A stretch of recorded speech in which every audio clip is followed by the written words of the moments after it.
Hey, Eels, glad you could make it. I'm also a little late today, so fine. You're good. We're even, I would say. So, how's everyone's day been? Mine was exhausting. I had to start work early because my colleague overslept and I had to help her out a little. And then I worked a little longer than expected. Not longer, but more than I had anticipated the day before. So, yeah,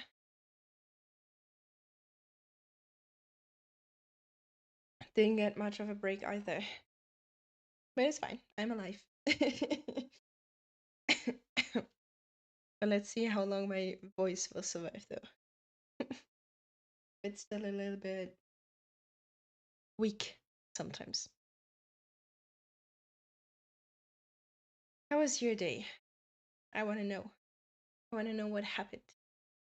Did you go for a coffee or did you meet your family? Did you take a walk today? What's been happening?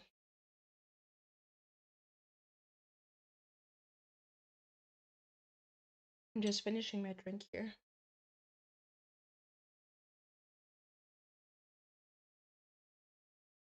Hmm. Another good question. What did you eat?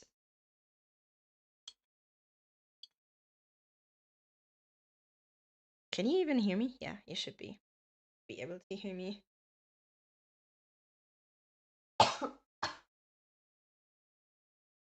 Hello.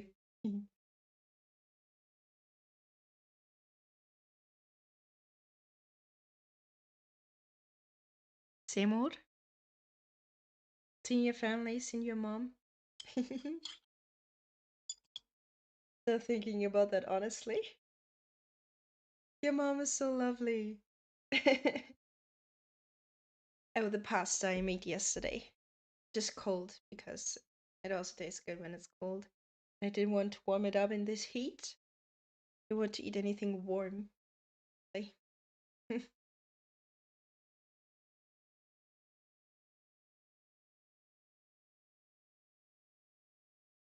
Yeah.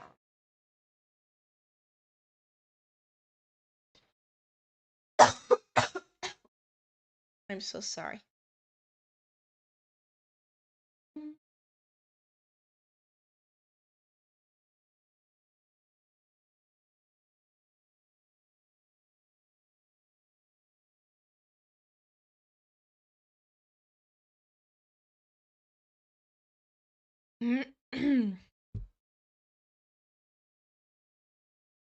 So, oh, help.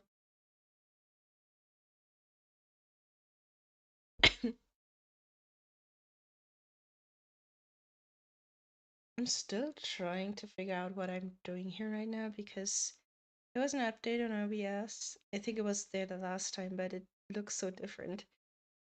And I'm a little scared that my stuff is not working anymore.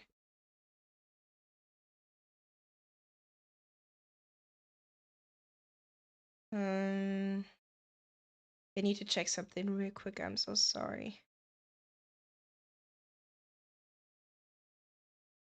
That should do it. Okay. Oh no. Oh, a little bit of a struggle to get set up here. I've been doing it for a while, so it's kind of embarrassing that I'm still struggling so much.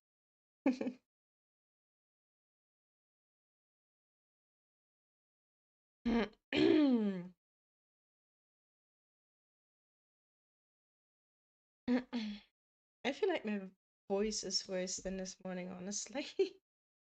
Oh no. Are my headphones connected? Yeah. Okay. Disconnected on my phone? Yeah. I was also a little late today. I kind of lost track of time and then ended up being late for prepping. Which also meant that I had less time with Jesus before stream, which kind of sucks, honestly.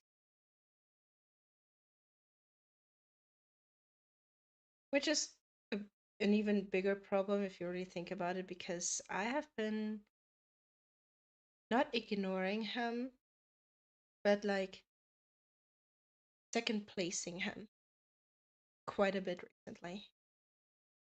And I don't like that, especially with a few things that I've encountered recently online. I think it's more important than ever to really run to him for everything, anything, and for nothing, really. Just spending time with him, just in general, because yeah, the world is just an awful place to be.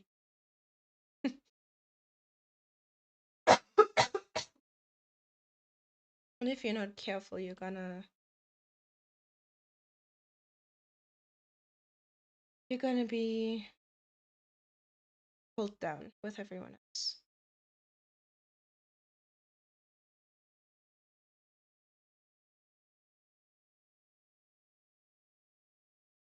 Um, I kind of do mind asking because I asked the same question and I regretted asking it and looking for the answer, honestly. Um,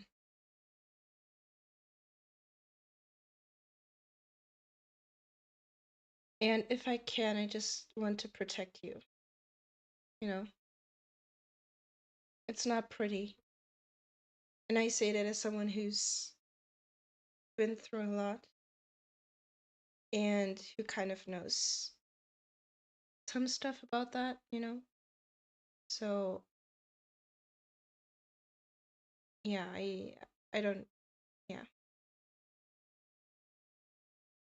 I just want to protect you.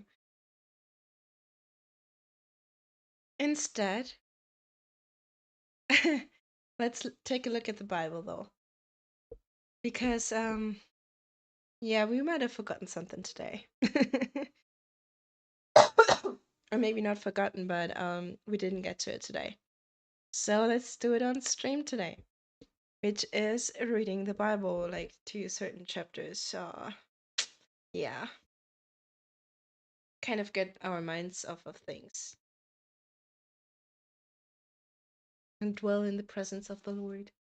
Okay, now I'm just throwing out words. I wish you could read this for us though, because my voice, help. I mean, it's gonna probably get better. I was just kind of warming up my voice before, and now all that stuff is kind of getting loose and coming out. That's why it sounds and feels so bad. But I think it's gonna be better later. So I'm gonna start with Psalms. If you want to read along, go grab your Bible, please, and let me know when you're ready. We're gonna read. um. I'm not sure how to react to that because technically that's I was thinking about that, but then you can just only read, you also have to talk about it.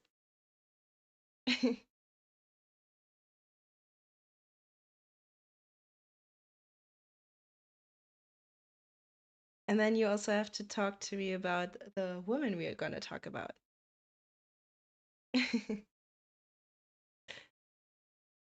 But honestly, I really did think about it.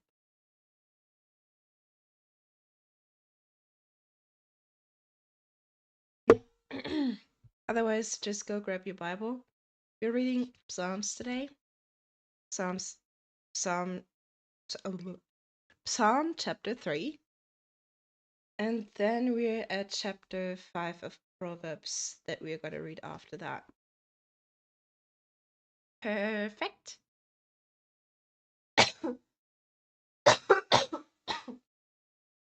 I'm gonna survive, don't worry. So,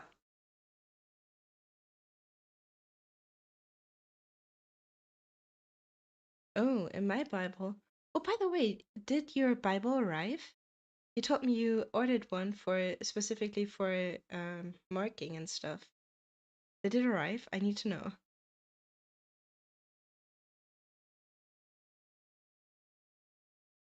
Because you ordered the same Bible as me.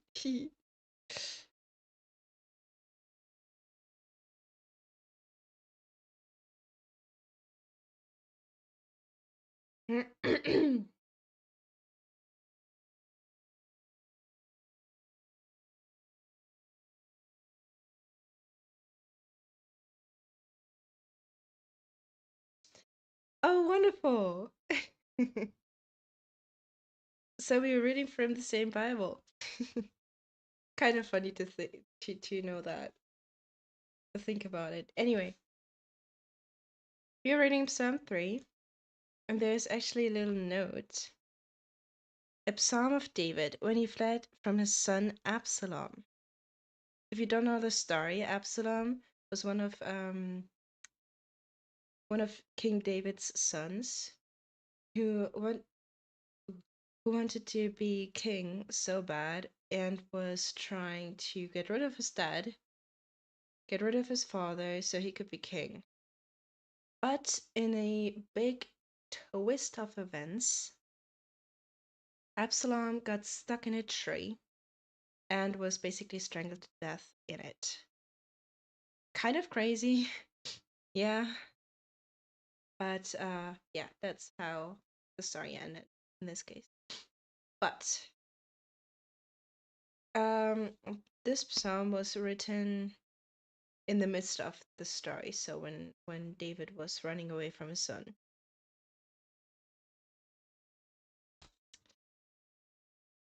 Lord, how many are my foes? How many rise up against me? Many are saying of me, God will not deliver him. But you, Lord, are a shield around me, my glory, the one who lifts my head high. I call out to the Lord, and he answers me from his holy mountain. I lie down and sleep. I wake again because the Lord sustains me. I will not fear though tens of thousands assail me on every side. Arise, Lord, deliver me, my God. Strike all my enemies on the jaw, break the teeth of the wicked. From the Lord comes deliverance. May your blessings be on your people.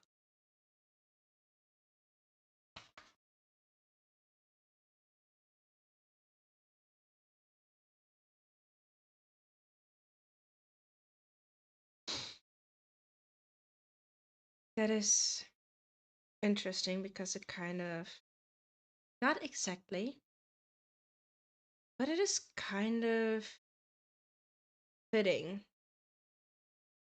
the story I heard before. Not quite, but it kind of made me think of.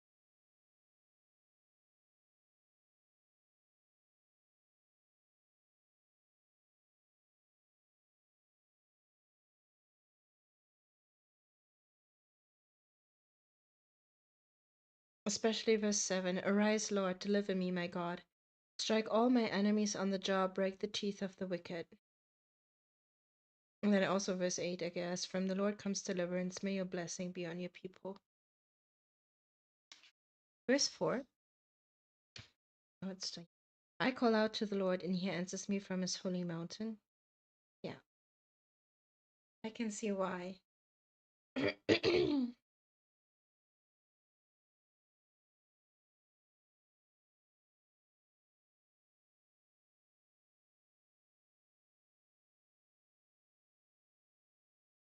And that is also a thing. I love how different the Bible speaks to different people. You know, verse 4 was important to you, and verse 7 and 8 kind of spoke to me.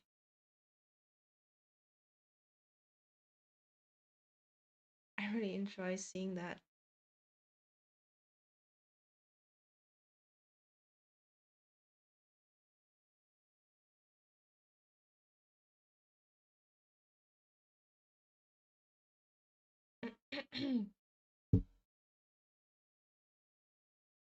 So,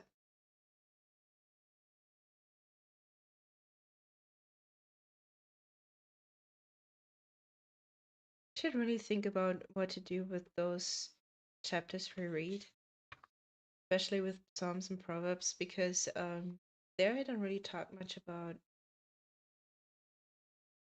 that.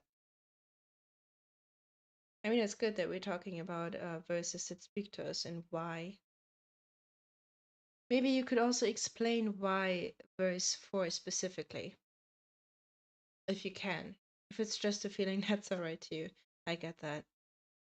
That happens a lot to me too. I just get stuck with a verse, and sometimes I just keep reading it like 4 times, 5 times, 6 times. I was like, why is that so important to me? Why? But it's good that it's that way. So it's important that we think about it, that we repeat it. And yeah, I mean, there is a passage that says we're supposed to meditate on the word. Wait, isn't that even Psalms 1? Wasn't that Psalms 1? Kinda? Yeah, it was Psalm 1, verse 2.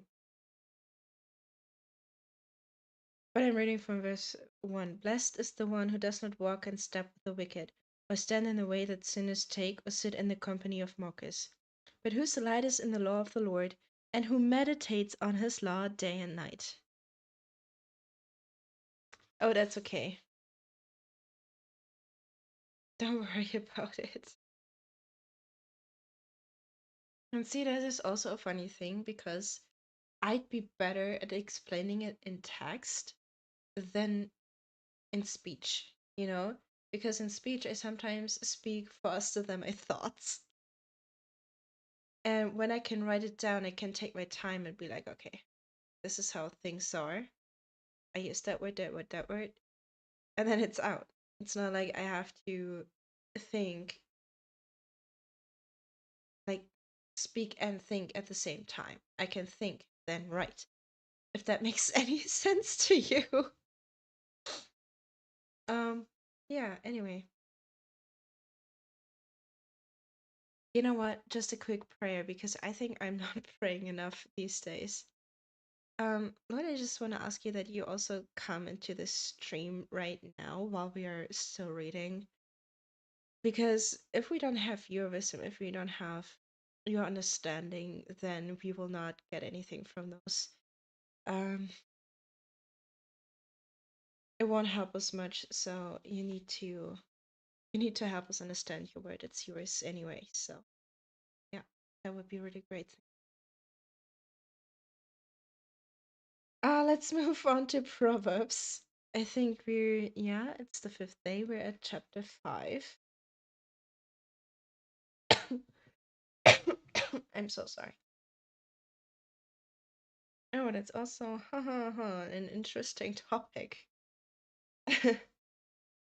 So, the title or the headline that has been added in my Bible says Warning Against Adultery. My son, pay attention to my wisdom, turn your ear to my words of insight, that you may maintain discretion and your lips may preserve knowledge. For the lips of the adulterous woman drip honey, and her speech is smoother than oil, but in the end she is bitter as gall, sharp as a double-edged sword. Her feet go down to death, her steps lead straight to the grave. She gives no thought to the way of life. Her paths are wander her paths wander aimlessly, but she does not know it. Now then, my sons, listen to me. Do not turn aside from what I say. Keep to a path far from her. Do not go near the door of her house, lest you lose your honor to others and your dignity to one who is cruel. Lest strangers feast on your wealth, and your toil enrich the house of another. At the end of your life you will groan when your flesh and body are spent. You will say, how I hate discipline, how my heart spurned correction. I would not obey my teachers or turn my ear to my instructors, and I was soon in serious trouble in the assembly of God's people. Drink water from your own cistern, running water from your own well. Should your springs overflow in the streets, your streams of water in the public squares? Let them be yours alone, never to be shared with strangers. May your fountain be blessed, and may you rejoice in the wife of your youth. A loving doe, a graceful deer, may her breasts satisfy you always. May you ever be intoxicated with her love. Why, my son, be intoxicated with another man's wife? Why embrace the bosom of a wayward woman? For your ways are in full view of the Lord, and he examines all your paths. The evil deeds of the wicked ensnare them, the cords of their sins hold them fast. For lack of discipline they will die, led astray by their own great folly. Oh. Okay, I did not expect the later verses, but yeah. I was like, when reading verse 15 and 16, I was like, isn't that like a good thing if you can share water? Like, water is something that gives life, right? But I think what is meant here is more things in terms of how to say, your own life, your own like spirit, I would say. And you're not supposed to just give that to anybody. Like, we're not supposed to go out and fool around with other people. And I know it says sons here, it talks about men being towards women, but I can assure you the same goes for women, that they're not supposed to go around fooling around with other men, right? Just sleeping with whoever they can get into bed with. Um, this is what I take from it. um, yeah. And you know what else is really funny or really interesting if you really think about it? Those proverbs are mostly written by Solomon, right? That was the son of King David,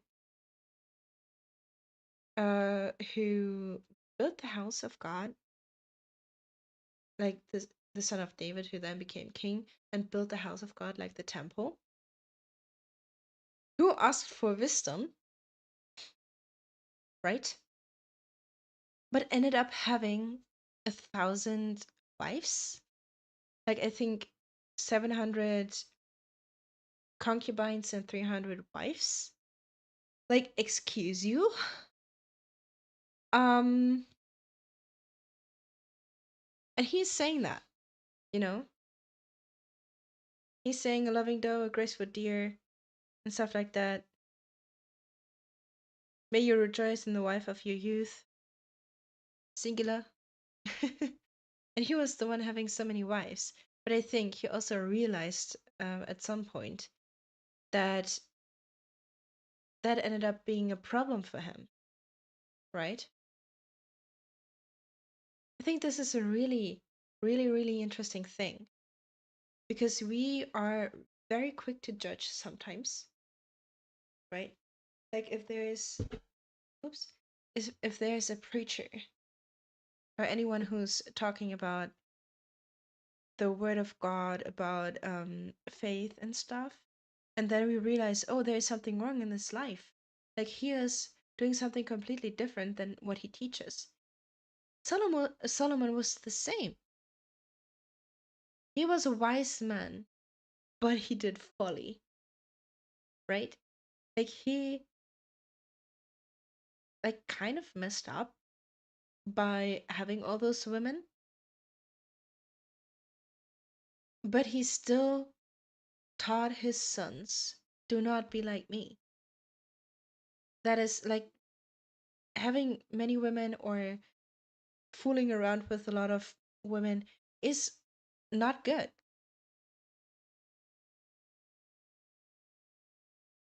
I was always a little confused about it, but I'm still confused about it. But I think it's still interesting that his standing, like his reputation, is still really good in the Christian world, basically. Yes, he is being a little judged by Christians for having so many women, so many wives, but he's still appreciated for his wisdom and for all the things he's written, like Proverbs, and I think he also wrote a lot of Ecclesiastes. Yeah, it's fascinating sometimes. And then I guess we can also take away from that that we shouldn't. I mean, people will be judged by their deeds, right? But if the teachings are sound,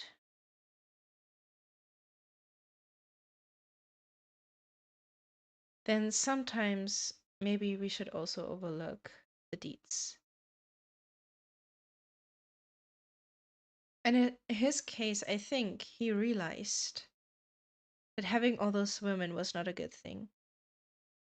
I'm pretty sure he did, otherwise, he wouldn't have said that. And I suppose it was really hard for him to get out of there. In a way. Like, imagine being married to so many women and then be like, okay, you know what? I have to choose one. And the rest of you, bye bye. I don't think he could have done that. I think that would have been worse than having those women in the first place.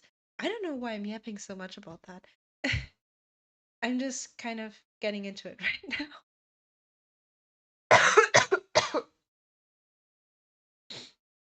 But sometimes I guess it is also really important to live with the consequences of what you're doing. So, and I think he did that. Realizing it was wrong, making sure that his sons knew that, but then still taking responsibility for those women that he married.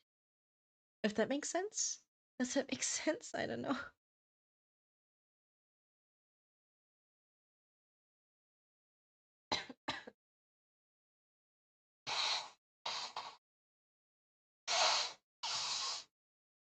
Sorry.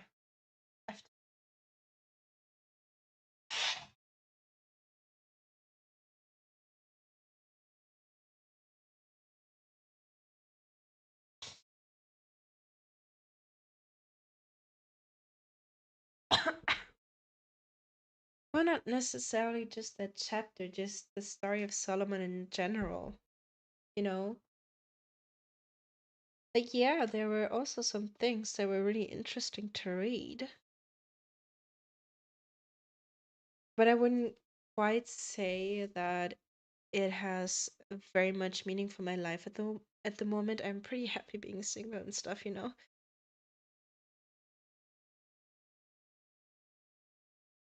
But I want to be that wife of your youth. Not your youth, but someone's youth. Like what he describes here, a loving doe, a graceful deer. I want to be that kind of person to someone at some point. Just not right now. I don't think I have the time for that.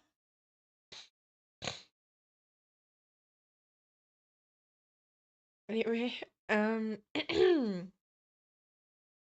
yeah. How about you? What spoke to you in this chapter? What are you taking away from it?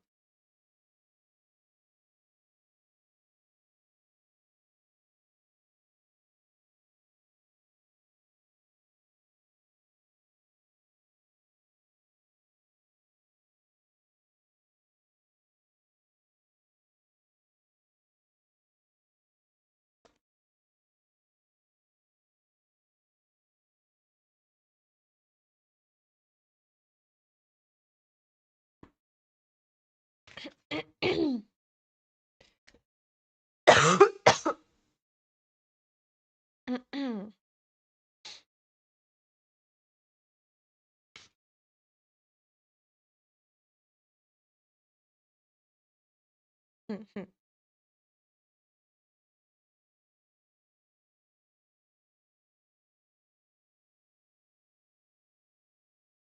if explaining or writing like a full sentence is a little confusing, just one word. That's enough.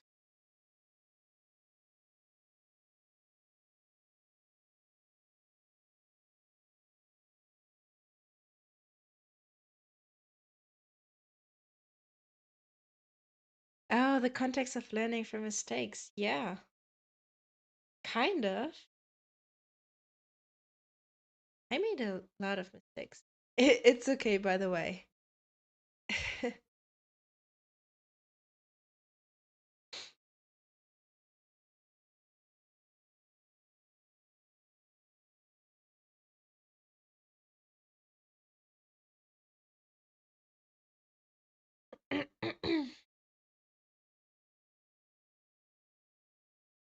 Come to think of it, when it comes to the mistakes I made, I think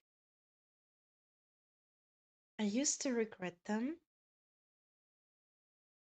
but looking at where I am today,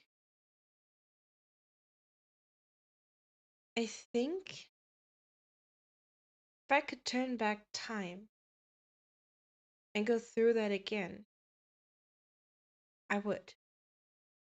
I would do it the same way again because it gave me understanding, it gave me wisdom, and gave me a stronger faith in some cases. So, absolutely. I don't want to change any of that.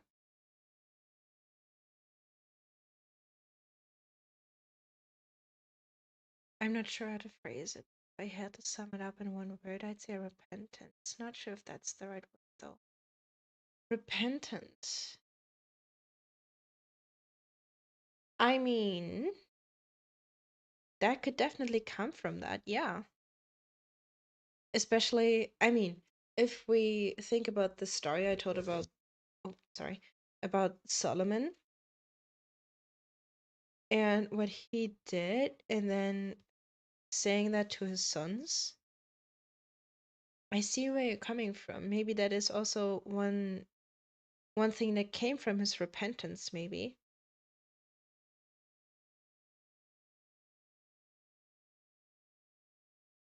And even if that's not the point, if that's not the case, there's always going to be something like passages that speak in different ways to us. So there's basically not really a wrong answer.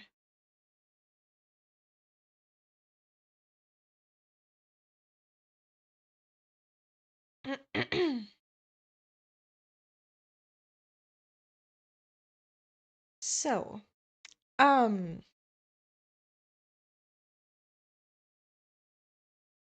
think we finished Proverbs pretty good now. I was yapping a lot, but I want to yap about a different woman today. And it's gonna be a whole Bible study because I can't just read a few verses in this case. It's a whole book of the Bible. So in my Bible, and yours too, it's page 267 because we're gonna talk about Ruth. And I love her for many reasons. And one of those is also connected to Proverbs, but we're gonna get to that another day. Probably, no, actually. I'm probably not streaming on the 31st because it's not a Wednesday or a Sunday. But if you want to know and don't want to wait until uh August 31st, yeah. 31st. If you don't want to wait, then do read Proverbs 31 after stream because that is Ruth, basically. Anyway,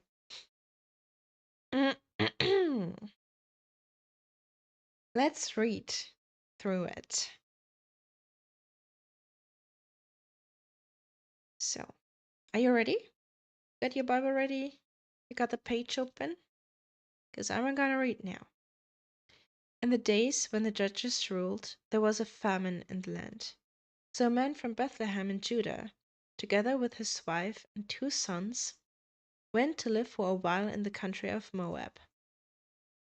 The man's name was Elimelech. His wife's name was Naomi, and the names of his 2 sons were Malon, and Kilion. I often don't know how to pronounce those names. I'm so sorry, but in English they are even more confusing than in German. Okay, so I'm really sorry. Now, Elimelech, Naomi's husband, died, and she was left with her 2 sons. They married Moabite women, one named Orpah and the other Ruth. After they had lived there about 10 years, both Mahlon and Kilion also died, and Naomi was left without her 2 sons and her husband. When Naomi heard in Moab that the Lord had come to the aid of his people by providing food for them, she and her daughters in law prepared to return home from there. With her 2 daughters in law, she left the place where she had been living and set out on the road that would take them back to the land of Judah. Then Naomi said to her 2 daughters in law, "Go back, each of you, to your mother's home. May the Lord show you kindness as you have shown kindness to your dead husbands and to me. May the Lord grant that each of you will find rest in the home of another husband." Then she kissed them good-bye, and they wept aloud and said to her, "We will go back with you to your people." But Naomi said, "Return home, my daughters. Why would you come with me? Am I going to have any more sons who could become your husbands? Return home, my daughters. I am too old to have another husband. Even if I thought there was still hope for me, even if I had a husband tonight and then gave birth to sons, would you wait until they grew up? Would you remain unmarried for them? No, my daughters, it is more bitter for me than for you, because the Lord's hand has turned against me." At this they wept aloud again. Then Orpah kissed her mother in law good-bye, but Ruth clung to her. "Look," said Naomi, "your sister in law is going back to her people and her gods. Go back with her." But Ruth replied, "Don't urge me to leave you or to turn back from you. Where you go, I will go, and where you stay, I will stay. Your people will be my people, and your God my God. Where you die, I will die, and there I will be buried. May the Lord deal with me, be it ever so severely, if even death separates you and me." When Naomi realized that Ruth was determined to go with her, she stopped urging her.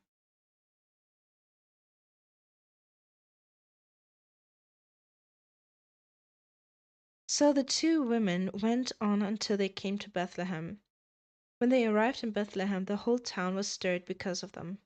And the women exclaimed, "Can this be Naomi?" "Don't call me Naomi," she told them. "Call me Mara, because the Almighty has made my life very bitter. I went away full, but the Lord has brought me back empty. Why call me Naomi? The Lord has afflicted me. The Almighty has brought misfortune upon me."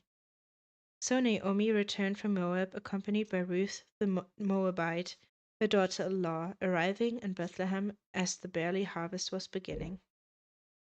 Barley harvest. What is that?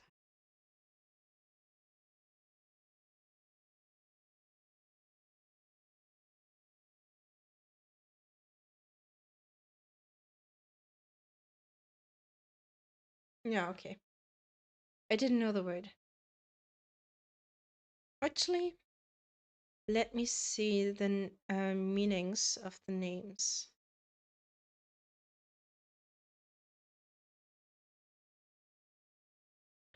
Okay, so Naomi, this is interesting. And it is oftentimes the case in the Bible that if you hear names and say that names changed or something like that, then the meaning is important. So, in case of Naomi, the name means pleasantness, delight, or sweetness. And what we heard was that Naomi said, "Don't call me that. Call me Mara," because Mara means bitter.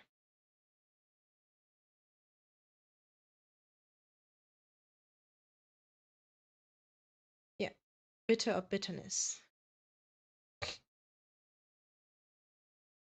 And that's why she said that. Don't call me Mara. You know what else is interesting? So, Naomi and her husband left Bethlehem, and Bethlehem means house of bread. Because there was no food, they left the house of bread and went for Moab. Does it have a meaning as well?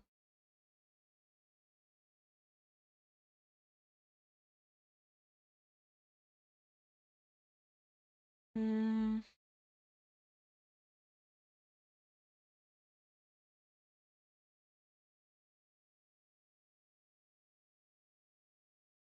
Hmm. So they left the house of bread. And what Naomi says later is she went full, maybe not full of food, but she was blessed, the husband and sons. And after leaving the house of bread, she lost all of that. You know what I mean? So it's kind of interesting those little details. You see those.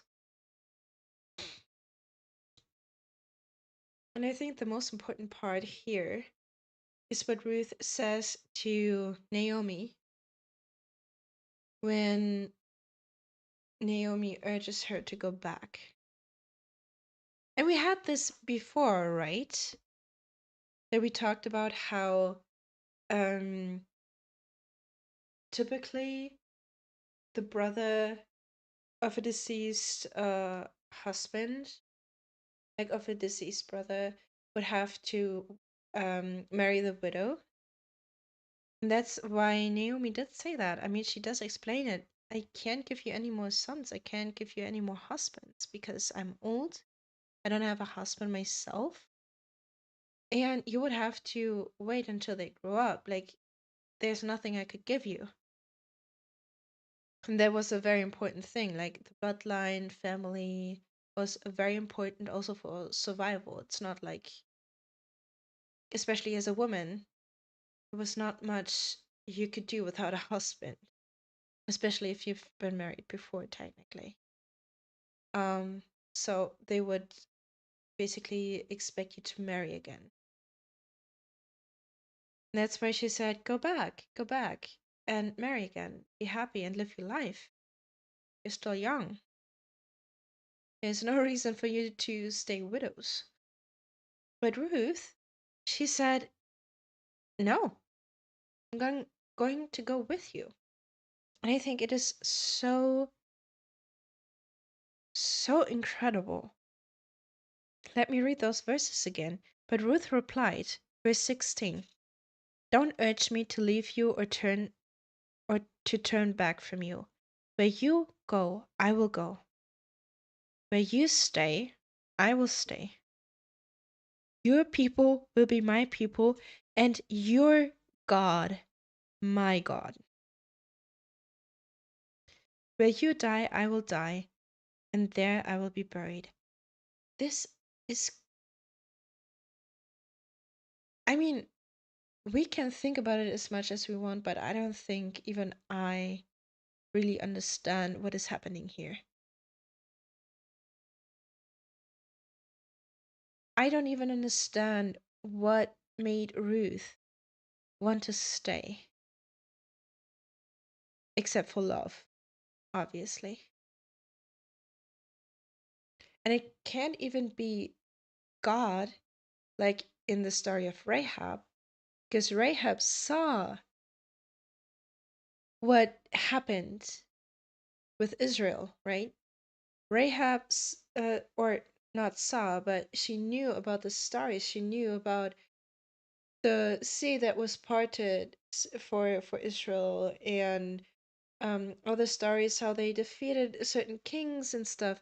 She knew about those stories, but we don't hear anything about Ruth knowing those stories, knowing God.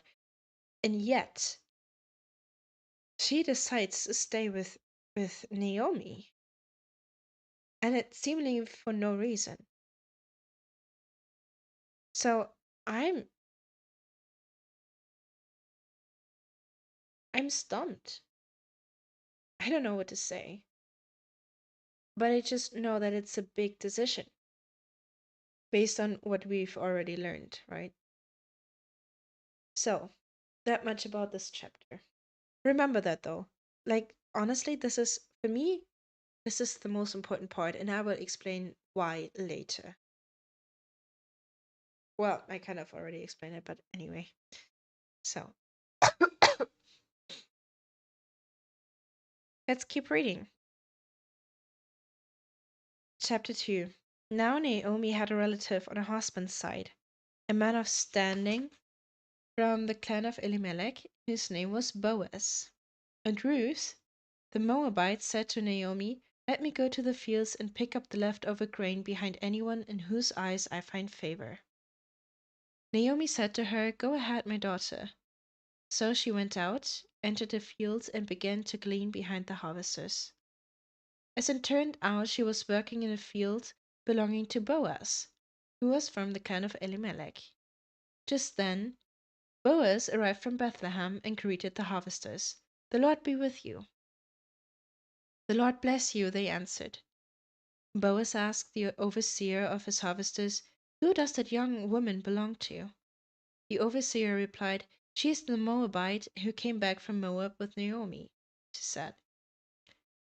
She said, please let me glean and gather among the sheaves behind the harvesters. She came into the field and has remained here from morning till now, except for a short rest in the shelter.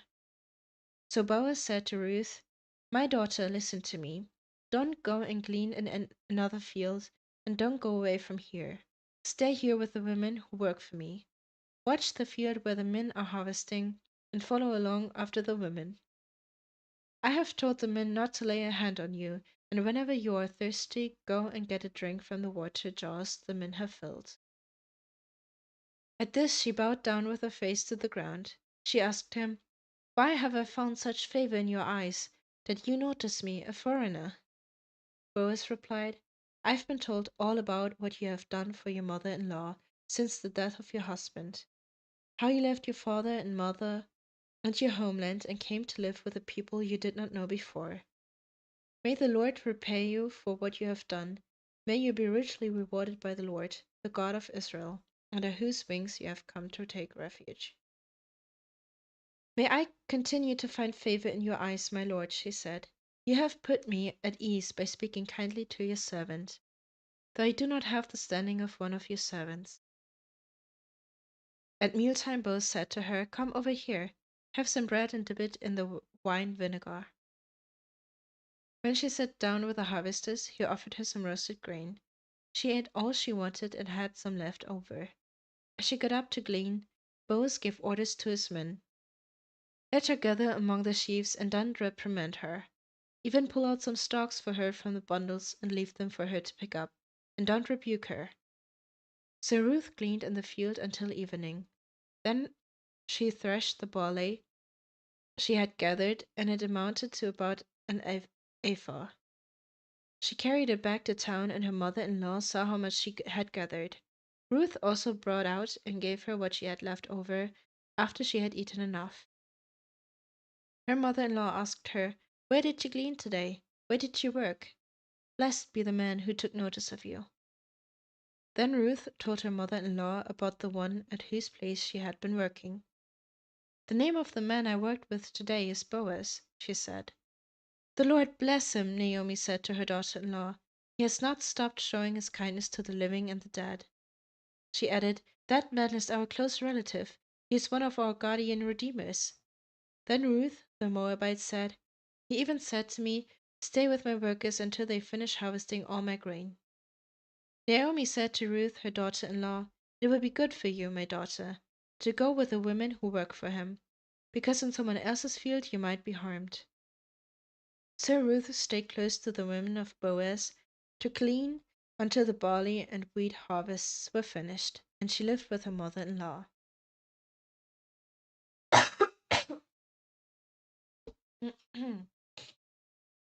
I have to look.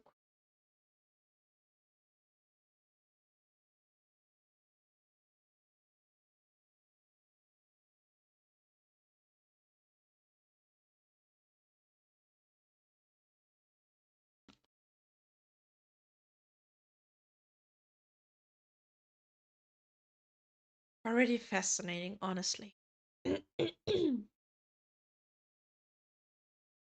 So, there are a few takeaways, but let's start at the beginning. So, we are already introduced to Boaz, who is of Elimelech's side, like a relative, a close relative, even.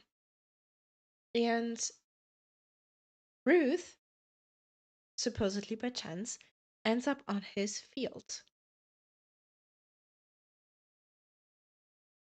And what we know from the chapter, it's a field where she is safe, right? Especially if we look at how he greets his workers. And I love it so much. So he says, the Lord be with you. And his workers reply with, the Lord bless you. So this is already a place that is spirit filled, that is God filled. He is a godly man, okay? Which is crazy to think.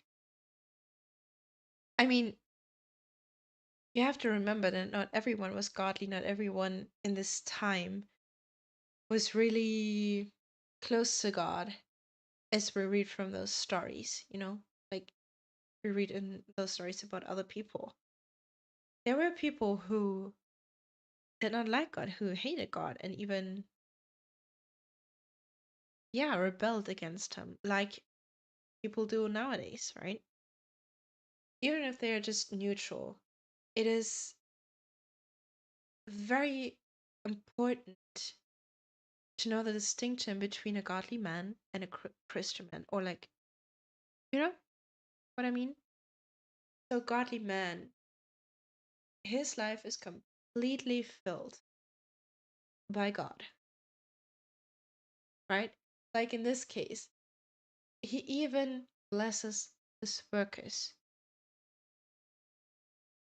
all by greeting them, kind of, if that makes sense. And then, what we read about Ruth, which is okay, let me just state the facts and not decorated with, I don't know. But she is very diligent, she's hardworking because she actually, let me try to see if there's a time that is said. No, it doesn't say anything about a time, but we can guess that she's been working a lot on the field, right? Because when Boaz asked his workers, "Who's the woman?"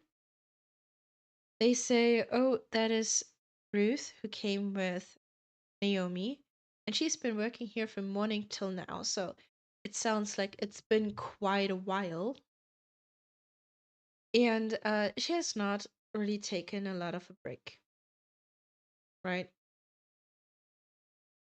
And Boaz sees that, approaches her, and promises her that his field is a good field to stay on, that she should stay there and she's gonna be safe there,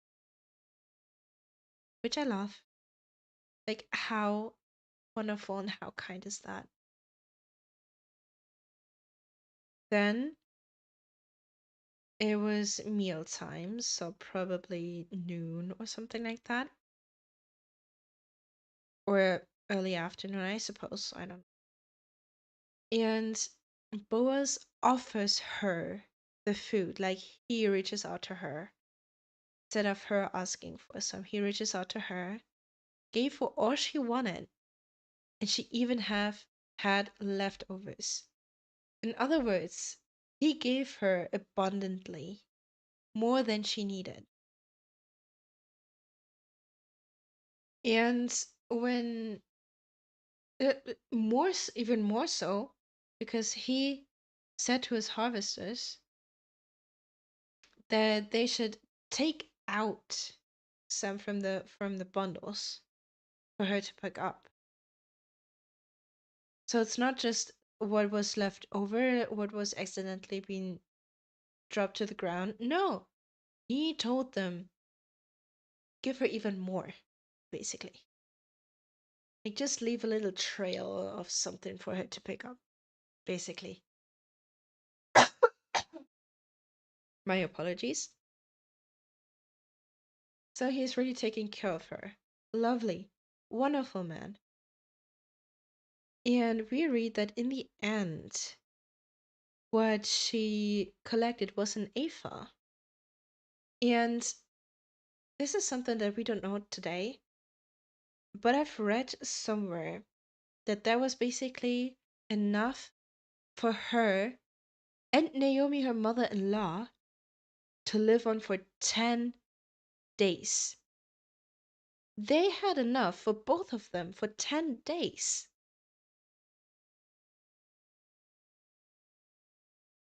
So she was blessed that abundantly on Boaz's field. And when Naomi realized where she had been, I think she was so excited about that.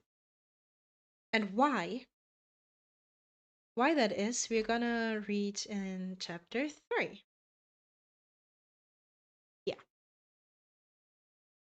So one day Ruth's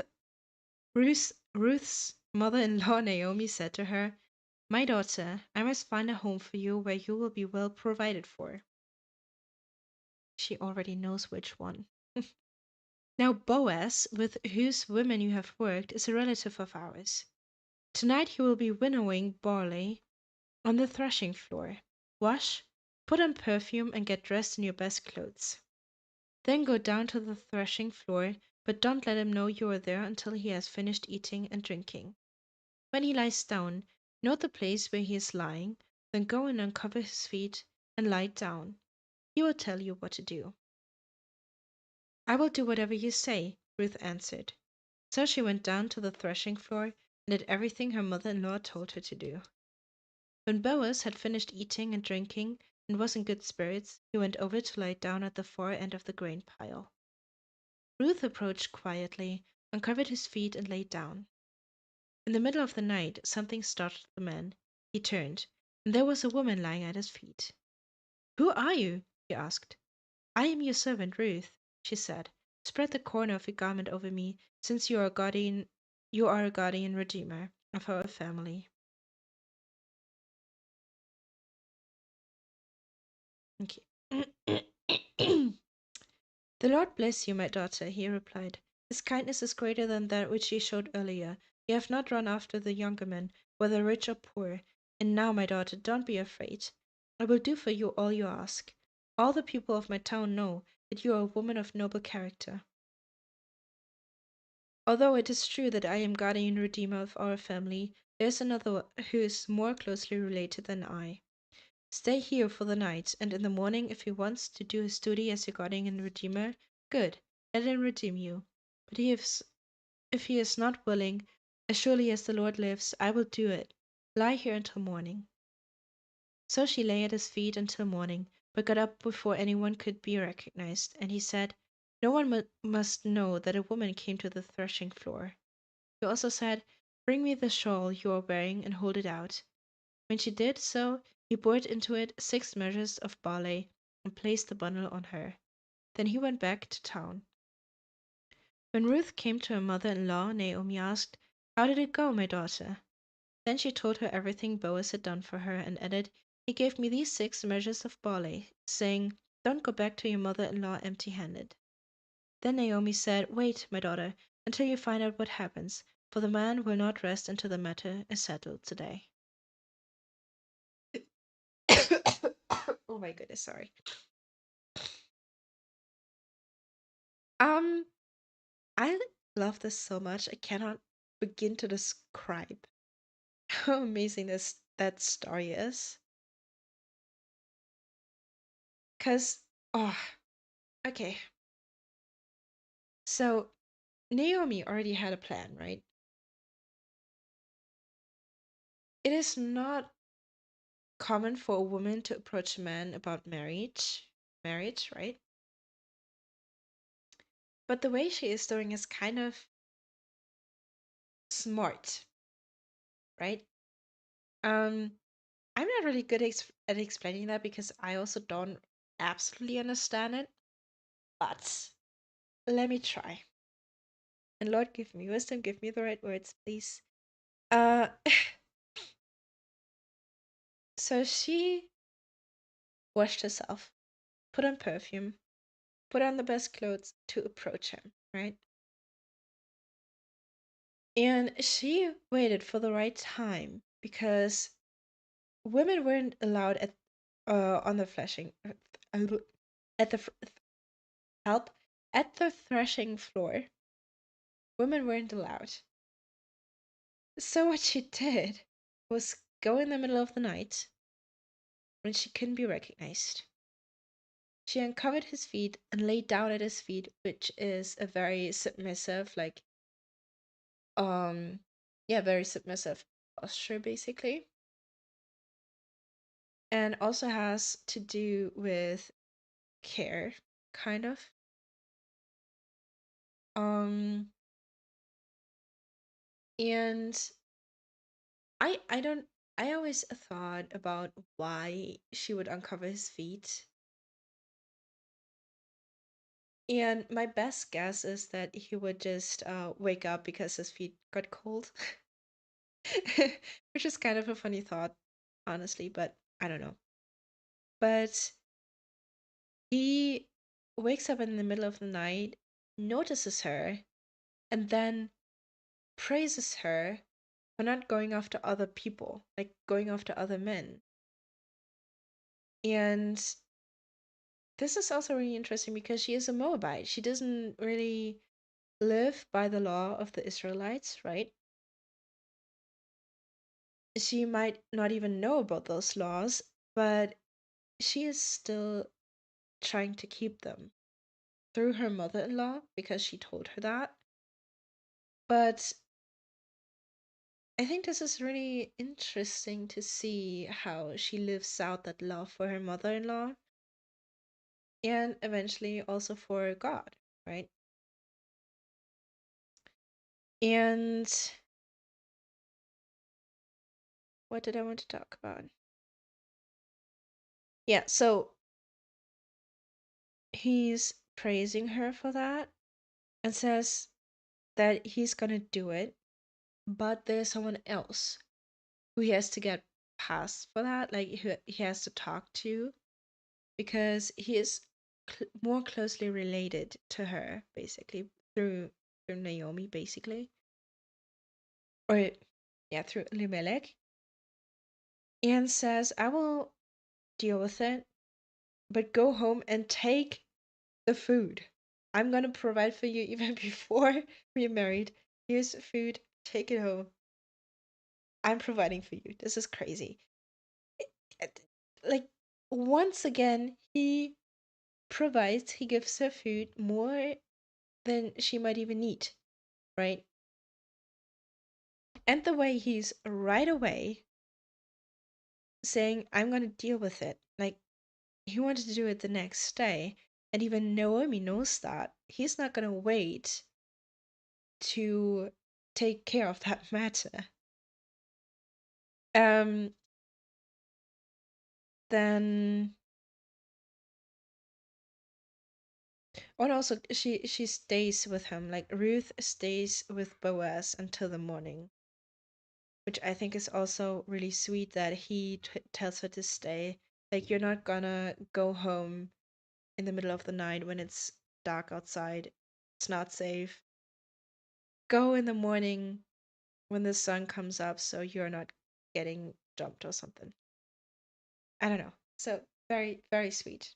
Very wonderful.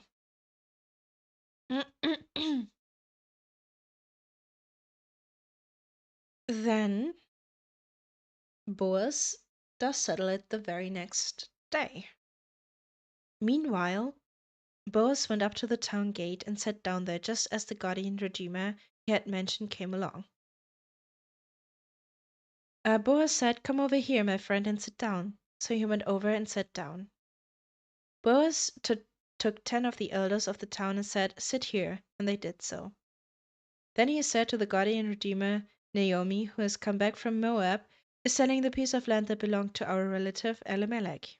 I thought I should bring the matter to your attention and suggest that you buy it in the presence of the seated here and in the presence of the elders of my people. If you redeem it, do so. But if you will not, tell me, so I will know, for no one has the right to do it except you, and I am next in line." "I will redeem it," he said. Then Boaz said, "On the day you buy the land from Naomi, you also acquire Ruth, the Moabite, the dead man's widow, in order to maintain the name of the dead with his property." At this, the guardian redeemer said, "Then I cannot redeem it because I might endanger my own estate. You redeem it yourself. I cannot do it." Now, in earlier times in Israel, for the redemption and transfer of property to become final, one party took off his sandal and gave it to the other. This was the method of legalizing transactions in Israel.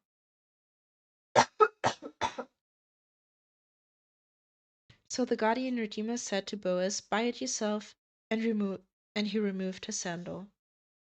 Then Boaz announced to the elders and all the people, "Today you are witnesses that I have bought from Naomi all the property of Elimelech, Kilion, and Mahlon, and I have also acquired Ruth the Moabite, Mahlon's widow, as my wife, in order to maintain the name of the dead with his property, so that his name will not disappear from among his family or from his hometown. Today you are witness." Then the elders and all the people at the gate said, "We are witnesses. May the Lord make the woman who is coming into your home like Rachel and Leah, who together built up the family of Israel. May you have standing in Ephrathah and be famous in Bethlehem. Though the offspring of Through the offspring the Lord gives you by this young woman, may your family be like that of Paris, whom Tamar bore to Judah." Ooh, that was complicated. Naomi gains a son. So Boaz took Ruth, and she became his wife. When he made love to her, the Lord enabled her to conceive, and she gave birth to a son. The women said to Naomi, "Praise be to the Lord, who this day has not left you without a guardian redeemer. May he become famous throughout Israel. He will renew your life and sustain you in your old age. For your daughter-in-law, who loves you and who is better to you than 7 sons, has given him birth." Then Naomi took the child in her arms and cared for him. The women living there said, "Naomi has a son." They named him Obed. He was the father of Jesse, the father of David. The genealogy of David. This then is the family line of Perez. Perez was the father of Hezron, Hezron the father of Ram, Ram the father of Amminadab, Amminadab the father of Nahshon, Nahshon the father of Salmon, Salmon the father of Boaz, Boaz the father of Obed, Obed the father of Jesse, Jesse the father of David. Who is King David? I added that. It's King David. Whew. We are through.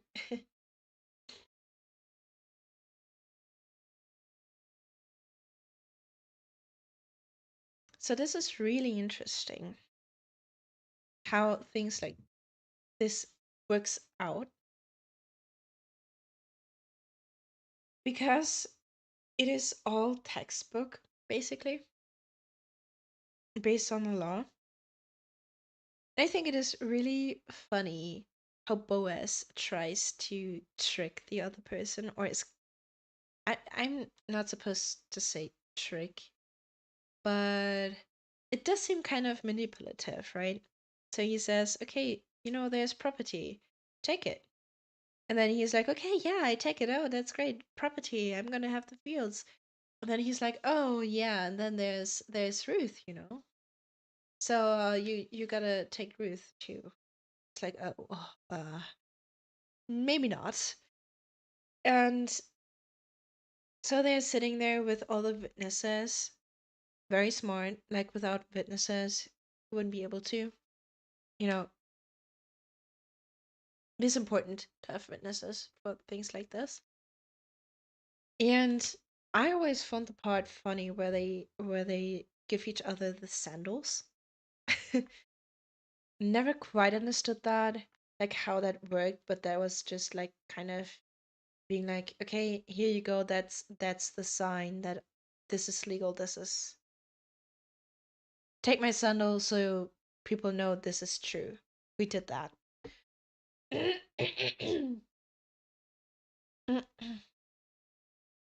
And then he actually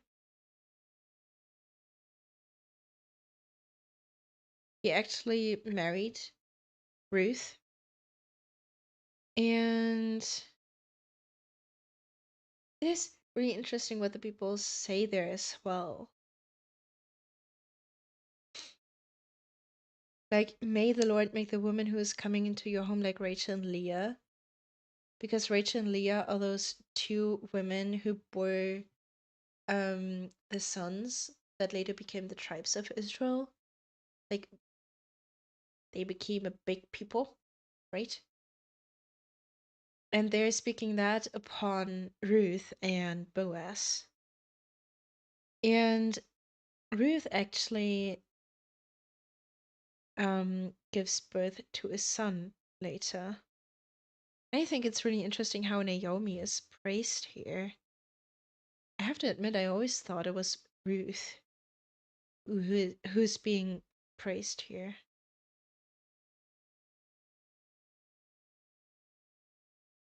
And then it's said that it's her son. I mean, it is in a way because they don't say he's your grandson or something like that. They just say it's your son because it's like from your bloodline, basically. That is very typical. Um, but I guess it is also kind of interesting how it talks about Naomi, and it is, I think this is important because I'm sorry, I'm yapping here and I'm not sure if I'm making sense right now.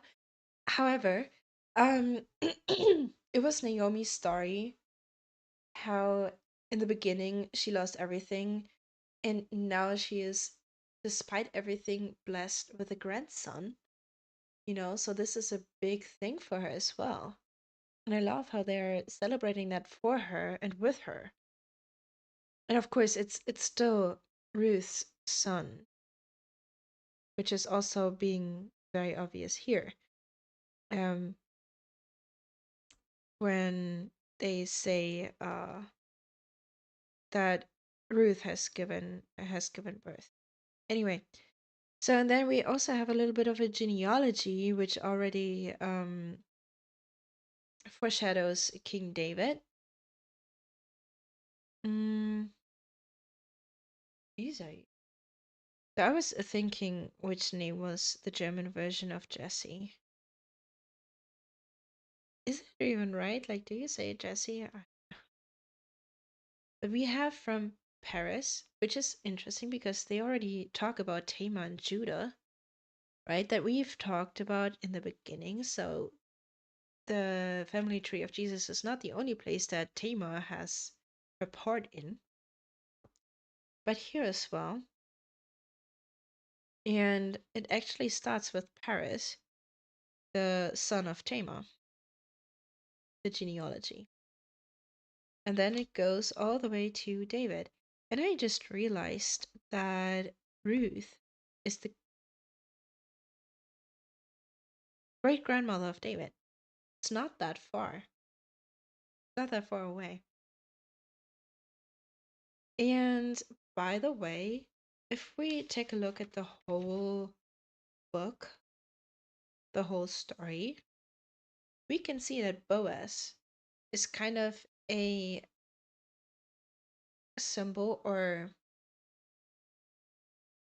like depicting Jesus in a way because he is our guardian redeemer, basically, if we really think about it, right? So he is the one who is paying the price for us so we can be his, so we can be his bride, right? And I guess the other guardian redeemer would be Satan. And so he's taking us, like redeeming us from Satan in a way. That makes sense. And also the way he is being towards Ruth, like, or also to his workers, right?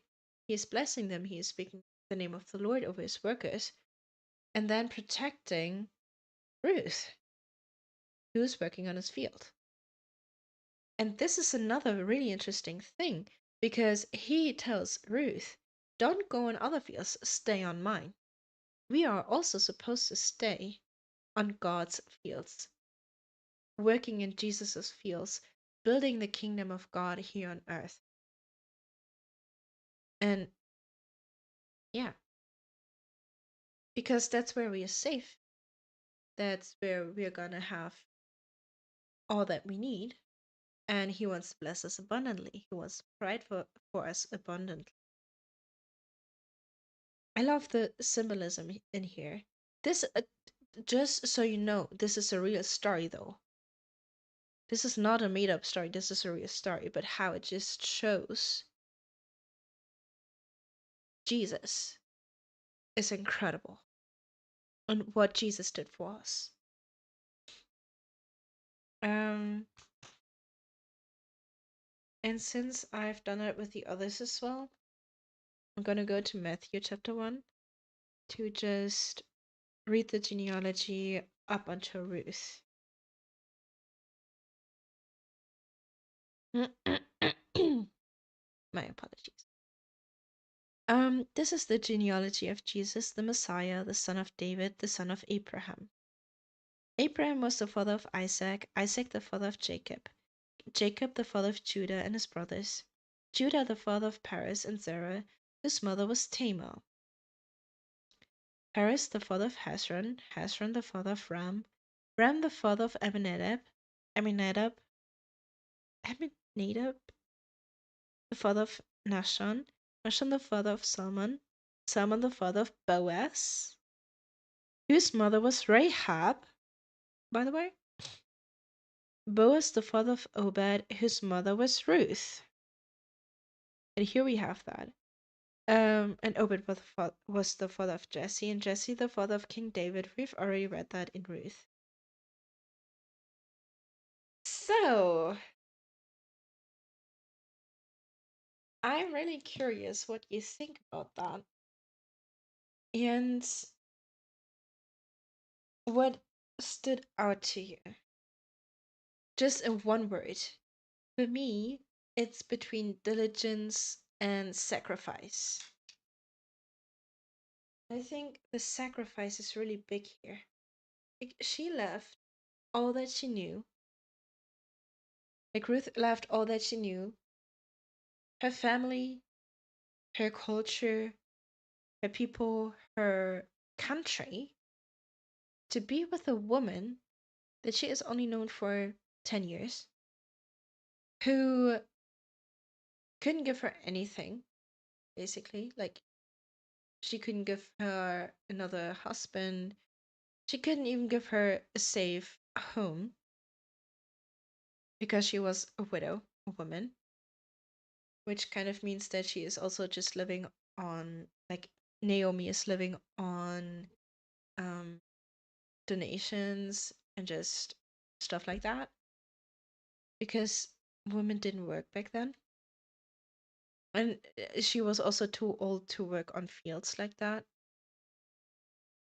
And despite not knowing the god, she left behind her own gods and decided to follow the God of Naomi, which is incredible. Diligence. Yeah, to think that she's been working that much, and Israel is not really a very cool place, you know? The heat and stuff like that, the scorching heat and the sun might have just made work really, really hard. So to think that she's been working so much with little to no rest, that's incredible. And maybe also the obedience. I think this is also very, very interesting. The obedience, yeah. Obedience is a good word too. Um, I really love that. There's so many words that speak to me in this sense. Diligence, sacrifice, obedience.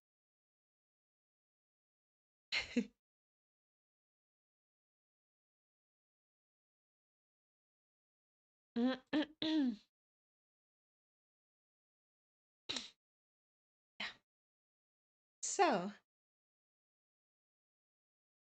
I hope you like this little Bible study. I thought it would take longer, honestly. But I think I also haven't said nearly as much as could have been said because there are so many symbolisms, so many details that we could talk about, but I think that would just be a little too much for just one sitting. Um, and some things I just read and then it comes to my mind, but it's not very much of a thought out thought, if that makes sense. Anyway, yeah, we're gonna jump into the game soon though. I would just say I'm gonna take a potty break real quick. I suggest you do the same, get some snacks, get some drinks ready. When I come back, we will pray, and then we're gonna play. Yeah, I mean, we could do that, definitely. At some point. Maybe I will make an entire Bible study stream even for like 6 hours. I don't know. Who knows?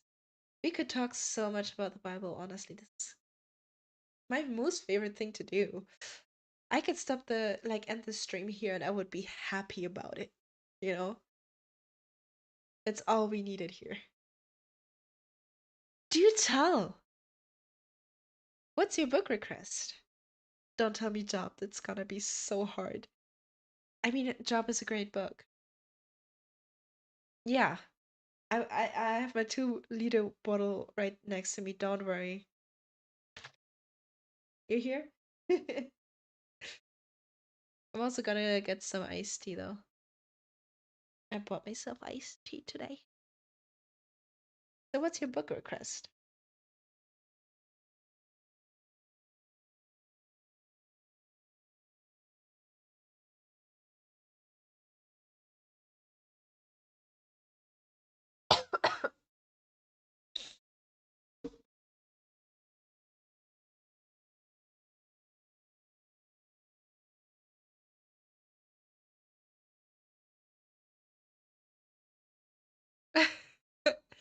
I said not the book of Job. No, it's okay. We could do that definitely. But we might need some more like streams if we just did that before playing. Or we could actually look into it in like 2 separate Bible study streams. We'll see about that. Like I wanted to do morning streams anyway, like for my quiet time, but I felt like that wasn't really good enough. Like I need my quiet time to be quiet, not being distracted by the stream. Um, but a Bible study stream would actually be really cool. And I could do that like after my quiet time and then just jump into like streaming a Bible study. That would be an idea, definitely. But I will think about that another time. Um, Definitely something I will consider, including the Book of Job as a book we are gonna talk about and read together. Okay, I'll be back in like 5 minutes. grab some water or any other kind of drink, grab some snacks, and let's have a good time. And you eels get ready as well. So, yeah, casino. Gonna be my guest today. At this point, I think you could be streaming yourself, like on Twitch. I think people would love that. It would be so cool for them to also see your point of view. We could do a collab. And with how many times you've been to my streams already as well, I mean, why not? Anyway, I'll be back soon. Bye.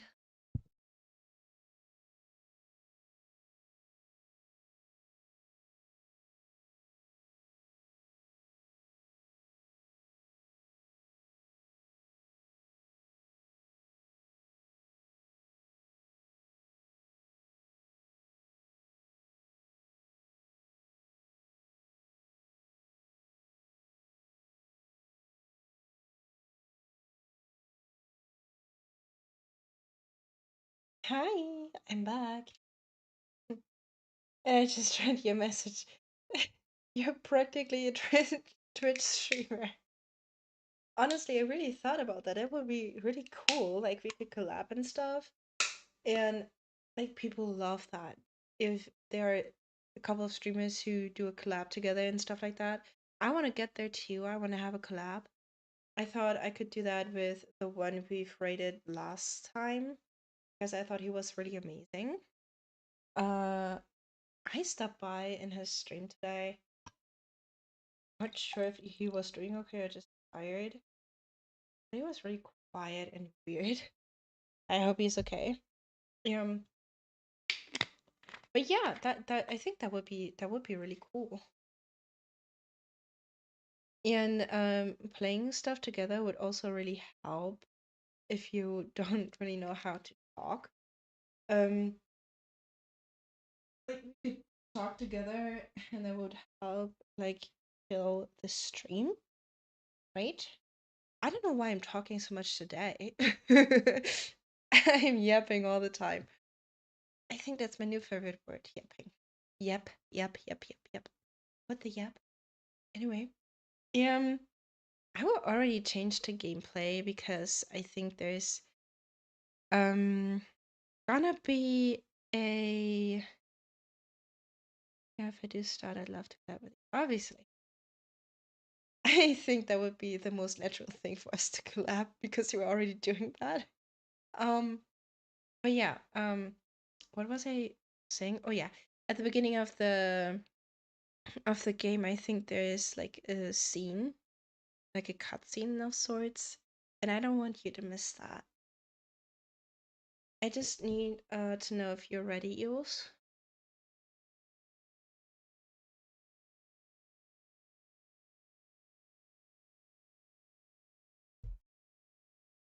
I will already start the game though because I think oh okay, I see you're already playing.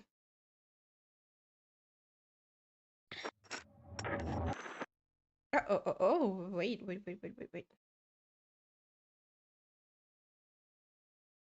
That is not the right.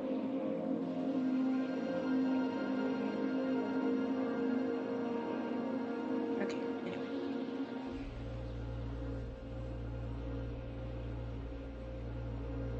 I'm gonna be quiet in the cutscene, so.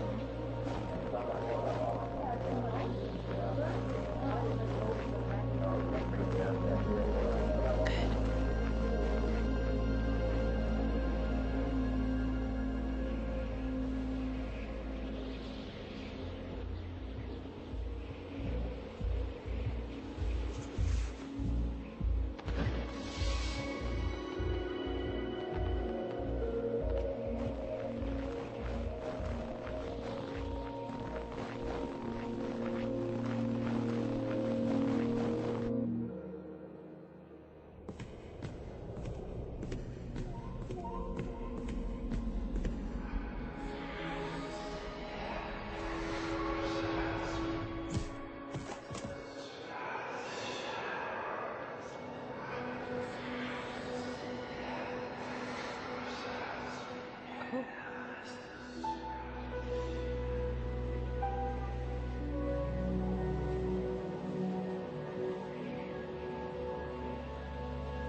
Okay, I do. Okay, now I just have to figure out how to authenticating user. Game supports crossplay. This feature can be disabled through the settings menu. Okay.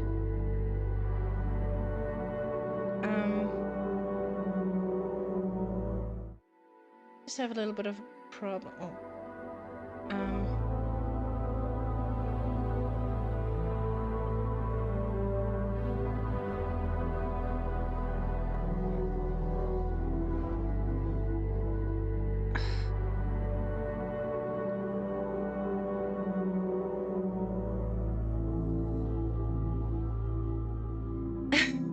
Okay, amazing.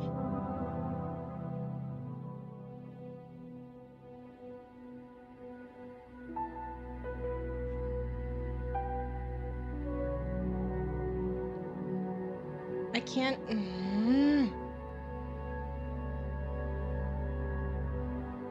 Okay. You got it. Got it. You got it.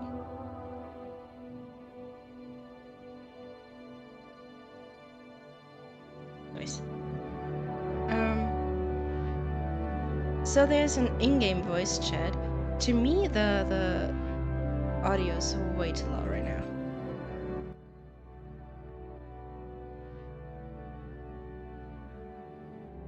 I'm gonna do 230.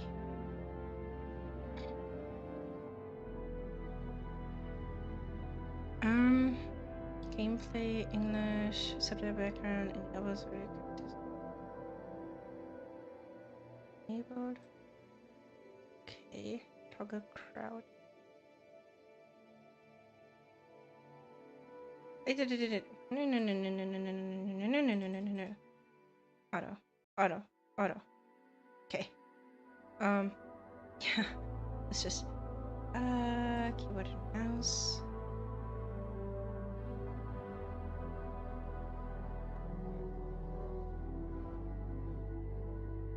This is nice.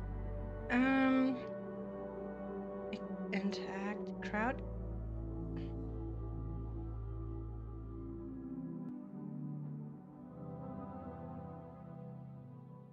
Okay. I feel like control is feeling more natural to me. Okay.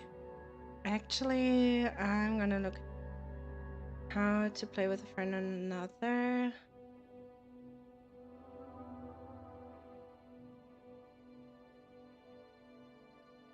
I just invited you.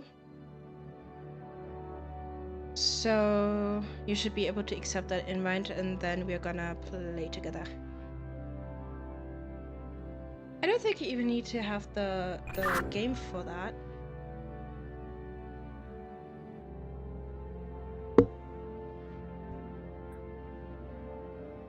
Like, how do you know which role I have? Oh, can I already talk to you? I think so. Oh, cool. That's great. Just have to figure out. You're sounding a little quiet. Oh, can you? I'm not sure how to fix that. No, the voice chat volume was also kind of low here, and overall, it's just. I'm gonna turn down the music as well. It's so loud, and you're too quiet. Can you say something? Testing. Hello? Hi. Okay.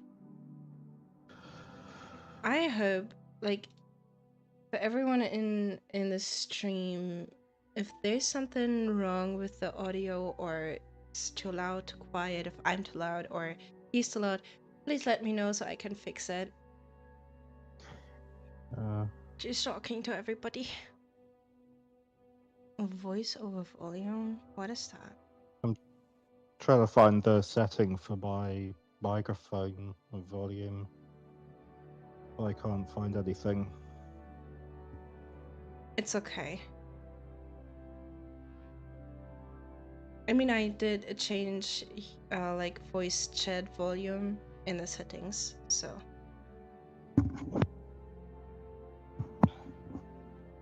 Right? Huh? What did I click? Oh, back to game. Okay. Oh!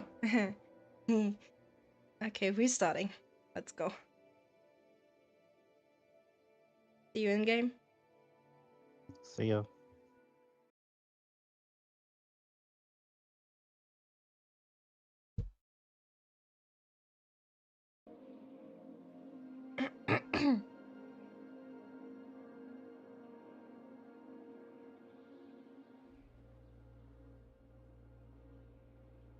What's that cutscene again?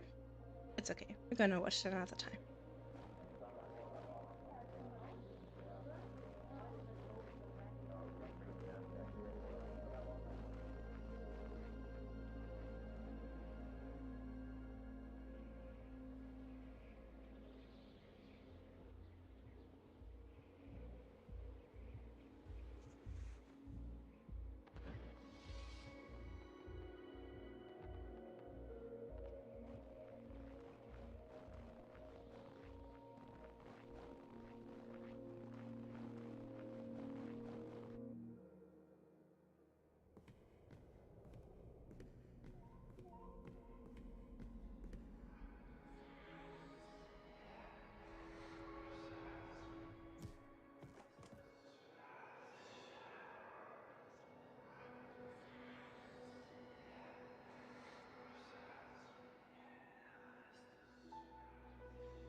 Yeah, I don't know if Eels can hear me, but I'm just gonna pray now real quick because I forgot it before. Lord Jesus, I want to thank you for this amazing Bible study that we had before, and I just want to invite you to this game as well because I think it's gonna be really interesting. And I just want you to bless this stream as well because you know my goal of reaching affiliate by my birthday, and it's cutting it really close. And also having the mini goal of getting rated one day. I know you can make that happen. I just want your blessing in this sense. And yeah, just give us a really good playthrough right now. I love you. And thank you for always being. Amen. Press right mouse button to use the walkie-talkie. Hello, hello.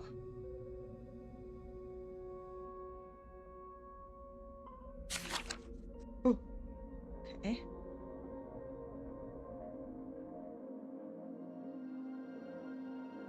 Starting in the far west, take 2 steps northbound, head east twice.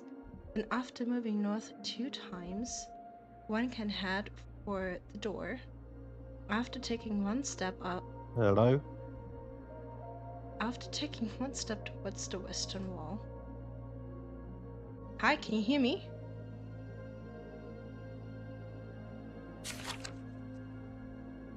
Hello, can you hear me?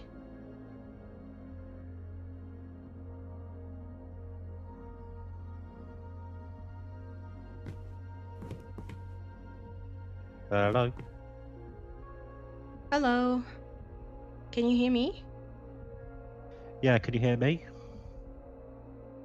I can hear you well, thank you.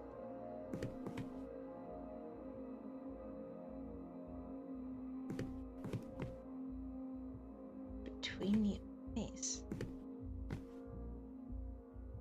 I have to. Hello?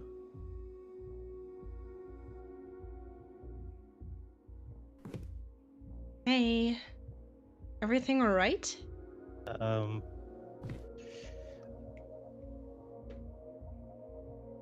Chaos. Already.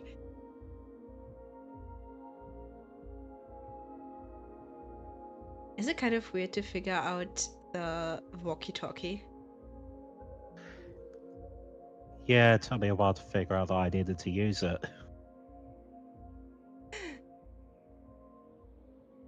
Yeah, because sometimes I felt like you couldn't hear me, I thought.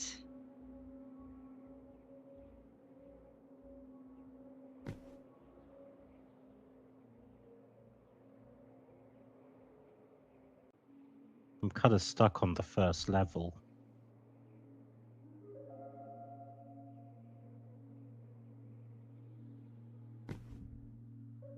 I mean, I'm still looking around, but I'm also kind of confused on what is going on here. What is that? What? World's greatest chess moves? Okay. Oh, we have... Oh, wow, we?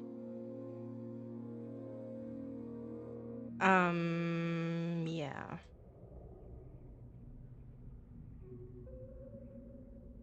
I think the controls are kind of weird. Where, oh.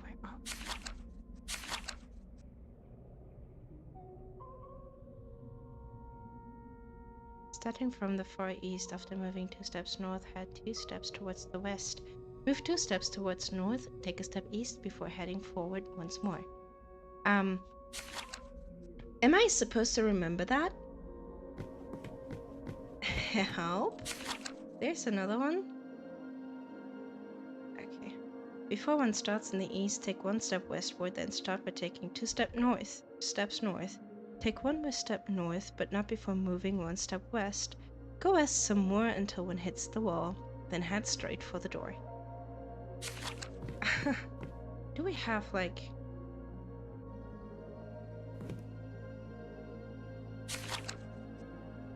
So whereabouts did you get up to? I'm sorry, what was that? Whereabouts did you get up to?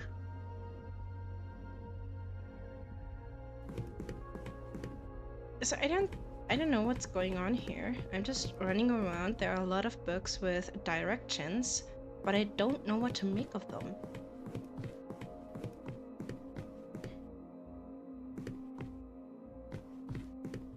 Oh, a protector. Okay. I don't see an empty room. Oh.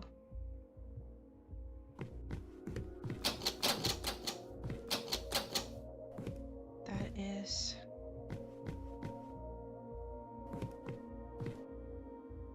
Can't do anything with that, so... I bet I have to take that. Go up here.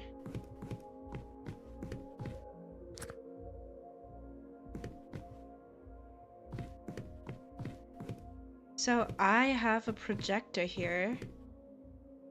Don't really know what to do with it. I mean, I can... I don't know, maybe we have clues for the other person as well, you know? So am I supposed to tell you what's in my room and then you tell me what's in yours, maybe?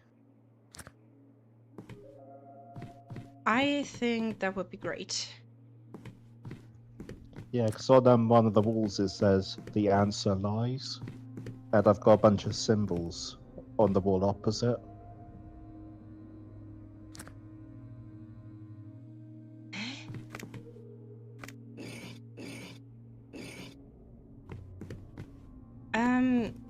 I have a bunch of symbols here as well.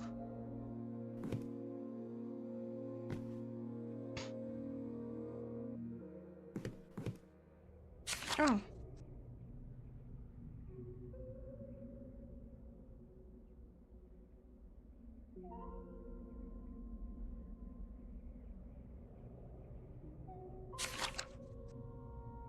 Do you also have some books with directions? Like they're also kind of weird? Or like what else do you have in the room? I do have books, but I'm not able to interact with them, and I've got like a door with a gate in front of it as well.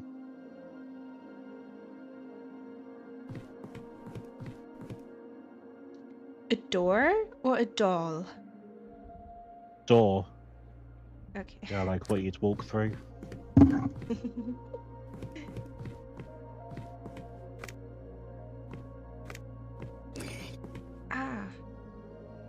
Okay, wait a moment. I think I can get the projector running because there's also like a screen.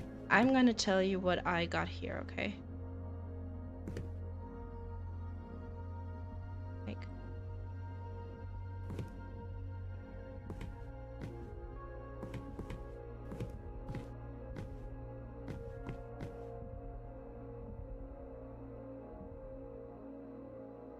oh.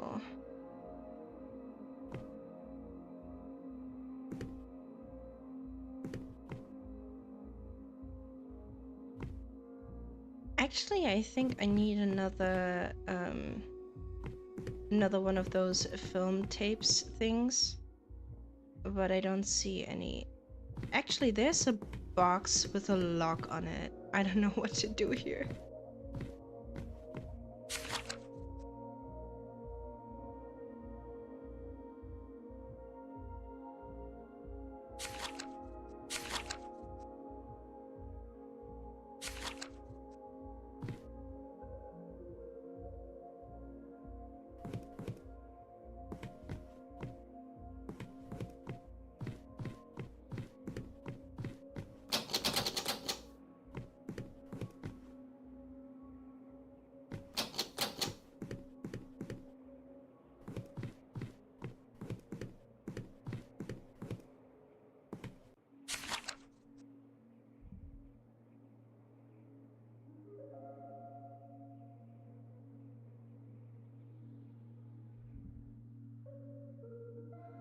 Okay, help. I'm just gonna tell you some more of what I have in my room. So there are a bunch of books. On the back there are directions. Then I also have a room with a table. And on the table there's a map. And it does have this thing with north, east, west and stuff. So I'm guessing that has to do with the books. Then I have this box with a lock. I don't know if I can interact with it or if it's just the book. Then I have an open book that says Between the Eyes. And I have a poster with a triangle and an eye inside the triangle. And then there are all the symbols. And next to the symbols, there are eyes.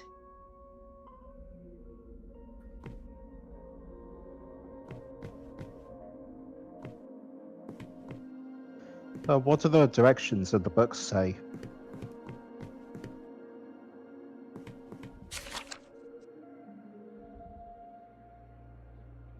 Can you hear me like that?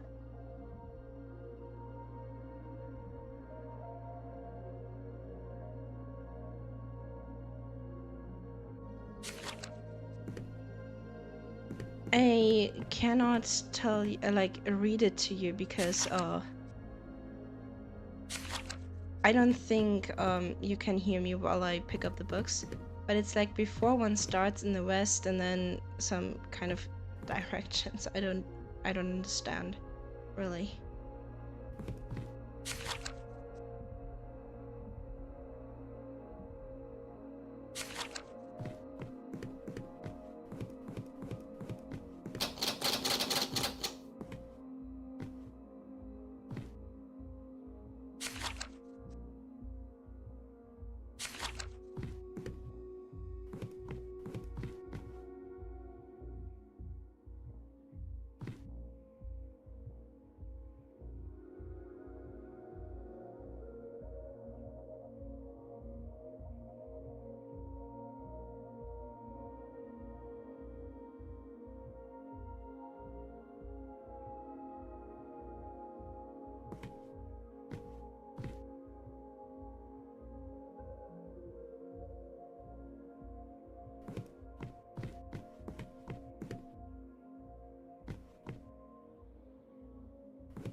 So I just took a look a little bit around the room.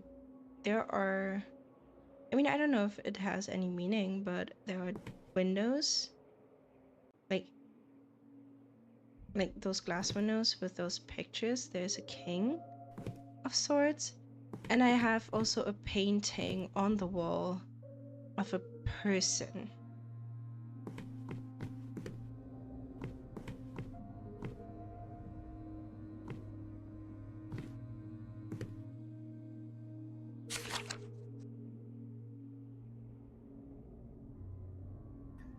I've got like 2 glowing eyes above the symbols.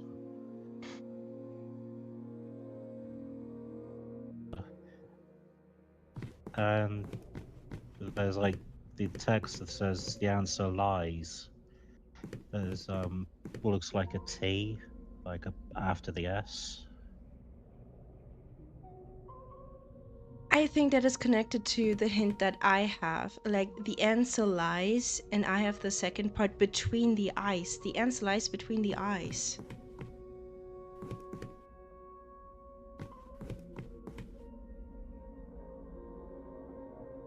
You said you had glowing eyes. What colors were those eyes?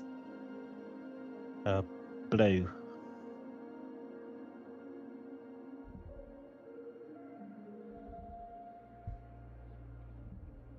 Both of them blue? Yeah. Yeah, they're both blue. Okay, can you change the symbols under the eyes? No, but I can click them.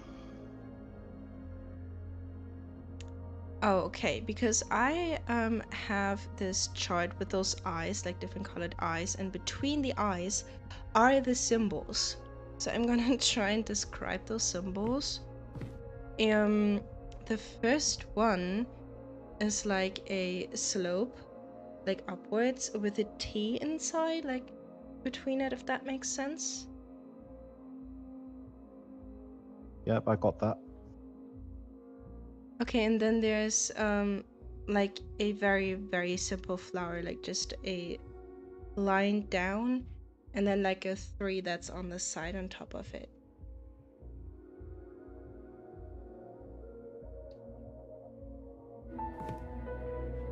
Yep, got it. That's cool. Nice. We did it. Oh, a door opened for me as well.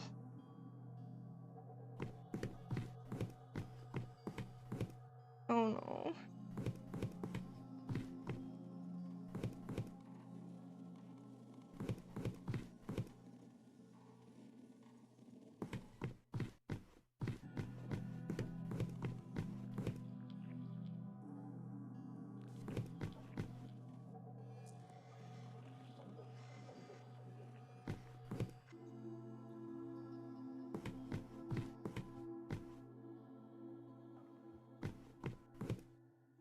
Okay, so I have a new room. It's a round room.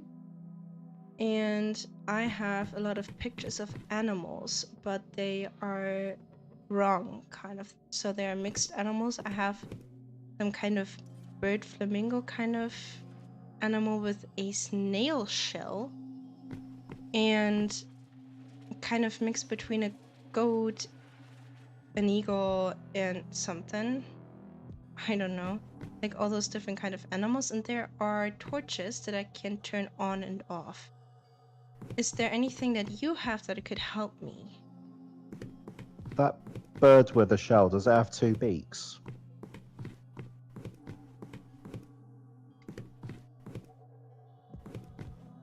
One of them does. Yeah, I think I've got the same picture then. I think not sure if that's related or not though. Any more pictures or animals? Because I also have a lot of animals with skull hats, by the way.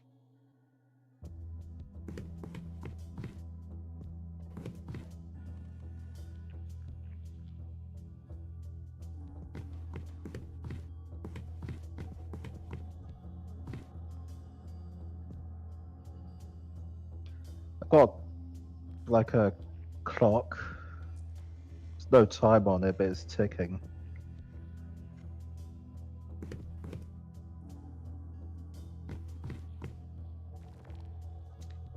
I'm not sure if I'm happy about that. But I got nothing that could be related to a clock.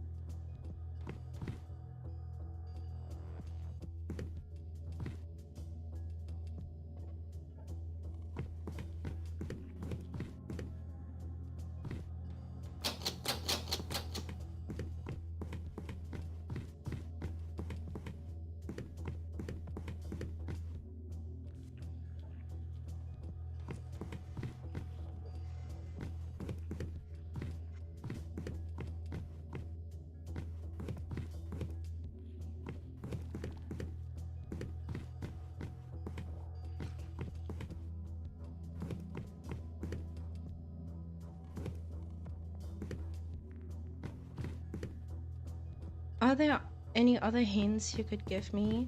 Oh, by the way, under the paintings or the pictures of the animals, there are also symbols. I don't know if that has anything to do with what you've got.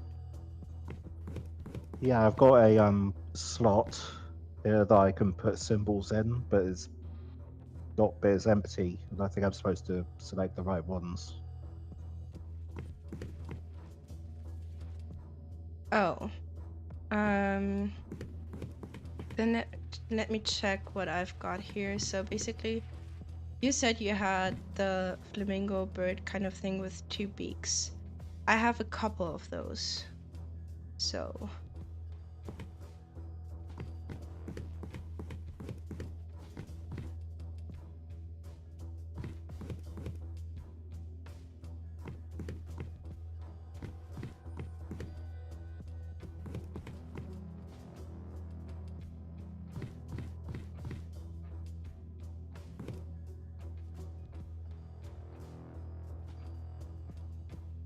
oh, is the bird, does it have like... Oh wait, no. Okay. Wait.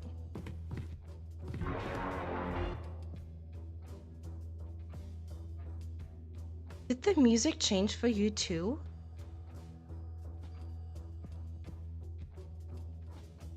That scared me. My goodness.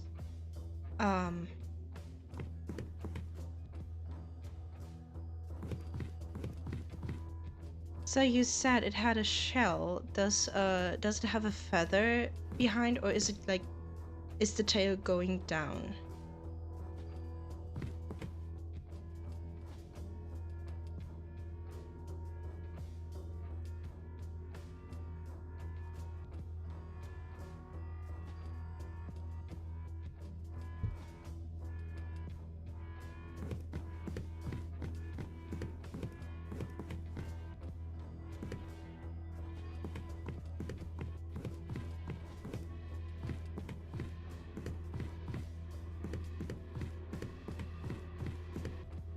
I don't like the music.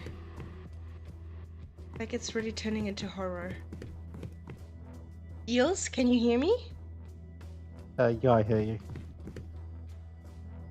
My goodness, I just got really scared because he didn't reply to me, and the music is getting kind of weird here. Sorry, I might have forgot to activate the walkie-talkie. It's got a tail feather that's going up. Okay, then the symbols I have are like an F with two arrows down.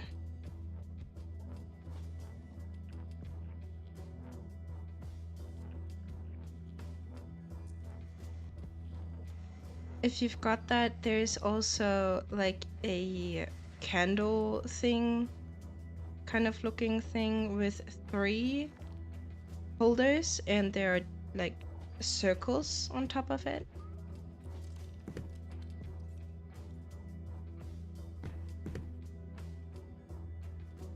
Yep, got those. And the last one is a bit complicated to explain, but there's like a I don't know if you know the Shiro sign, but there's a triangle that's pointing down, and then a lot of lines just going from there, kind of like in a T form.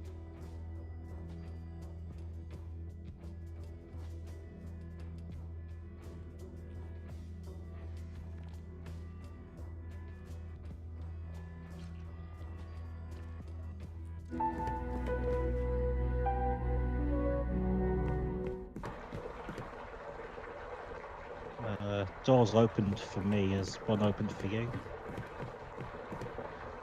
I'm checking right now, but there's I hear water or something like that.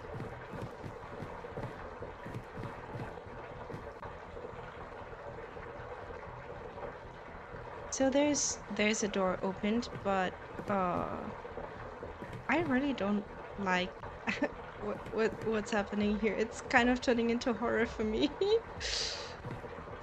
Okay, I'm scared. I hope.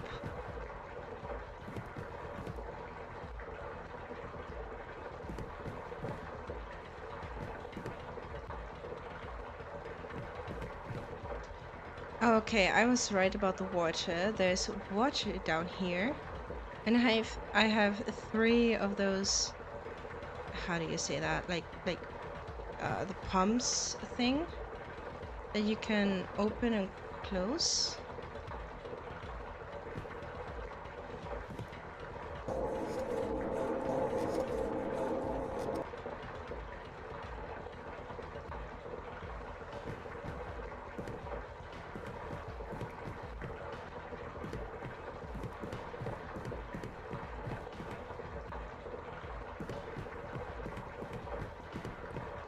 Yeah, I mean, all and there's a door with orange written above it.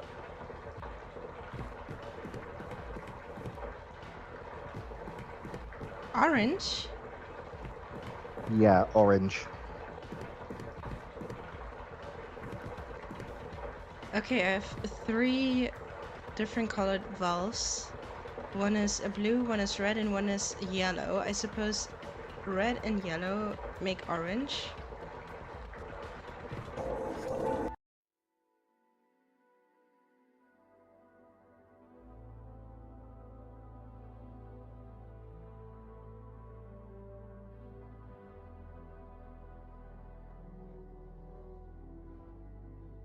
Um,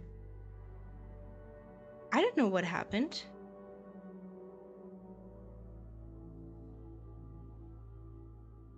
What happened?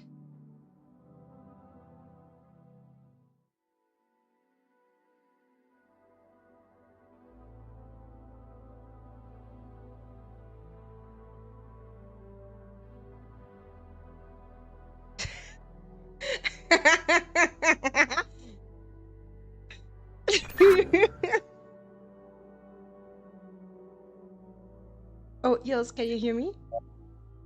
Yeah, I hear you. Yeah, I drowned too, but wait, did you drown or did I drown? Because it just cut out for me. I think we both drowned.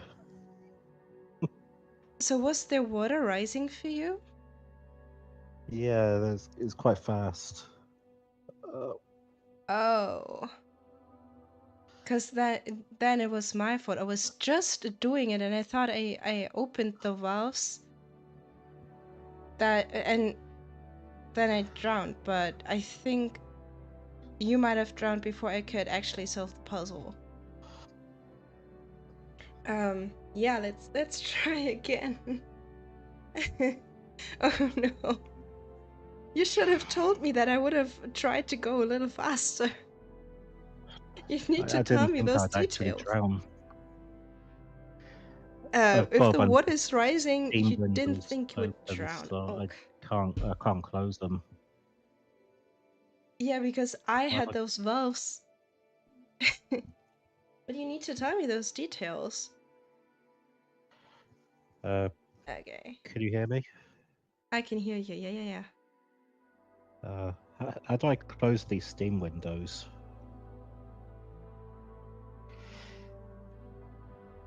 What do you mean? I got a bunch of Steam windows that just opened, and I can't close them. Oh.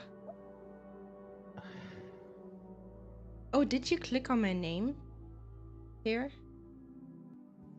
I was just trying to mark that I was ready. Yeah, I think I did that before. There, like on the upper right corner, there should be something called that says "back to game," because I had that happening as well. I don't know. Then I had the Steam stuff, and then I don't know. But yeah, Yeah, back to so game. I think I might have to restart my game because that's not working. Oh, that's So okay. just be a minute. Yeah. Well, that was interesting. I didn't know that we could drown, but he apparently did because I was so slow. Um, yeah. Oh, no, no, no, no, no, no, no, no, no, no, no. Oh, oh, oh, oh, friend. Invite. Hey, hey. Okay.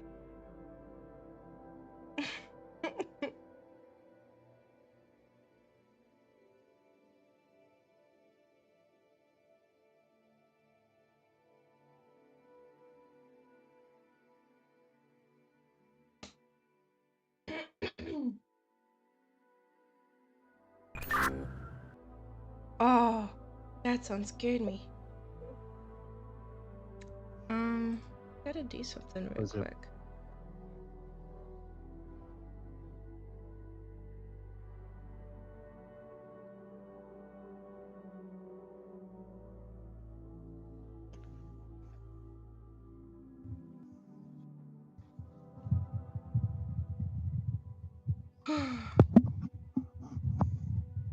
Should be fine then.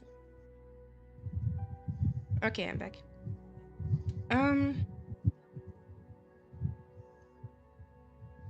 Are you making noises? Or is that like your fan or something? It's just my fan. So, Okay. can you hear it?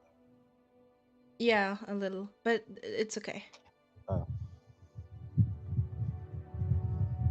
I think for me it doesn't really matter because I will just hear you like when you use the walkie-talkie.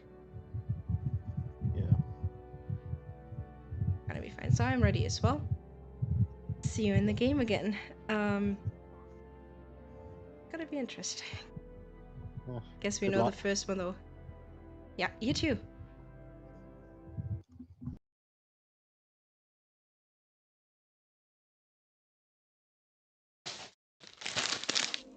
Getting some snack. I'm gonna skip that. Oh yeah. He has to skip it too apparently. Wow.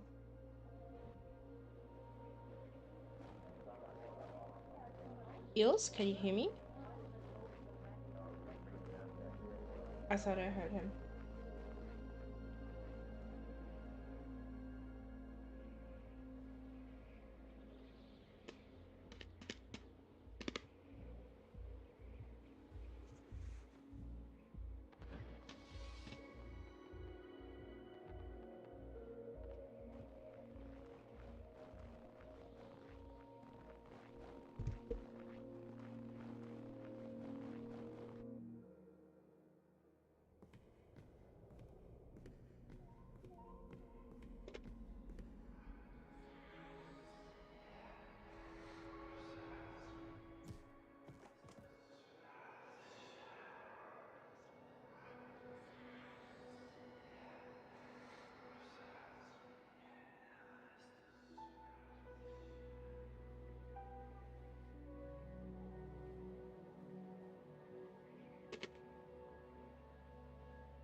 Hello, hello, hello.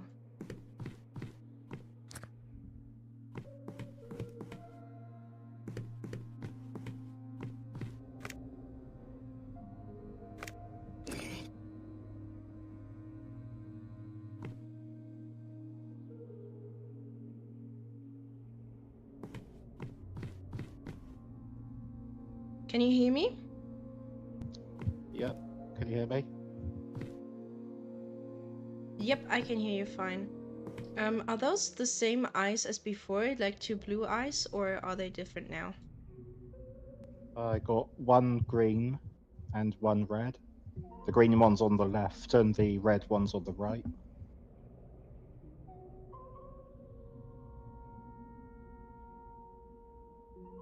Okay, so this time the first symbol is like kind of what you expect from sales going up, you know, but with more lines. There's one with less lines, but this has more lines, like one going up, then slightly down, then much up, then going down a little again, and then a little up again.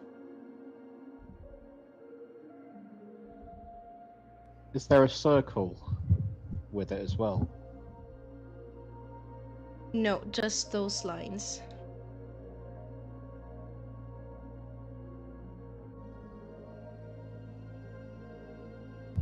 I think I got it. And the second one is an M, but with the lines going through the middle. That makes sense. Got it. Perfect. So what image do you have this time? It's the same one as last time. Okay, I'm gonna try to find it. Oh, then for me, they are the same symbols as before. Do you remember them? I think I do. Okay, I'm gonna just eat my red chips while waiting.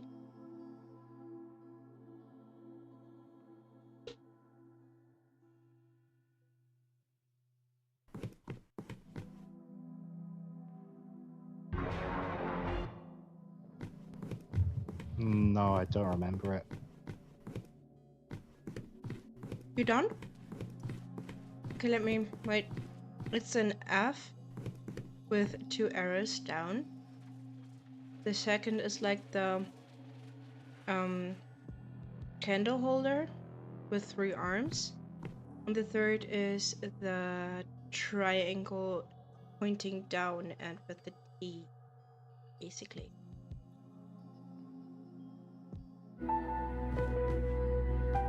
Yep, got it. Now moving fast, what do you have there? Like what color does it say? Green written above it. Alright, if we drown now, then it's probably because I'm not supposed to do the green. But I'm gonna try.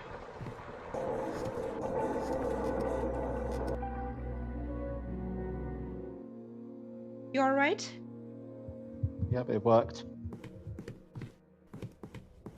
Perfect. I don't know what to do down here. I think I have to go back up then. One moment. Yeah, I'm just trapped in an empty corridor now.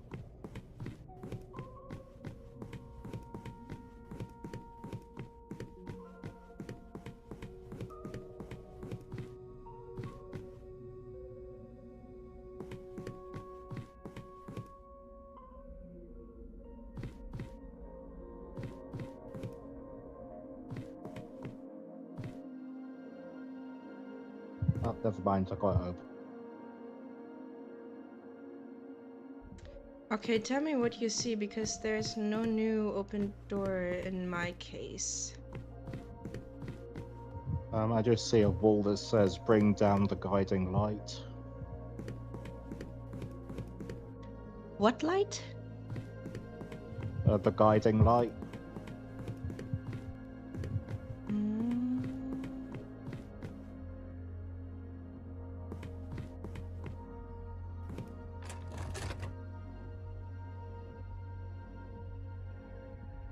I don't know if that did something, but I had a lever that I pulled. Did something happen over there? No, it's all the same here.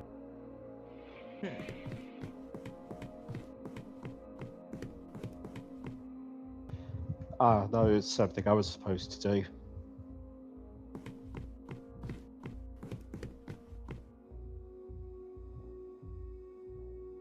What are you supposed to do? Oh! I just took down some lights, but now it's... I just took down some lights, but nothing's really changed.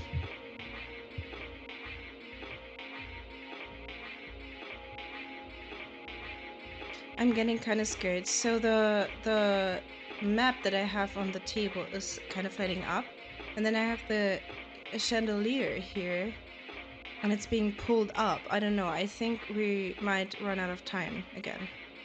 So tell me what you see.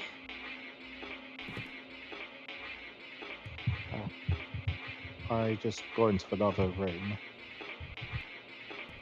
But so far I've not found anything, so I might have to look around for a bit.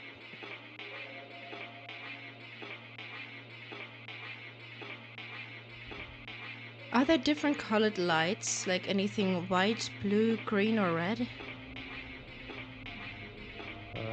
No, they looks like they're all orange.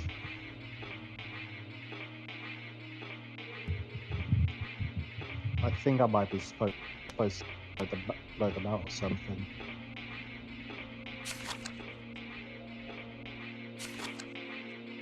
Oh, wait, do that again. Like, bring it back, because I had the lights and now they're gone. You did something.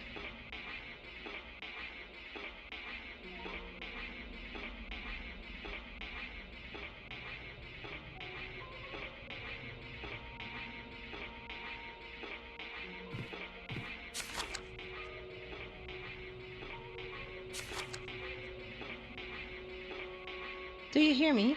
The lights are gone on the map. You did something and it's gone. I put them back on, so I can't see them anymore, and the chandelier is almost up. It's really stressing me out. Ugh. I'm going to see if there's any lights that I missed.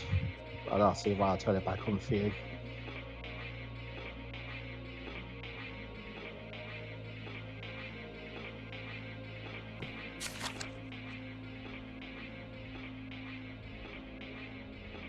No, it stresses me out. To me, this is more like a horror game here. Mommy. No, they're all back on.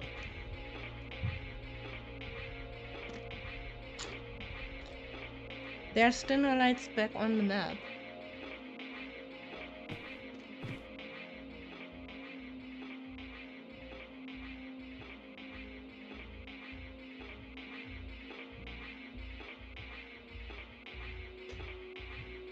Maybe it's a certain order? I hope not.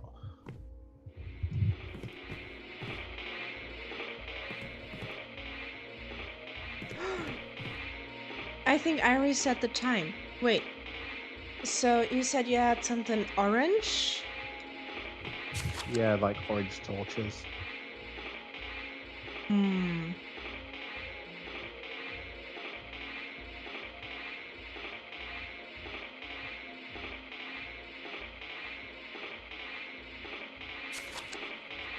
So nothing that has to do with red, green, blue, anything? I'll have a look around, see if I can find anything. Oh, there is a red triangle that's pointing towards the text, and the text is red.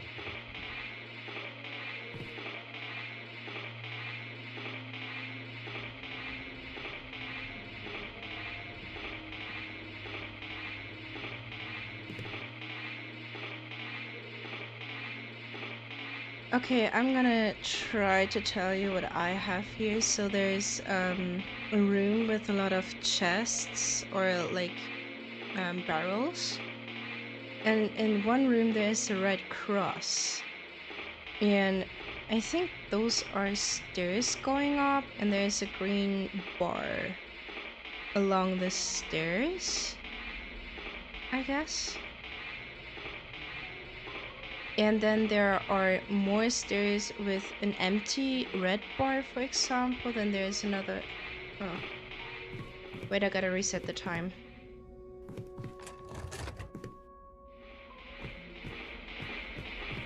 Oh,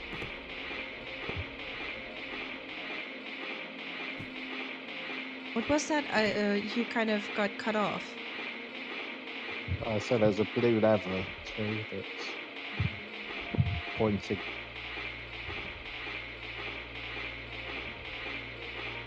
And then pull the blue lever, please. I want to see if that does anything here.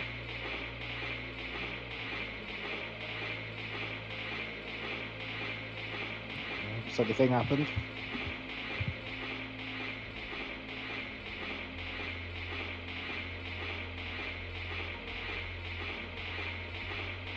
Doesn't seem like it. At least nothing on the map changed. But there also should be like some green stuff and stuff like that. I don't know. So I have one full green bar, one empty green bar, and a green cross. The same with the red and the same with the blue. And in white, I have a white bar like filled, an empty white bar, and then arrows in white that I suppose are entrance and exit points. I suppose. I'm not sure.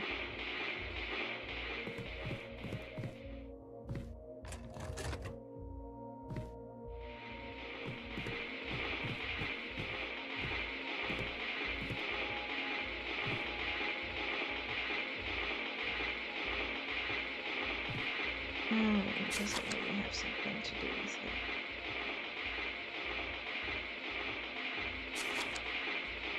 Oh.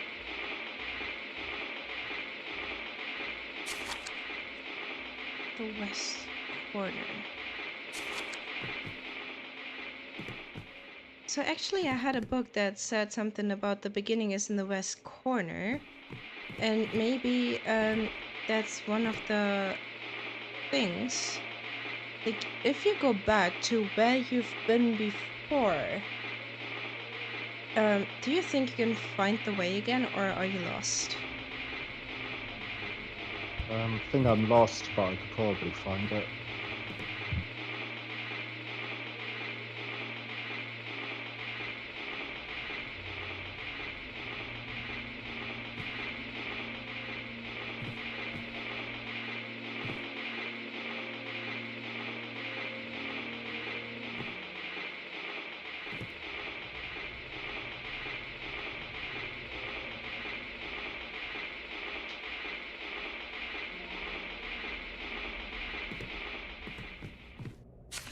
Do you have animal paintings at all around your area?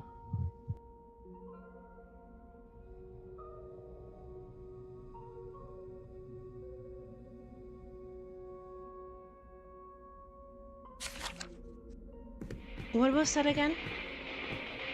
Do you have any animal paintings? I have a lot of animal paintings in the round room where I also gave you the symbols for the one that you had. Why? What do you have? Just a bunch of animal paintings. One of them is like a dog whose head was replaced with like a candle holder. Another one is a dog like sat in front of some spilt milk. Okay, those kind of paintings I do not have.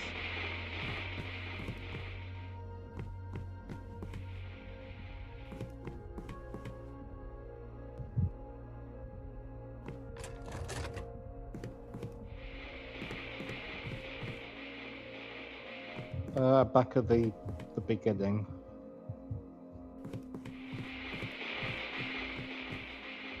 Okay, then let me try to make sense of the riddles on the books, because I think these are the descriptions. But I'm not really good with directions. If it helps, I could share my screen with you on Discord. Well, this game is designed to not share the screen because we're supposed to communicate.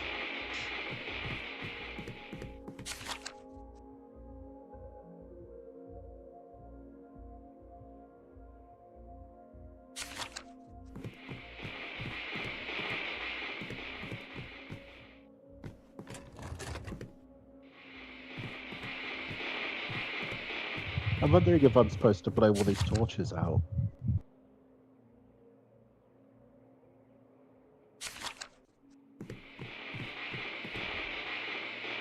I mean, in the round room, I also have a lot of torches that I can blow out, but not quite sure.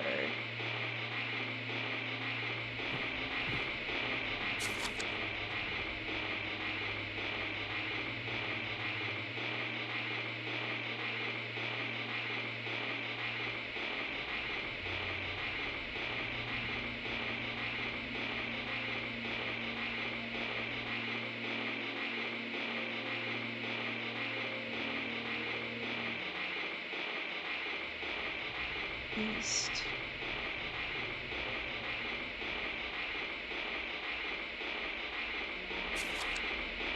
Yeah, I can't make sense of the riddle. I'm sorry. So it does say you have to go north, but before the last tile you have to turn east. I'm not sure what that means because it doesn't make sense with the map either. I'm not too sure which way would be north, though. Okay, and that would be the next problem. I wonder what happens if the chandelier is going all the way up, because I feel like this might be something where we run out of time.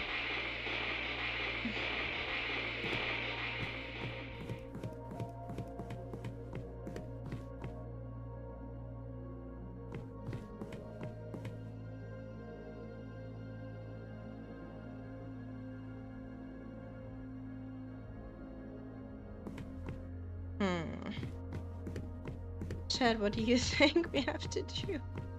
Usually I'm not about backseating, but I might need help here. This is making me go insane as well.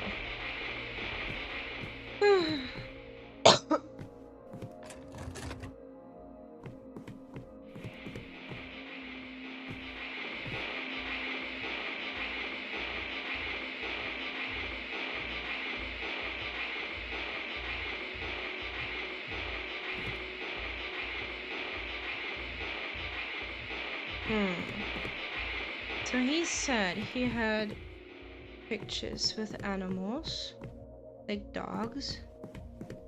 I don't have any of that. You can blow out torches. I can blow out torches in the round room. But those are not the animals like dogs that he described. Is there anything on the floor for you?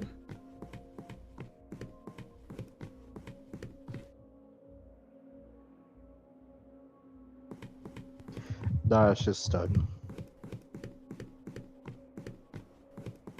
Anything about symbols again, like under the paintings or anything? No symbols, no.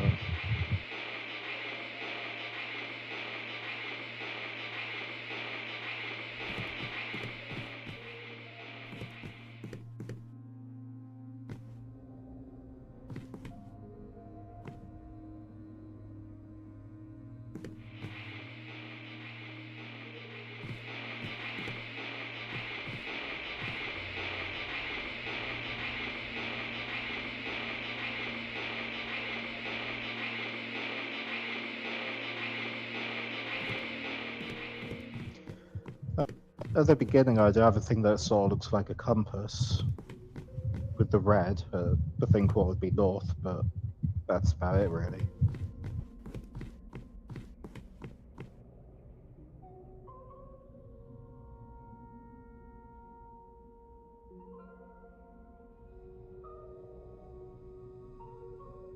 Are you sure there weren't any symbols? Because since I have a lot of books with directions, I think I have to find the right book for your directions.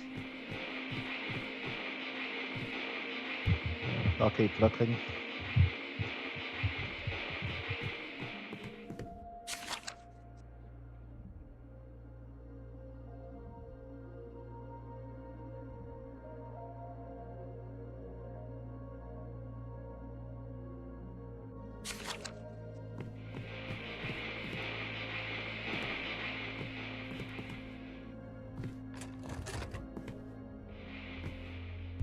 Wait, what kind of symbols are they?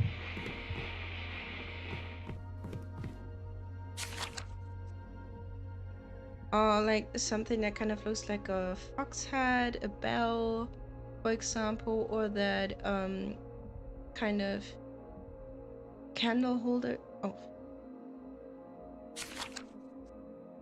I forgot to use the walkie-talkie. So they are similar symbols. Like, okay, it kind of looks like a fox head on one, or a bell, like a little bit of a hut or house with a door and two windows above it.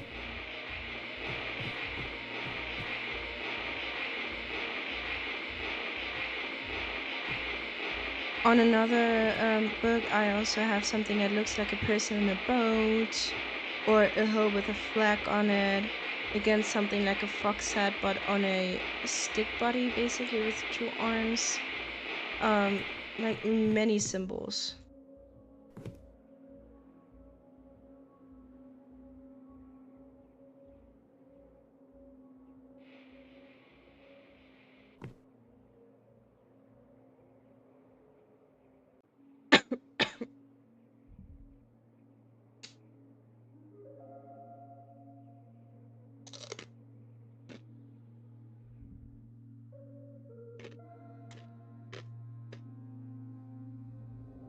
Don't forget to use the walkie-talkie, please.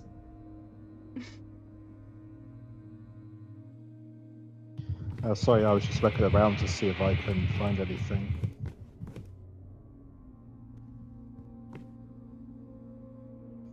Do you have any levers at all? I have the one leather that lets down the chandelier so I can see the map. What color is it? It's white.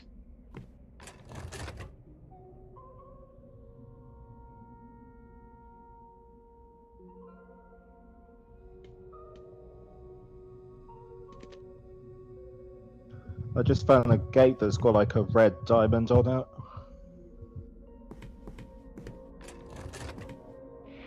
Oh, there's a green diamond as well on another gate.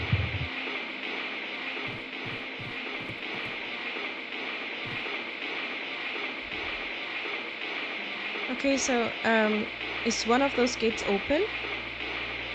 Yeah, the green one is. Okay, because I have that one bar that is green but not filled. That's probably the open gate, and next to it is a closed red gate. If you walk down, there should be another open red gate. I just found the green lever. Has anything happened? Because I just pulled it.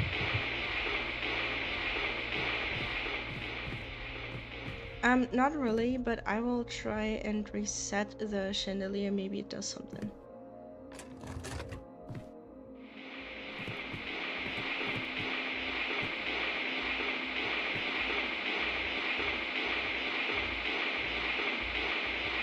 It did not change anything.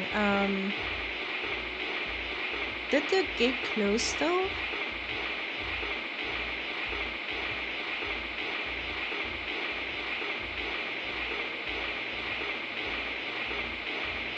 Yeah, it's closed. And it reopened when I flipped it back up as well.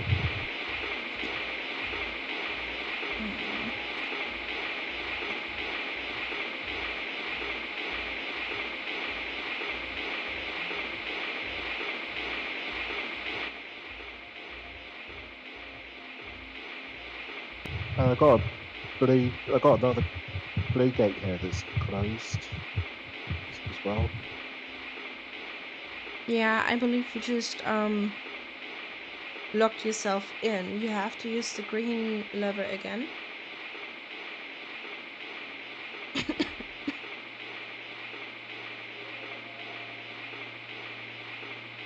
Yeah, the green gate's open and the blue gate's still closed. So I'll probably have to find the blue lever. Then go the other direction. There has to be an open red gate.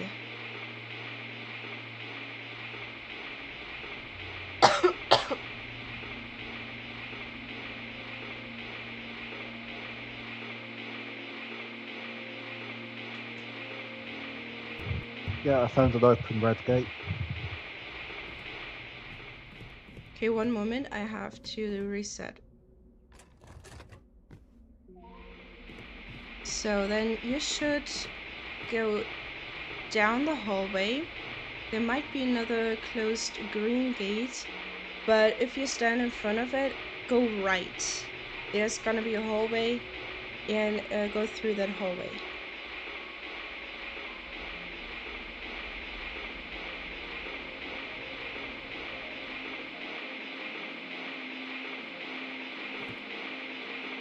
Yeah, I found a closed green gate.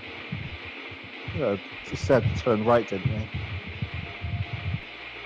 Yes, exactly. There's gonna be a hallway, like a longer one, with an open blue gate. Yep, I found the open blue gate. Go through it, and then if you keep going straight, basically. Not actually, no, not straight. The thing is, you have to turn left once. You're gonna get into a room. There should be the blue lever. Found it. So now you can open the blue lever.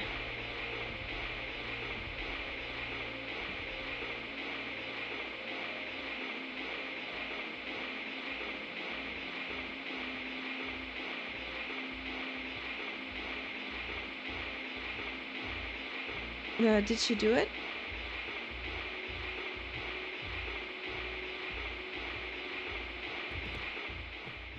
Yeah, I found the blue gate, but it's closed, so I think I might need to flip it again. No. Not. Don't go back to the gate you went through before. If you're in the room with the lever again, stay there and tell me. Yeah, I'm back in the room with the lever. Okay, because you're not supposed to go back through the hallway. Instead, if you get to the hallways again, turn left. And then you should get to another room. If you're there, then you have to go up the hallway again. Like,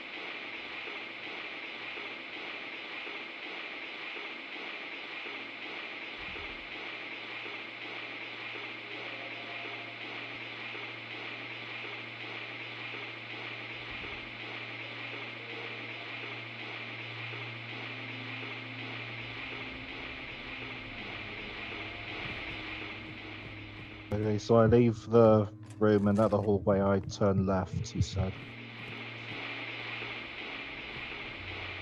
exactly. So leave the room with the blue lever, go left, and then right.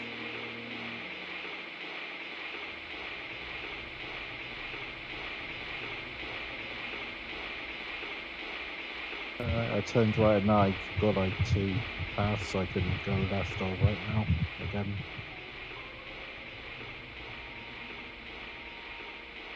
Okay, where are you right now? What do you see? Is there a white gate or an open blue gate again? I just found an open blue gate. Perfect. You should get to the room with the green lever this time.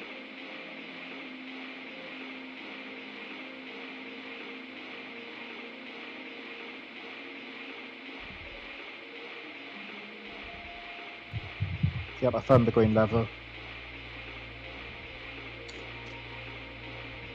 Use it. Yep, I pulled it. I believe the green gate that is close to it should be closed now. Yep, it's closed. Okay, find your way back to the blue lever again.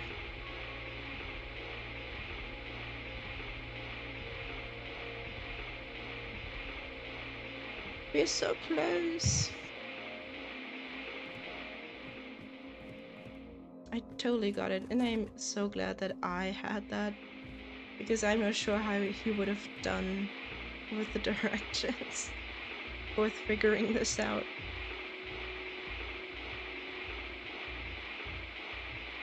Oh, was it the blue lever you said? Exactly, because you have to use that lever again to go back to the green gate that was closed before. Yep, done. Found the lever. I just need to find the gate again. Basically, if you leave the room, then it's the right, turn right, and then up the hallway.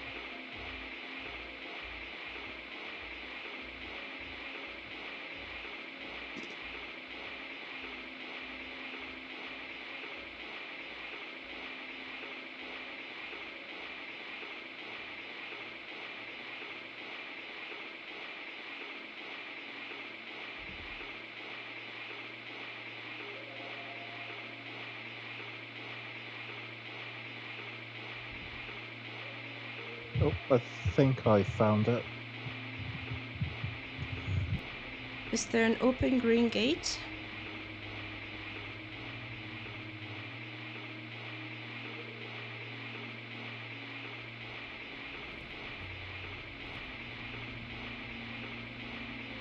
This is fun.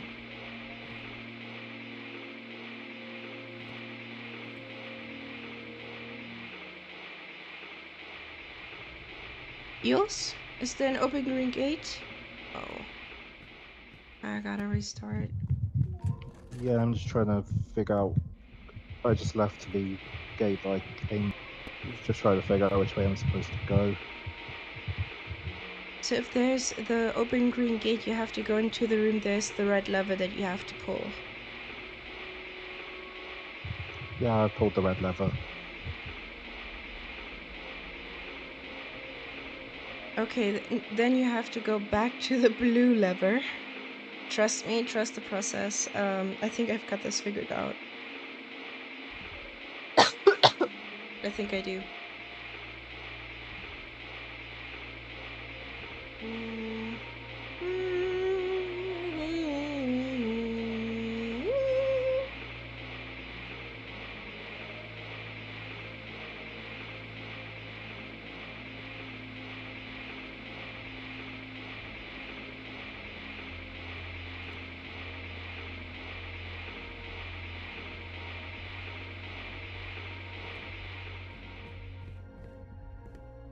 Let me know when you've found the blue lever again.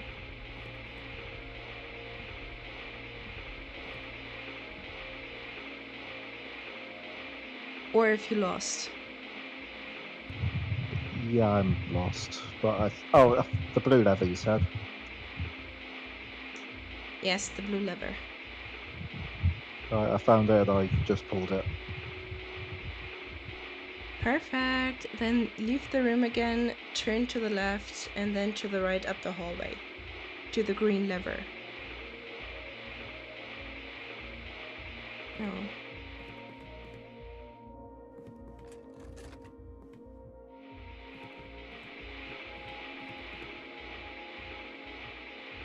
Is it going faster? Or am I imagining things?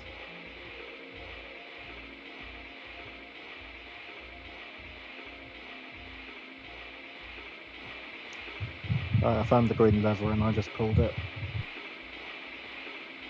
That means the green gate should be open now, and if you go through it, then to the left is the red gate that should also be open now if you pulled the red lever.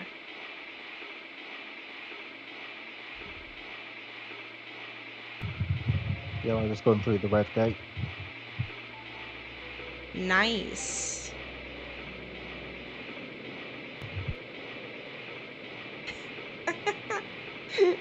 It said didn't skip lag day.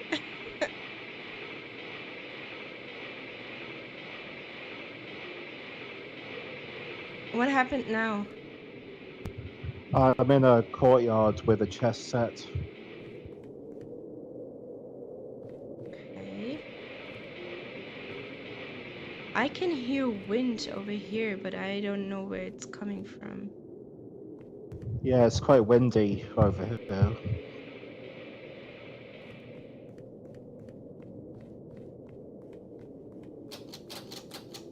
Yeah, but I hear it here as well, like all the time, and I'm still inside.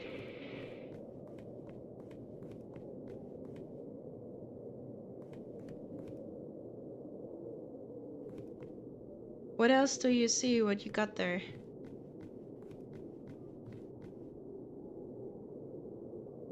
I see what I think might be a generator, but I can't do anything with it.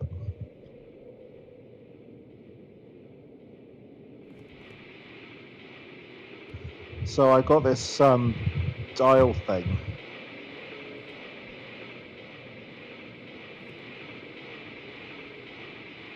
Elaborate.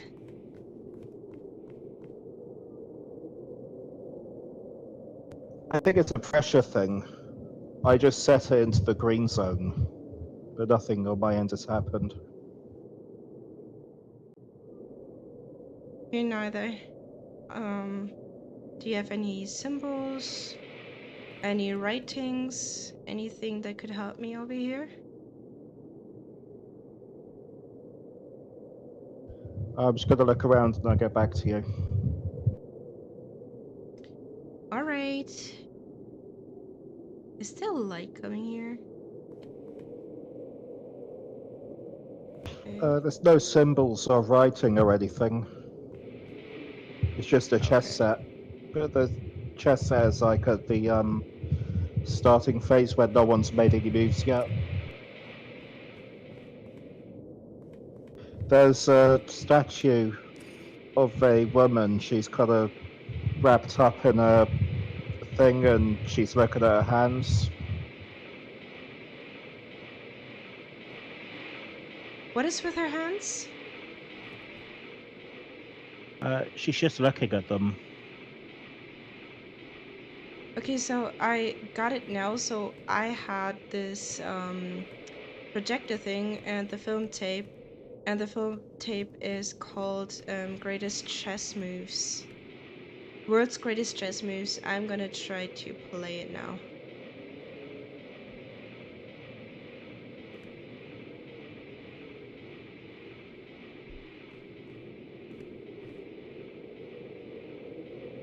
I'm gonna look around, see if I can find anything else that could be useful.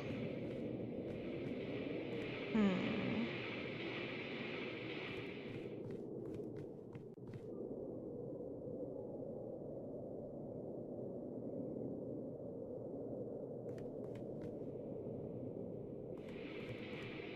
Oh, the lights are red as well. I'm not sure if that's any use to you.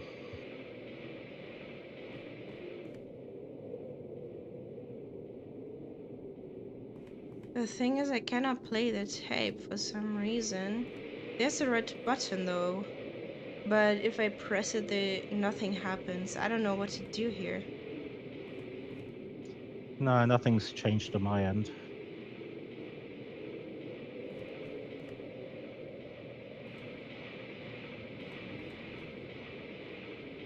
Can you interact with anything? Can it stop? This is so annoying. Doesn't look like it, no.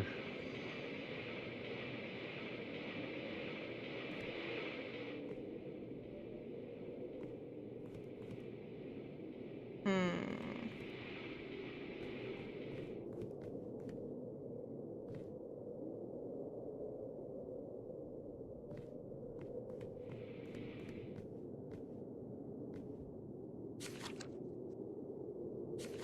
Actually, I think I might have found something.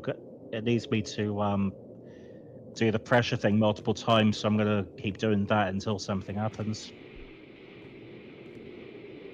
Okay.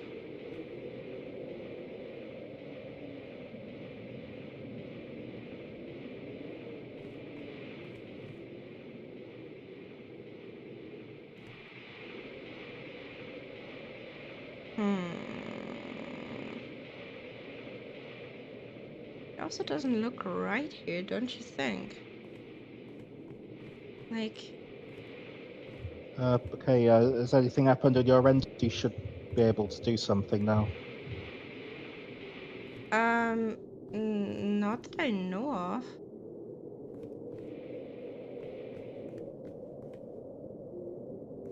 So there should be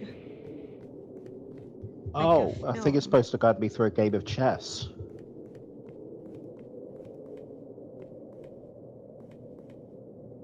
I am supposed to guide you through a game of chess. Yeah, it looks like it, 'cause I can interact with the chessboard now. The thing is, I was trying to play the tape, but it's not working. And it seems like there's also no tape in there at all. Like film tape. Ah, wait, I was able to interact with it. Wait. Okay, I got it. Like the film is playing. So white is moving from E2 to E4. Oh!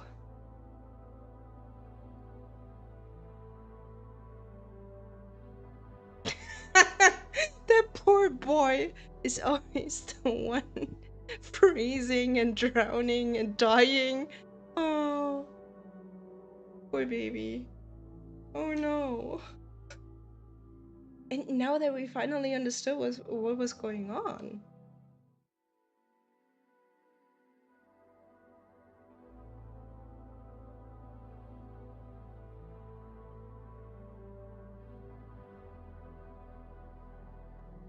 Okay. Hi. So, As soon as I figure it out, um, actually, one question: can't you like click retry from checkpoint? retry from checkpoint. Yeah, because it does show me like when we die, then it usually shows retry from checkpoint. I click it and then it says 1 out of 2, and then at some point we're just back here. Because now we have to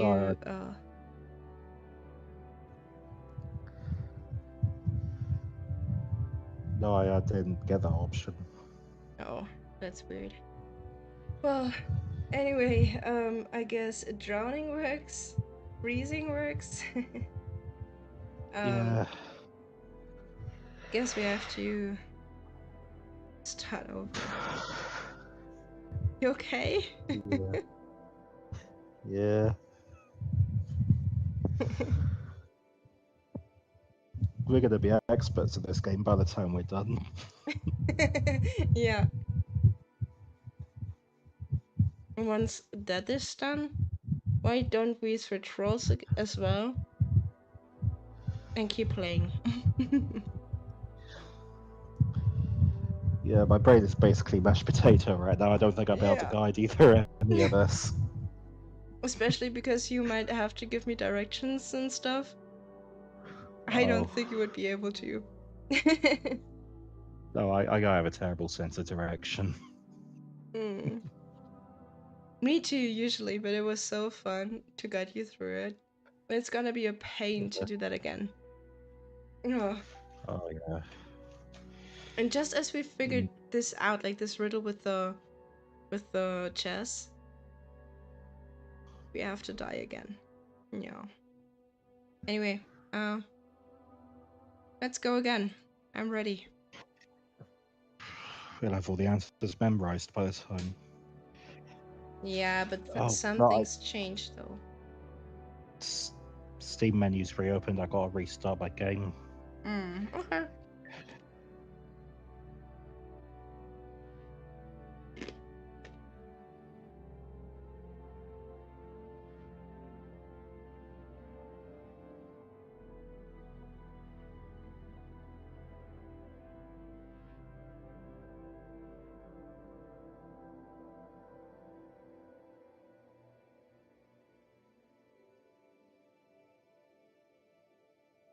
So basically, you have all the We Were Here series. We could play more in the future if you liked it.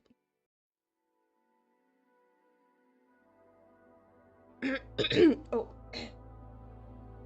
got bright chips stuck in my throat. Okay, the invite. Huh? Surprise. Hello. Welcome back. By the way, you can also skip the intro, you know? Because if you don't skip, I have to watch it as well. See you then. Oh, it said loading checkpoint.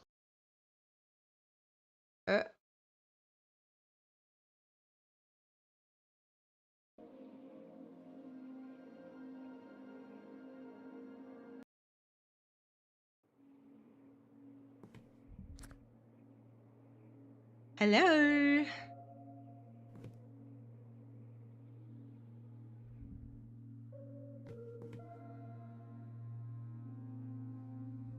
Hello, hello.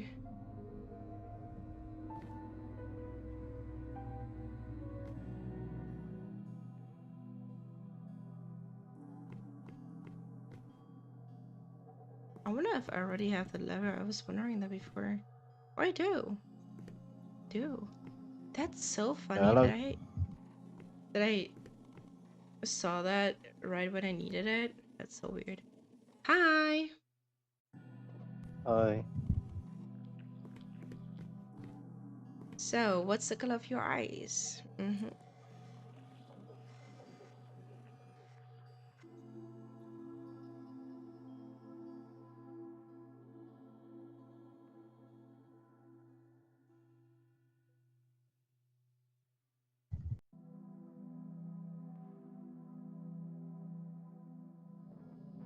Yes.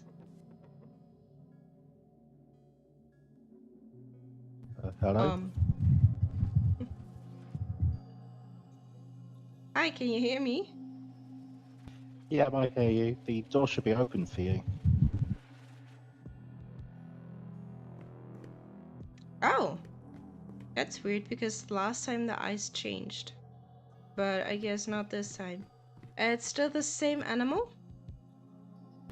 No, it's a bird with a goat head. It's got 4 legs.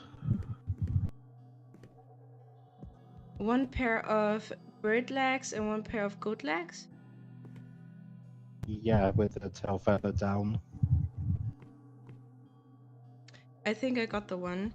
So the symbols are a fox head on a stick body, basically. The second one is like a little bug, and the third symbol is the same as before, the triangle pointing down and with the T. You guys, this game is amazing. It kind of has horror elements, or at least to me, because I don't play What were the horror. other 2? The first two? The last 2. So the middle one is like a little bug on a on a line. And the third one is the triangle pointing down and with the T kind of lines.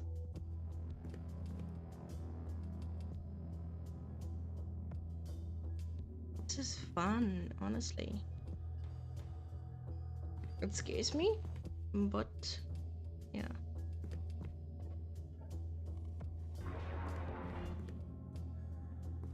I think it worked, didn't it? Wasn't the... Huh?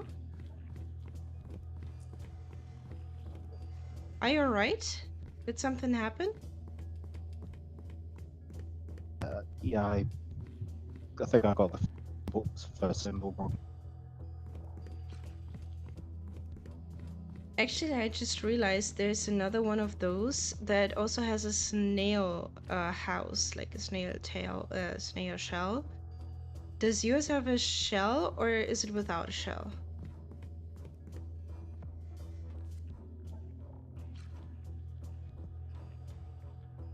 Guess that's gonna be important.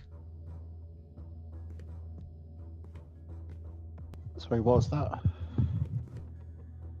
Does the animal in the painting have a snail house, like a snail shell, or is it without a snail shell and just has another set of wings? There's no shell, but it's got a set of wings. Okay, then let me walk you through it again. The first one looks kind of like a fox head and a stick, like with a stick body, like with just the arms. Give him Yep, time I got to that set one. it up. Okay. The second one kind of looks like a bug or a turtle, like a head on top, a round body with a cross through it, and legs coming out of it, and there's a line underneath. Yep, I got that one. And then we have the triangle pointing down with the T kind of lines at it as well. Oh, I think it worked. Perfect. Yeah, it worked. I got the water again. What's the color? Got purple this time. Perfect, I'm on it. Like already being experts here.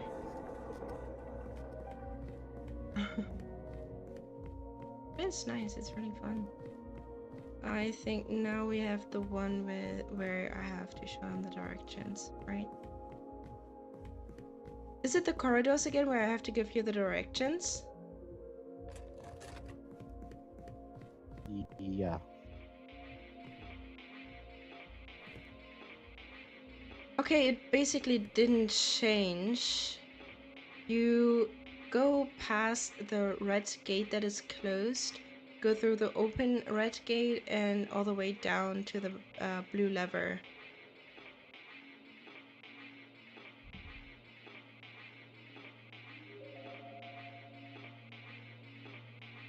The blue lever's pulled. I think I'm supposed to turn right on the left, isn't it?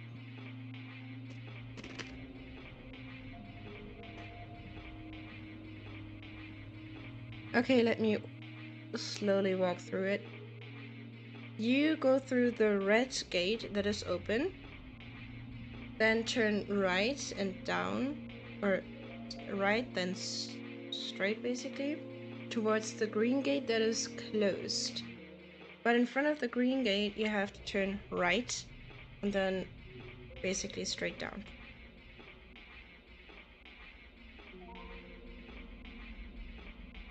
Just tell me when you're at the open blue gate. If he gets this far. I have faith in him, I I just went the wrong think. way. I found the closed blue gate, so I gotta try and find it again. Mm-hmm.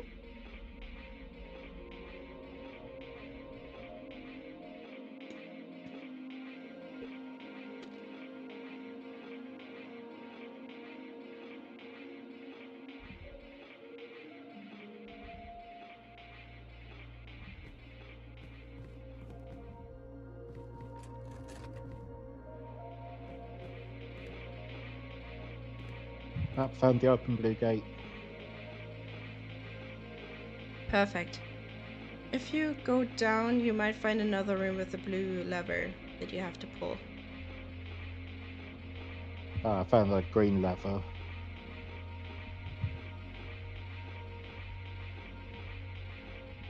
How did you do that? I don't know, it's just there.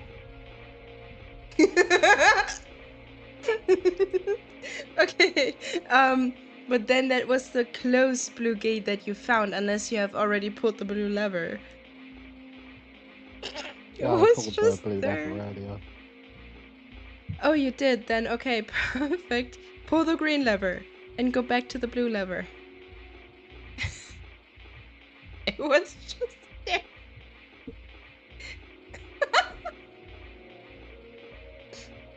I'm too tired for this.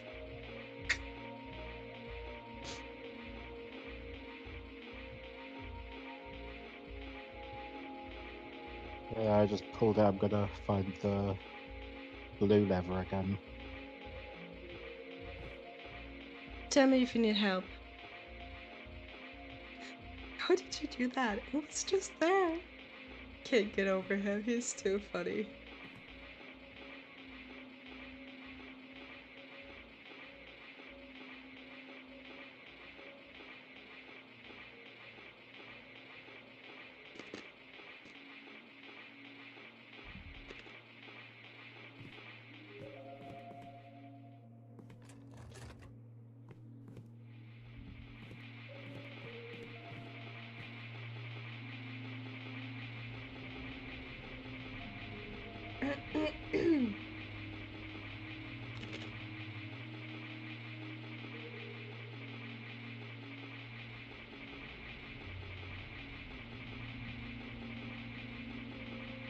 Alright, I'm back at the blue lever. Did you already pull it?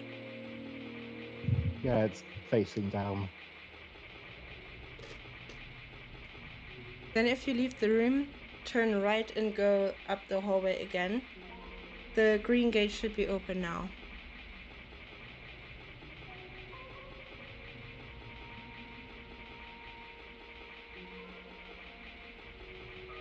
The blue gate's down. In the big long hallway, then you have to pull the lever again.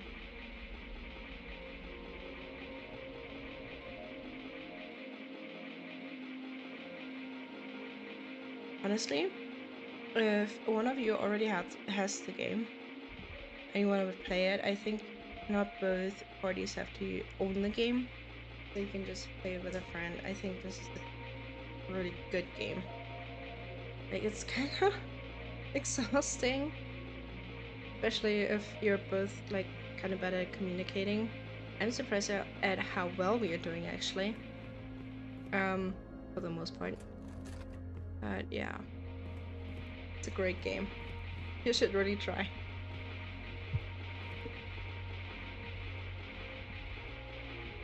Alright, I'm at the red lever. Already pulled? Yep.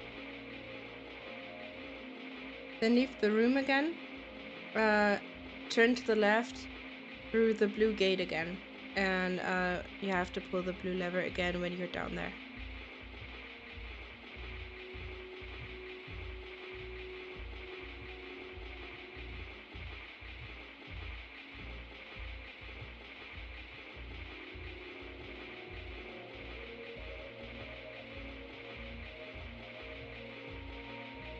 I'm actually pretty proud of him, I have to admit.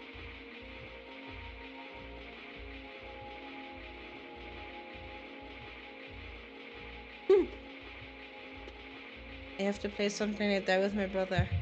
It's gonna be chaotic, I'm telling you.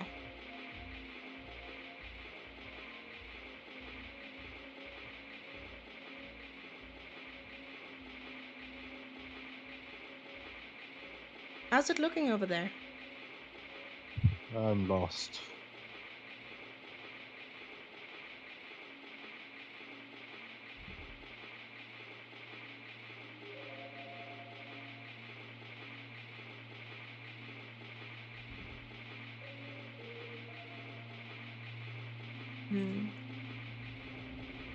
Sorry, I just realized that I forgot to change the category. I had to do that real quick.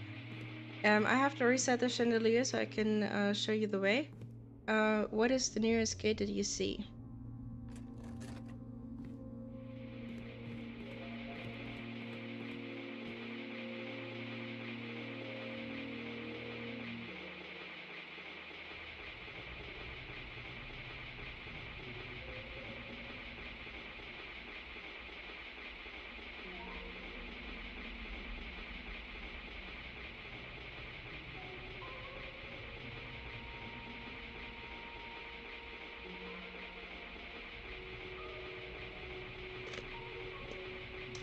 I think you forgot to use the walkie-talkie again. Where are you at? Like what gate? Open, closed, what color?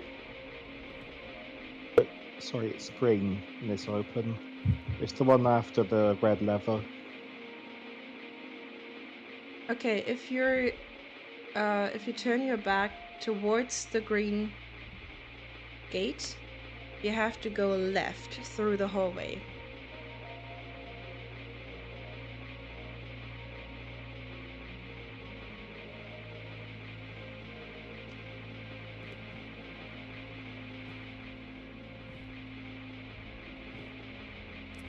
I just got through an open blue gate.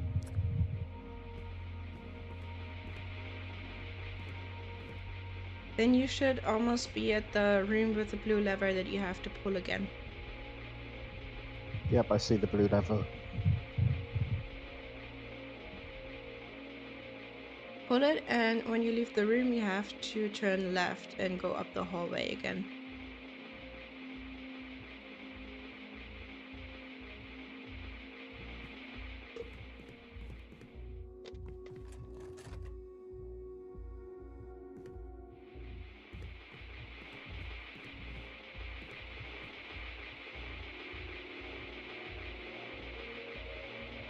Yep, And I'm at addicted green first. lever now. Pull, go through the open green gate then, and to the left is the open red gate now. If you pulled the red lever before. If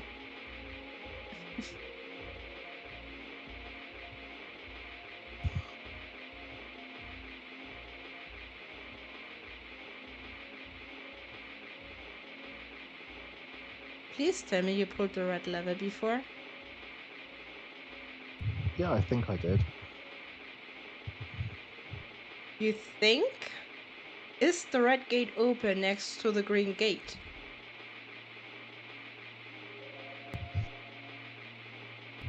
I think I got lost in, so I just found my way back on the blue lever. Oh. Then I'll leave the room to the left.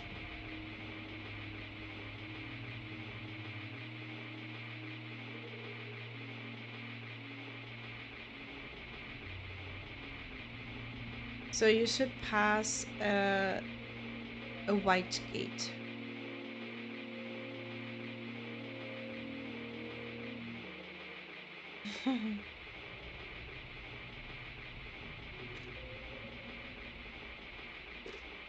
Okay. Is he okay?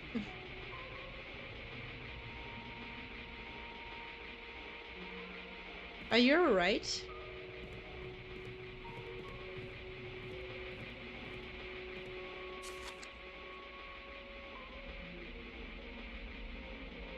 Yeah, green gate. Exit the room. Turn left, you said? Yeah, there should be a red gate. That should be open now. Like right next to the green. Yep. Oh, I hear the wind already. Then I'm gonna put up the film tape and you just have to do the pressure thing again.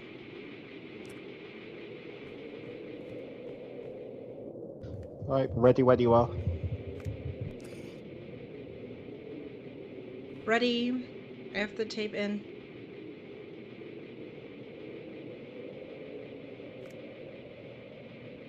Oh, I think I'll need to know which squares are moving as well.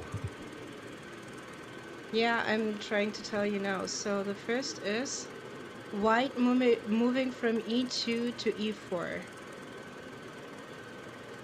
And black is moving from E8 to E5.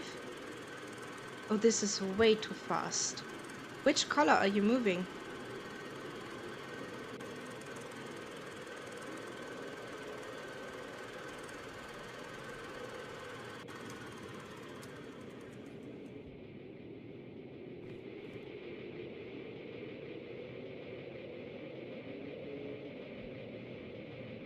Eels, where are you at? Like, what color do you play? What do I have to tell you?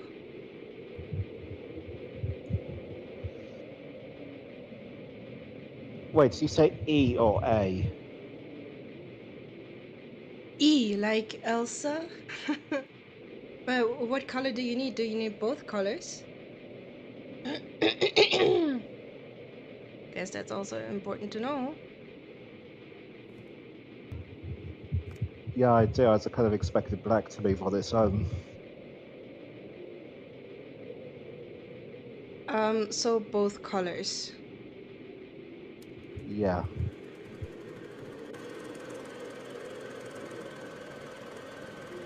So E2 to E4, E8 to E5, F1 to C4, B7 to B6, and now I'm lost.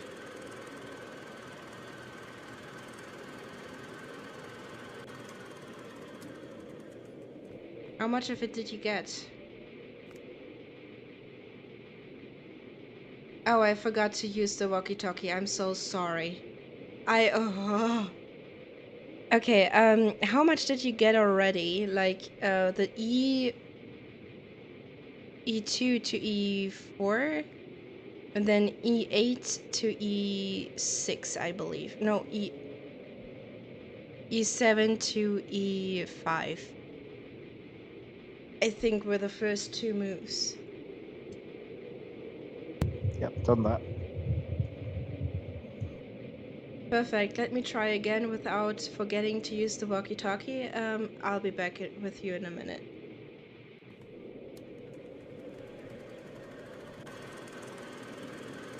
So I'm watching again now. You had E2 to E4, E7 to E5, then we have F1 to C4, then B7 to B6, the queen from D1 to F3, and now I'm lost. Which one's the queen?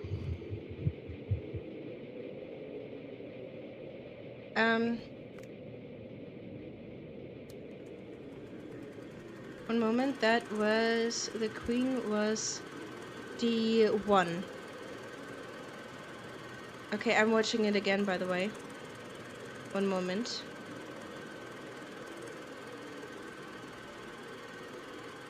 F1 to C4, then B7 to B6, D1 to F3, then B8 to C6.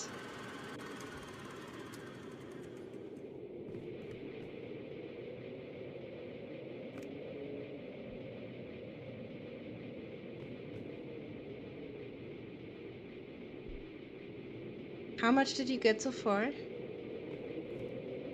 I just made a third move.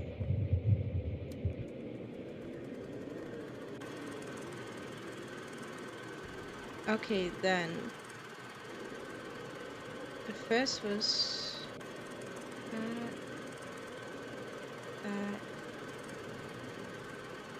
So the third was F1 to C4, then B7 to B6.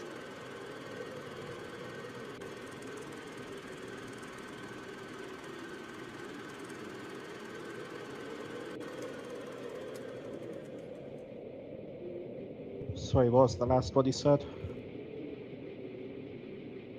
B7 to B6.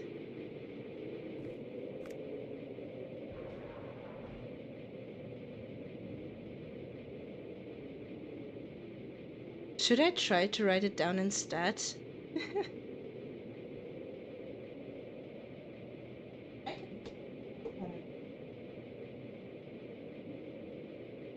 No, I couldn't. Right.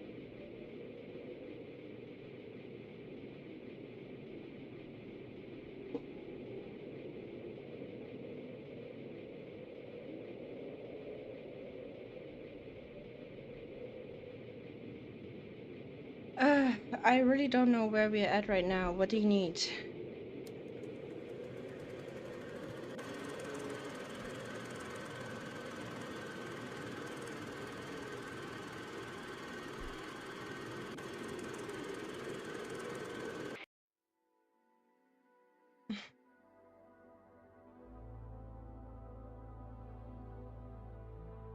Wow.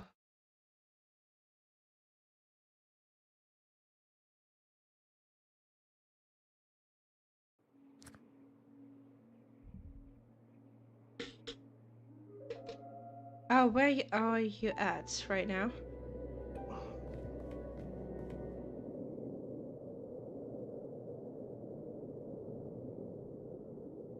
We froze again. Eels, where are you at? Oh, you're probably outside, right?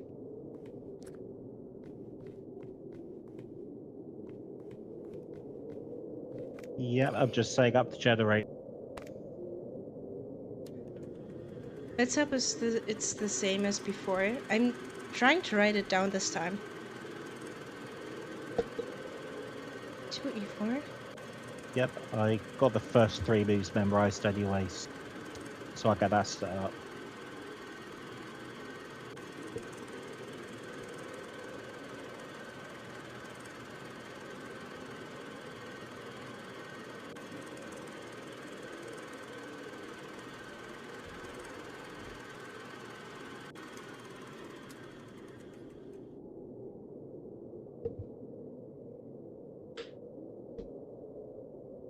Okay, just to make sure, the first three moves were e2 to e4, then e7 to e5, then f1 to c4.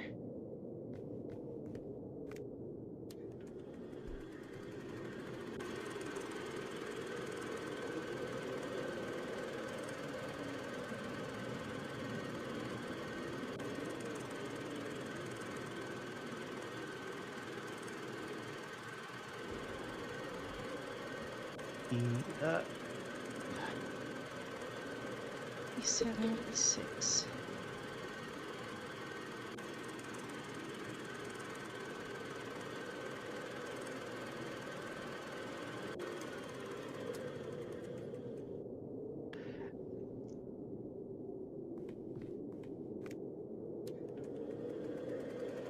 I'm actually trying to write this down right now. After f1 to c4, it's b7 to b6. That's black walking. And then white is pulling the queen from d1 to f3.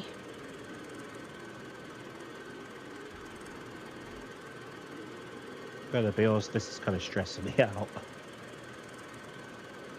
Me too, buddy, me too.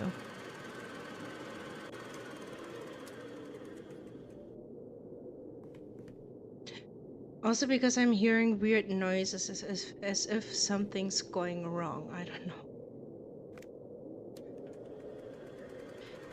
After the queen moving, black is moving the horse from b8 to c6.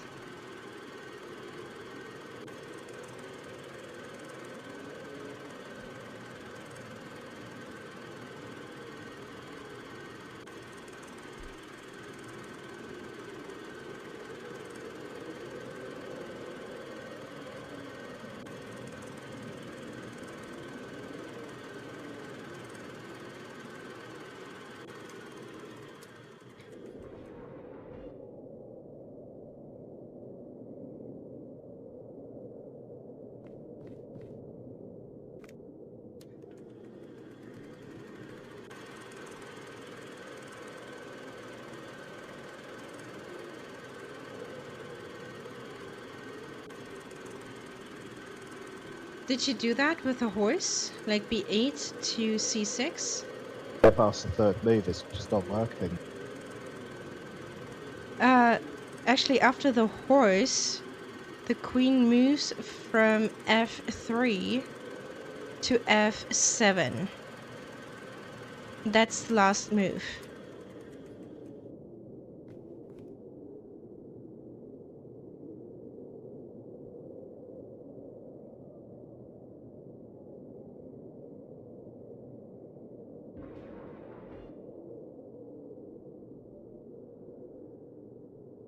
Did you move something? Because I had the noise that something went wrong again. Yeah, like I said, I can't get past the third move. Oh, is it like resetting for you every time? Yeah, whenever I make a wrong move, it just resets.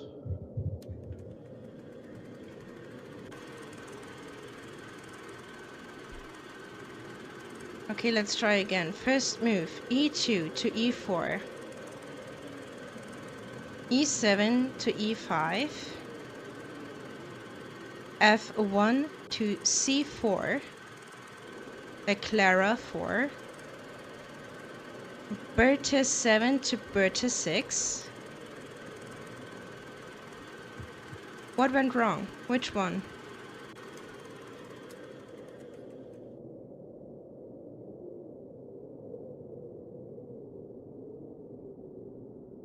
Eels? Yeah, it's just reset again, so I'm gotta do it.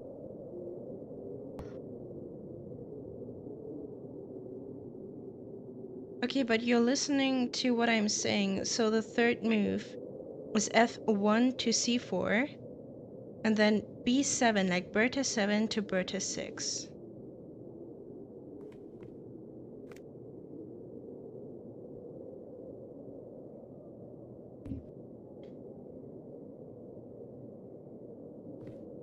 If you got that pause there, and I'm gonna give you the next ones.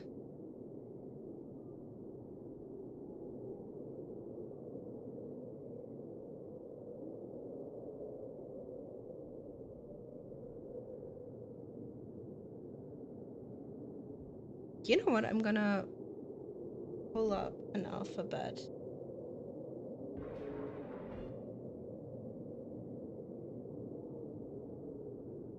Hey, what piece is the F piece? Because I think I might be counting it wrong. Oh, It's retrying.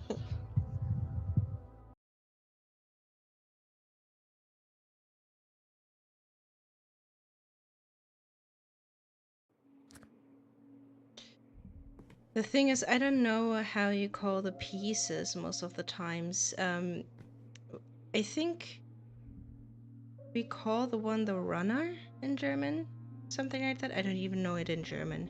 That's the F piece, I believe.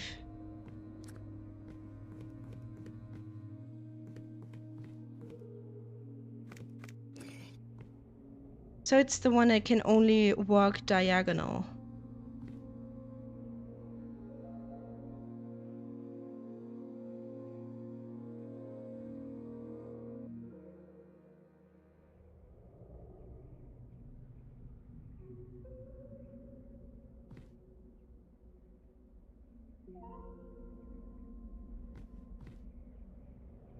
What are you doing? I cannot watch the movie. Oh, yeah.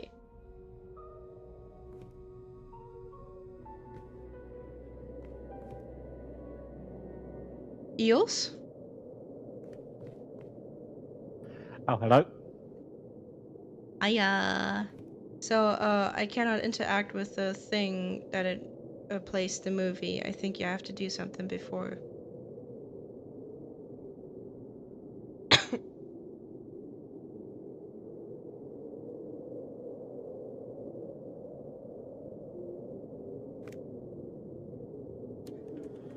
There we go.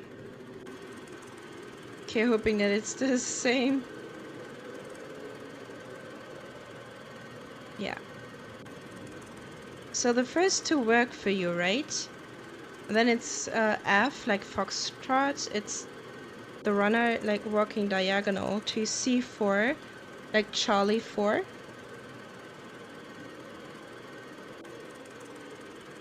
It's the white one, though.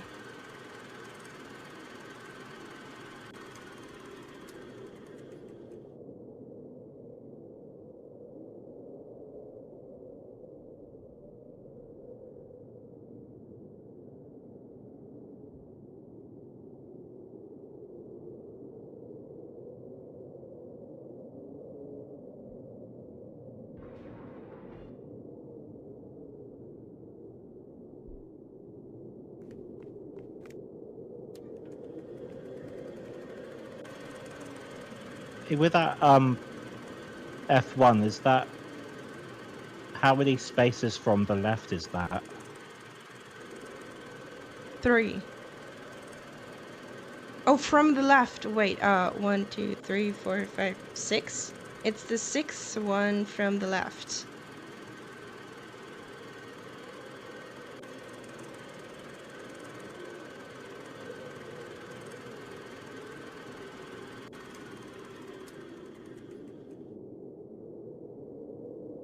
What is going on? Help? Chat, help. What is going on? I wish you could go into a stream and be like, okay, we're here to help.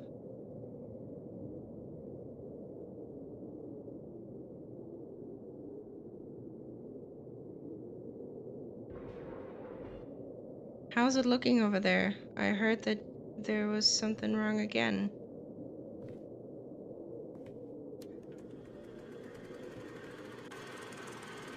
Yeah. Yeah, I'm just trying to get the third move to work.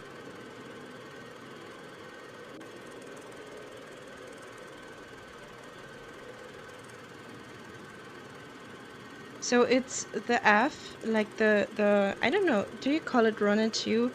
Like with the cross the little cross in the middle, like a plus sign, that moves from F, like Foxtrot 1, to Charlie 4. You got that right?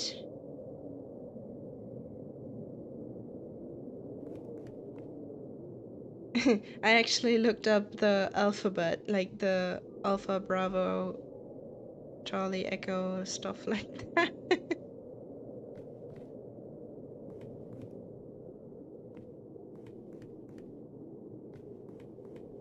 You could name the dogs that. Like Alpha, Bravo, Charlie.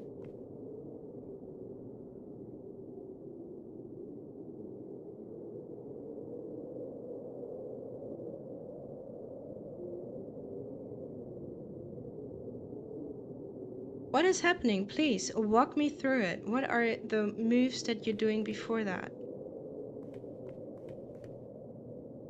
Or am I doing something wrong? Right, so I just done E1 to E4 again. And then I did the same for black.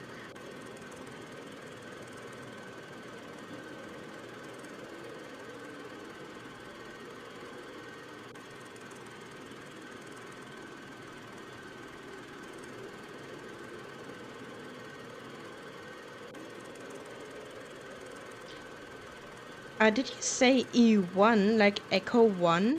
Because that would be Echo 2. Because E1 would be the king, I believe. I mean, you wouldn't be able to do that, but yeah. Echo 2 to Echo 4. Echo 7 to Echo 5, that's the black one. And then Foxtrot 1 to Charlie 4. Make sense?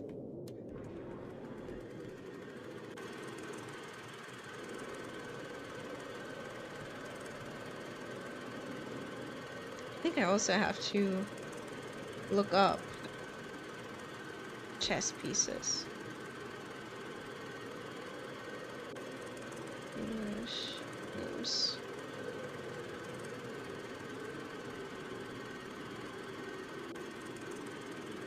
Oh, it's the bishop.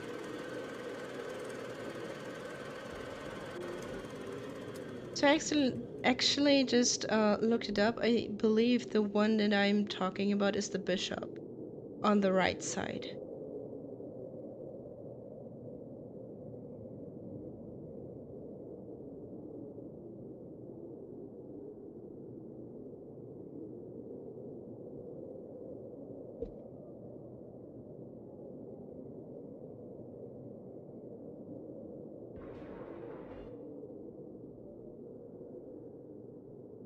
Yeah, I'm doing that, but it keeps resetting.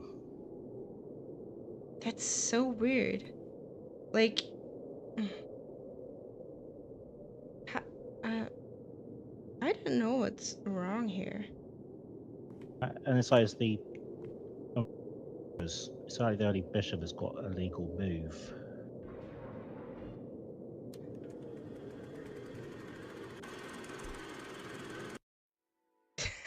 Oh no. Oh goodness.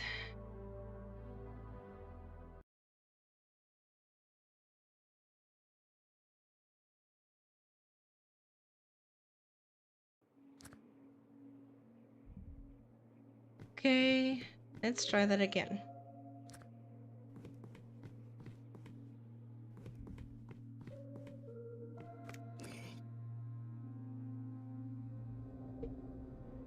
Hello? Hi. Okay, let's try it again. Yeah, do you have the moves written down at all? Because I'm thinking maybe if I write them down on my phone so I can reference them.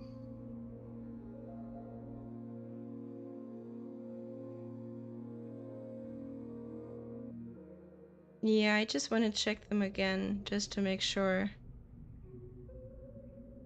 Can you just do the pressure thing again so I can watch the film?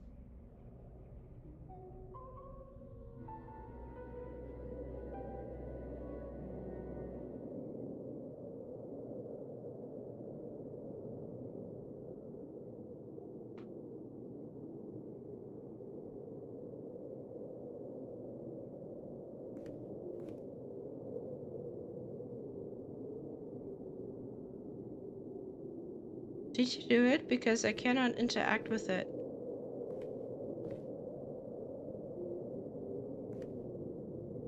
Yep, just doing it now.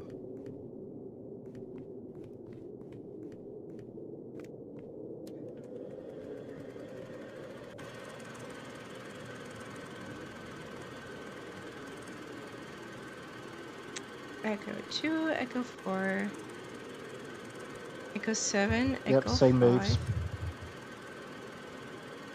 F1 to Charlie 4, B7, B6, D1 to F3, B8, C6.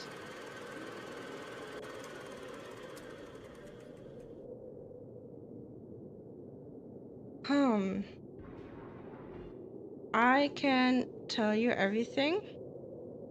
Like Echo 2 to Echo 4. That's the white pawn. Echo 7 to Echo 5. That's the black pawn. Okay, wait. Are you ready to write this down?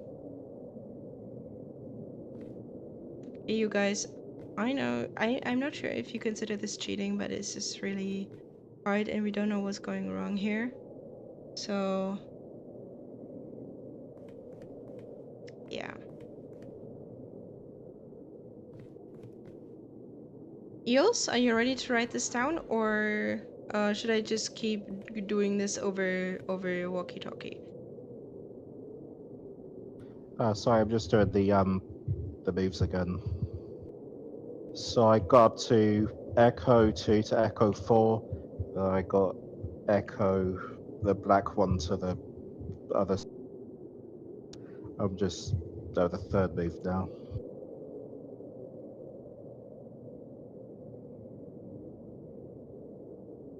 Okay, the third move seems to be still wrong, which I don't understand. If it's the bishop, the white bishop, moving from Foxtrot 1, like F1 to Charlie 4.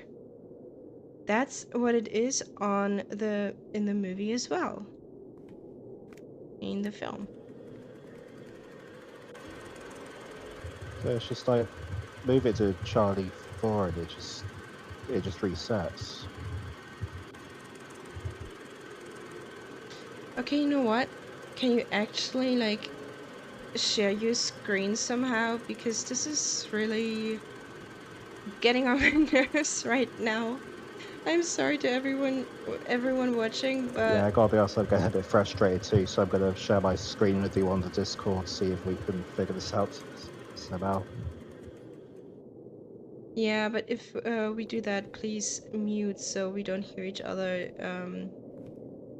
Although it doesn't matter because we have to use the walkie-talkie. Just show your screen. I'll be in Discord soon.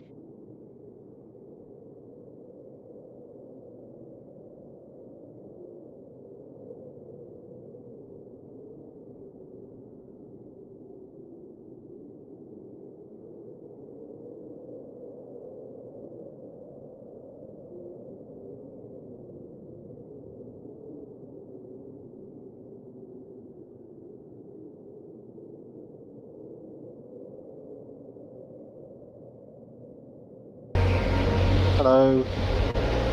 Hi. Okay.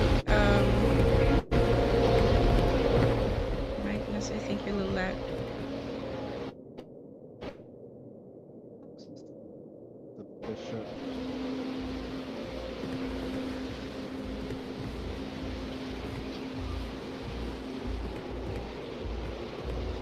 Wait, you have to go from the other side though. Like on the other side. No, not from black, but this one.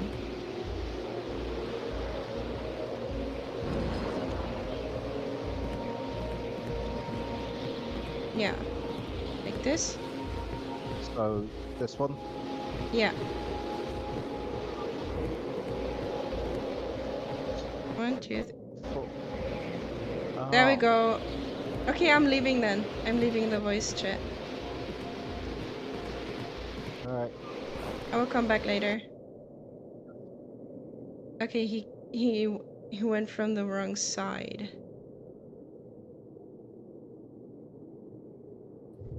Hey, can you hear me? Yep, I can hear you. So, you also kind of have to look from the other side, from the right side, basically. There was that problem the whole time, I think.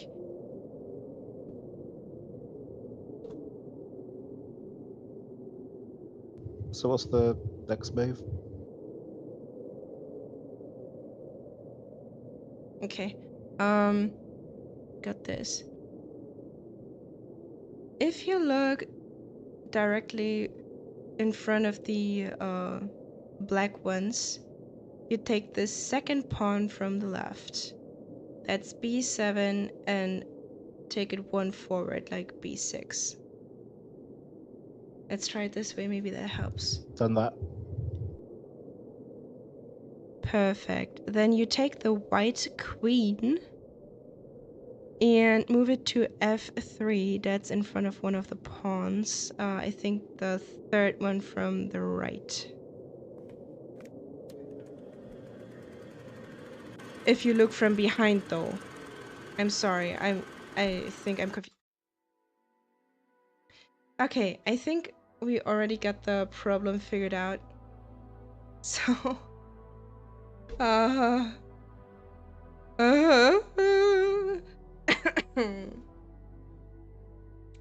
yeah. We got the whole problem figured out, though.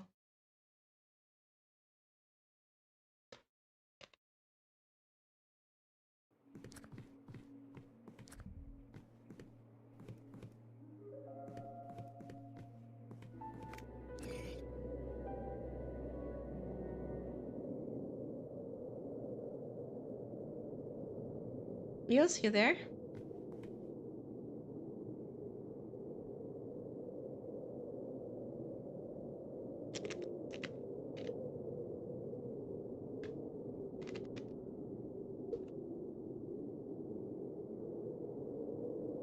Yep. And I'm gonna try and speed run this bit. Alright, tell me where you are.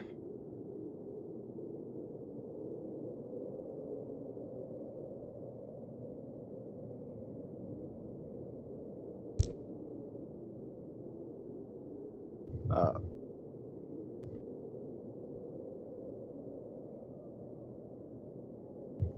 I forgot which what it was now. You mean the third move?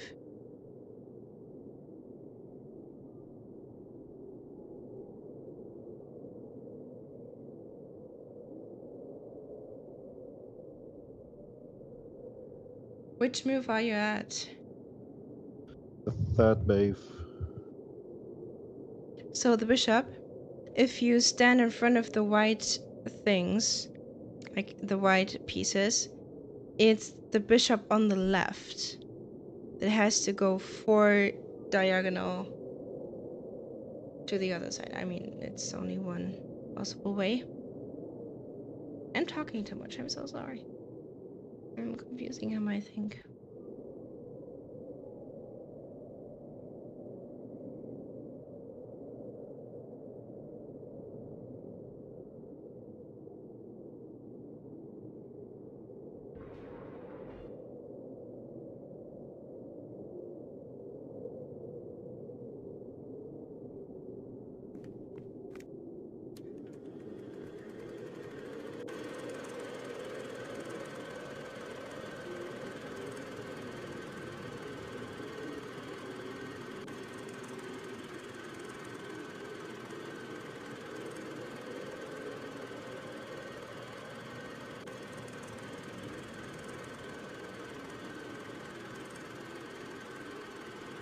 So let me know where you're at.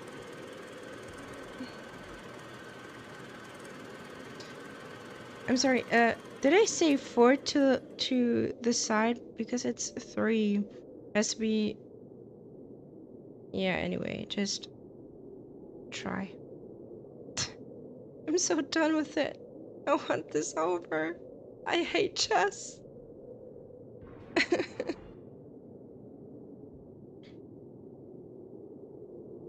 Eels, what are you doing again? Are you standing in front of them or behind them?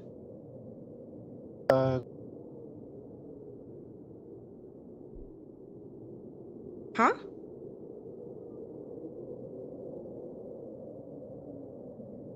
You got cut off. What was that?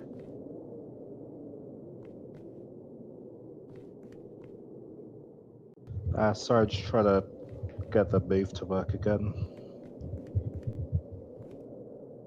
So if you stand in front of the white pieces, right? Like in the middle of the board, it's the one on the left. But you have to move 3 spaces, basically.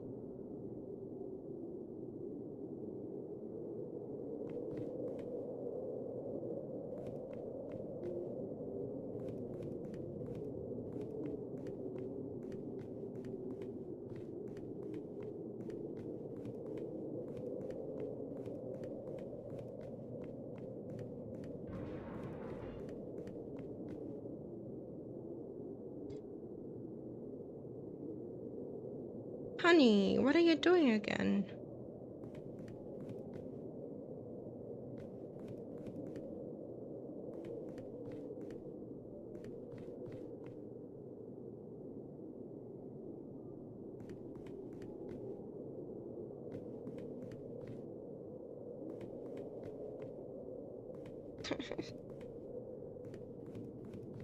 Desperate.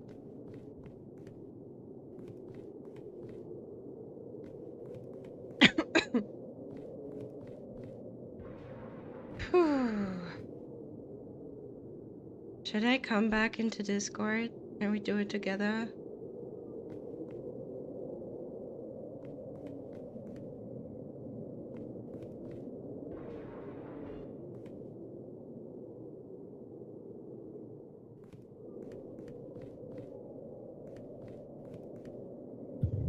I think so. It's probably. I just can't get it to work. Alright, I'm on my way.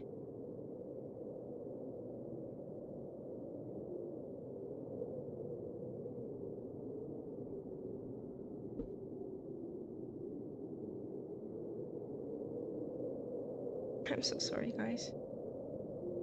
I know this is technically cheating, but we are kind of stuck. Hey!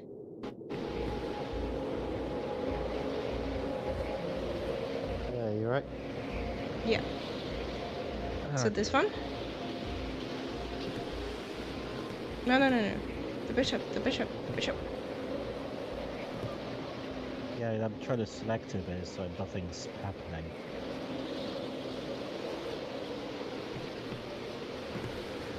Did you already move the black one? The black bishop? The black... Oh, yeah, okay. Yeah. That's weird. I'm selecting it, but like nothing's happening. I can select this one, but it's not the right one. That's weird. Did it change this time? It shouldn't have, because I can select all the other pieces. Oh, you froze again. Okay, let's try that again. Oh, because it should be possible.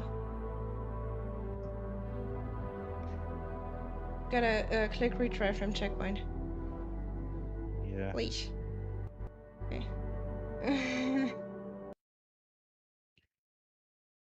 Oh, it looks different for you. Okay.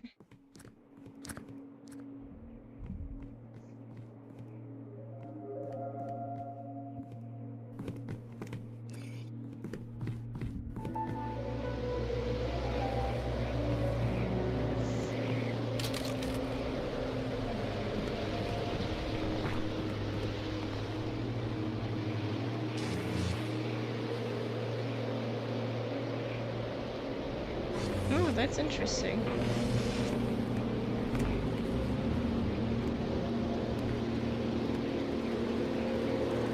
This one.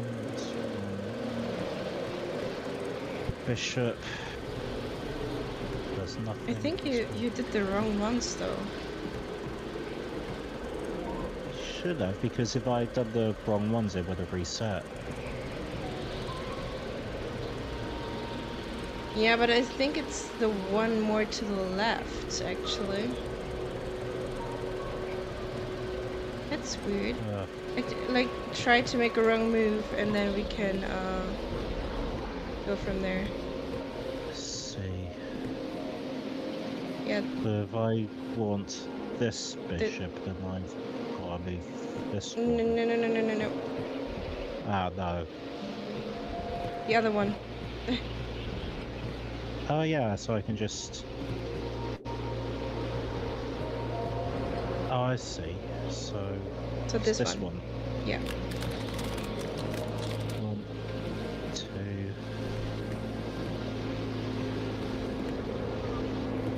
1, 2, 3. The third one.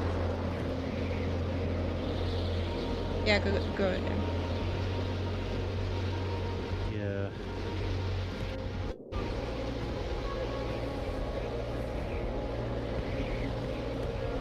So it's this one? Yeah. 2, 3. So this one. Yes. And They work. Then we have the second pawn. This one? Yes. One. Just one. And then the queen, the white queen.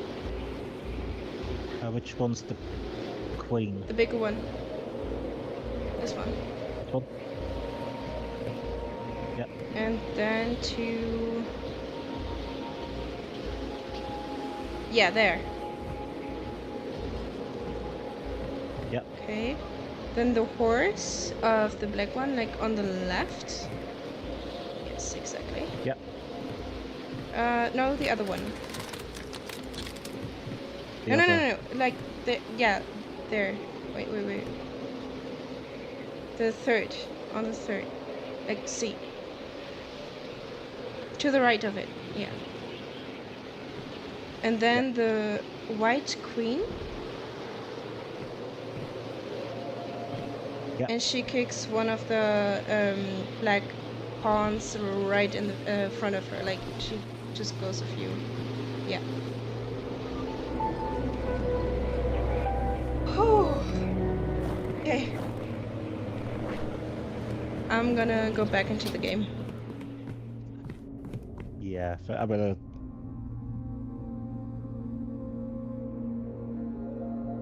Yeah. See you there.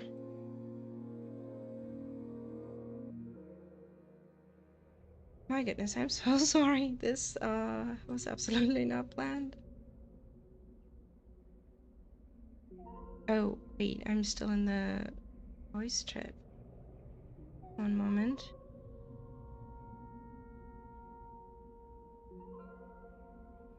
Hello? So I need a moment because I'm accidentally still in the voice chat over there. Wait, I'm gonna need a second.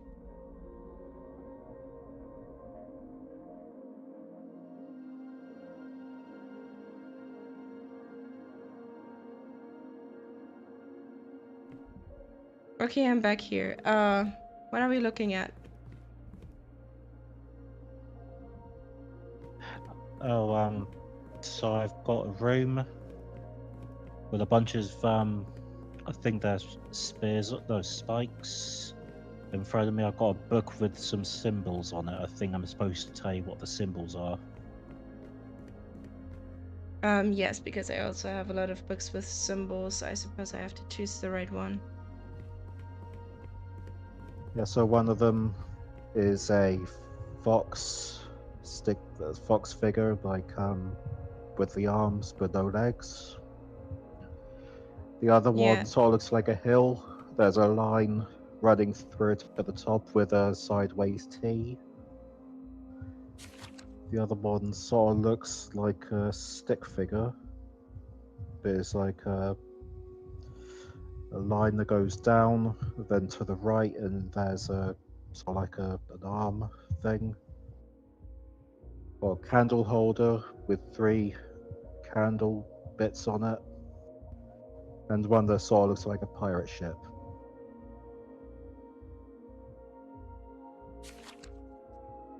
I think I got the right one. Like the last one kind of looks like a person on a boat, in my opinion.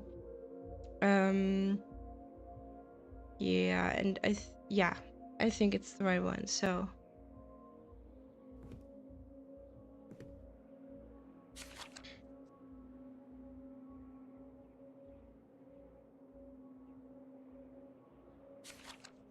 are there tiles of sorts that you have to step on?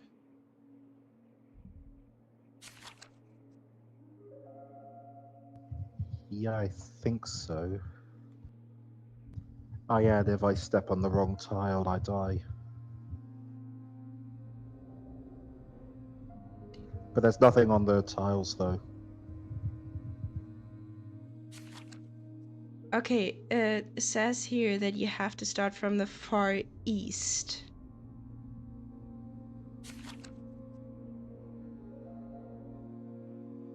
After moving 2 steps north, I'm on the first tile.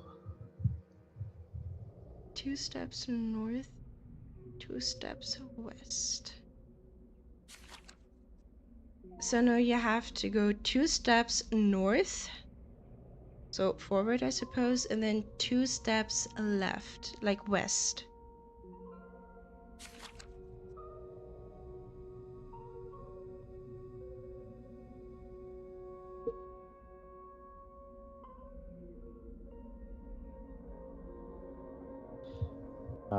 I got on the wrong tile, and now whenever I go on that tile again, I die. Oh, you already die? Okay. So are you back at the far east? Yeah, I'm back on the first tile. Okay, then 2 steps north, 2, and 2 steps west.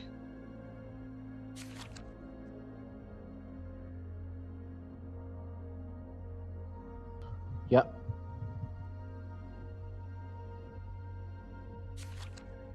Then again 2 steps north.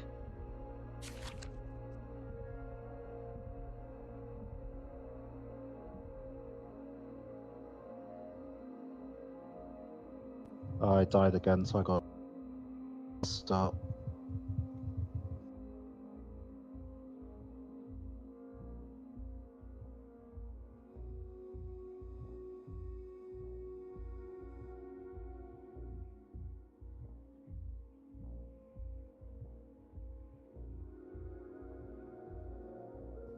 Yeah, that. Oh, I got different symbols this time. Oh, that might explain it. Which symbols are they? I got the fox again. I got well, the lower half of a stick figure. There's another one. It's sort of like a circle with a cross running through it, and there's a spiral. I got the candle holder, and a surprise. It's sort of like sort of looks like a surprised face. I made that squares. Okay, I think I got it. Wait, let me check it out.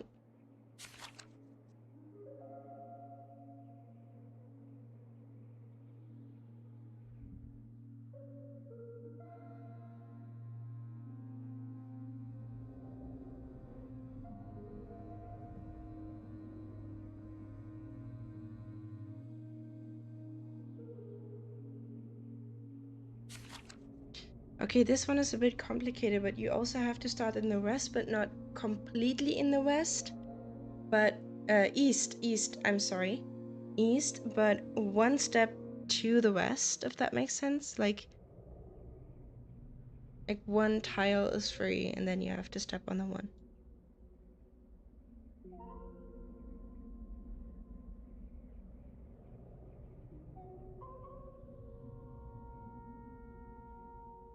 You got it? No, I died again. Maybe it was the wrong book then. Did the symbols change again? Yeah, the symbols changed. I got a fox. I got what looks like a hill with a line running through it and two circles on either side. I got sort of like a circle with a square spiral under it and like kind of like an arm.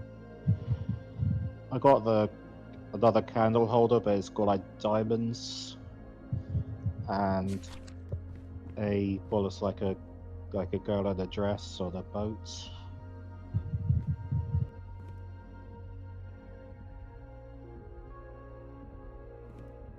So again, a stick figure, fox with arms, a hill with a line, and to me it kind of looks like a flag on top. Then the weird, like a circle with a cross, and then it's got the swirl under it. The candle holder with diamonds, and a person in a boat. Yep, that's the one. Perfect. Then you have to start in the far east again. And I think I got the book wrong the first time. That's why you probably died. That's my bad. I'm sorry.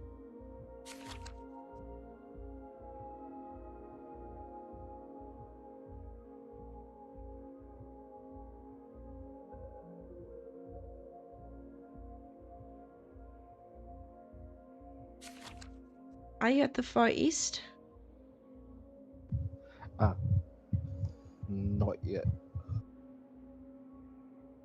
I died. Yeah, it's like got the first set of symbols from the beginning again. So I got the fox, a hill with a flag, a stick figure with the spiral under it, the candle holder with circles, and a person on a boat.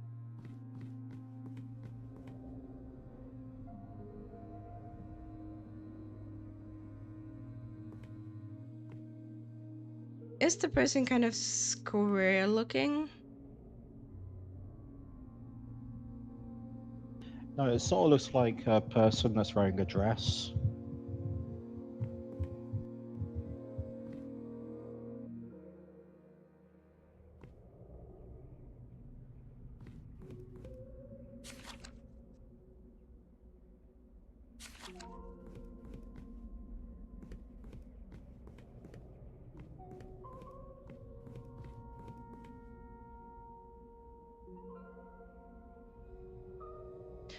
So then it's a fox, but with a round body and arms.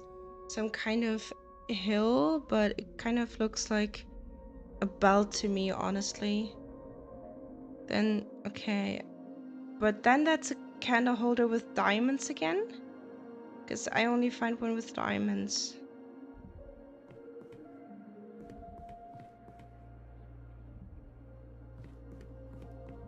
Yeah, that's the one.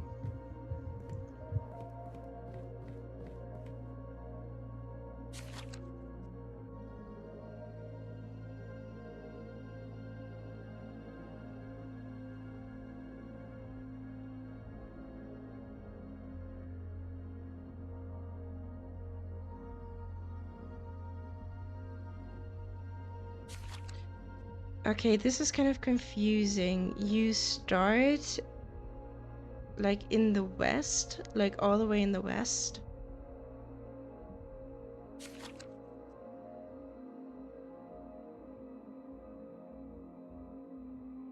Yeah, I'm on the first square. Then basically you can almost walk on to the end, but you don't take the last tile, if that makes sense. So you stop before the last tile. Yep, and that.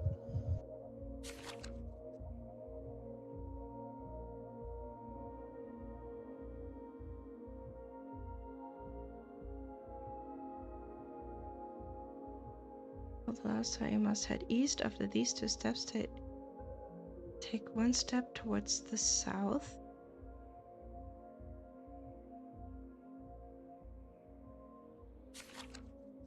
Did you already go one step to the right, like to the east? Not yet. that. Yep, I've done it now.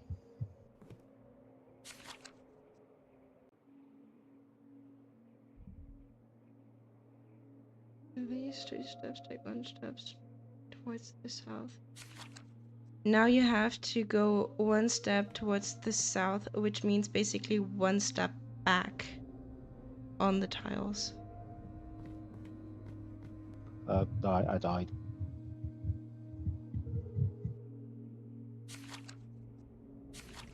Why? But 1 step back and I just died.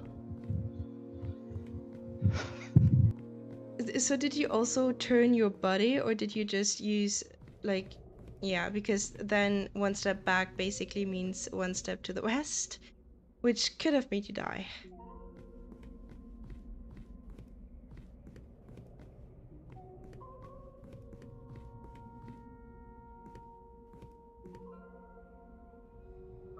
Now, what symbols do you have?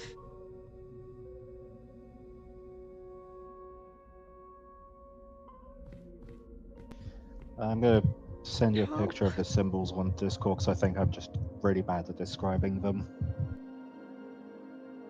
So far, it actually went really well, and I kind of want to play the game as it's intended to, so you have to describe those to me. I'm sorry, hon. That's fair enough. I got a stick figure fox, no legs. I've got the lower half of a stick figure. I got a circle with a cross, a spiral running under it, and what looks like part of a square.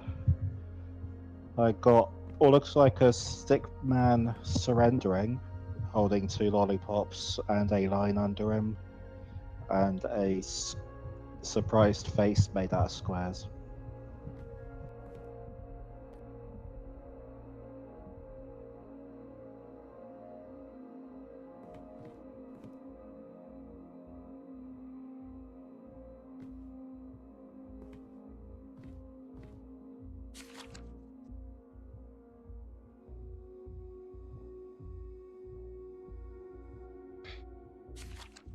So you are starting in the far west again.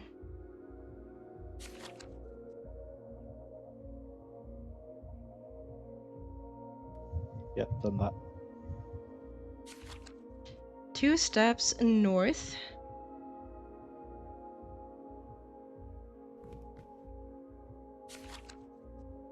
No, I died again.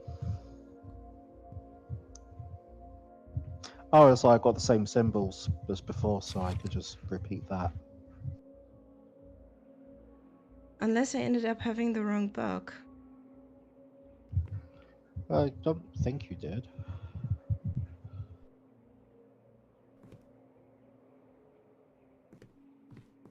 Different symbols this time.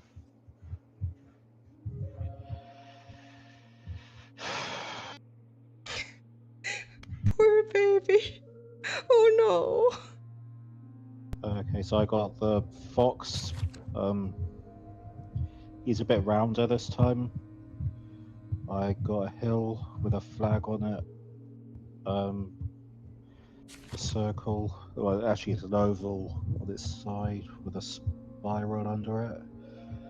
A stick man who's surrendering, holding 2 lollipops, and a person on a boat. Is the person square looking? Yeah, he's square.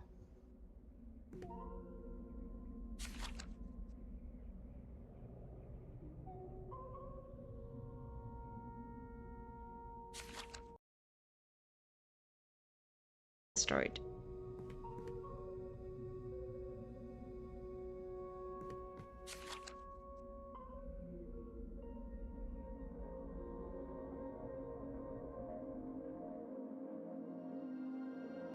Yep, on it. So I'm gonna give you the directions with the directions they have, like north, east, west, and stuff like that. So the next is gonna be... Okay, wait, I have to check again.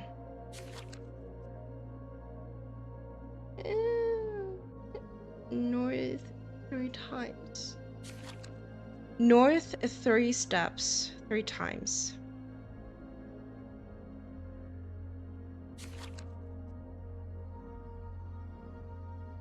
Nope, I died. What in the world? So what are the symbols this time?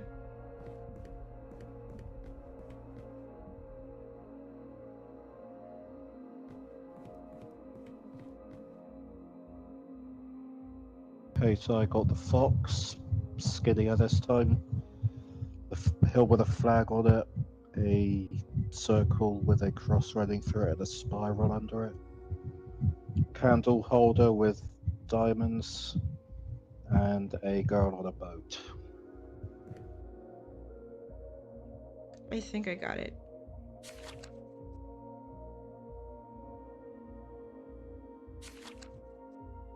Far east.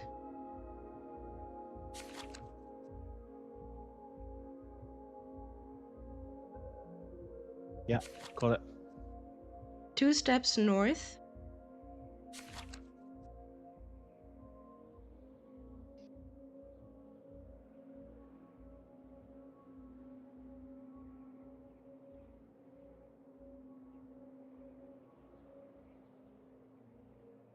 Help him, please.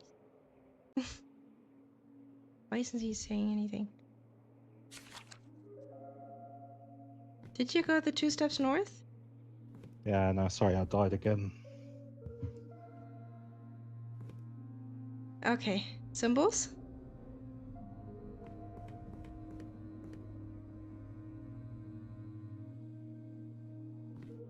Same as last time, by the looks. Okay, then let me try this to describe. It's a stick figure fox, no legs, but the arms. A hill with a line going through and what kind of looks like a flag to me. The circle with a cross and the swirl underneath. The candle holder with the diamonds. And a person in a boat, but with a dress like a girl. Yeah, that's the one.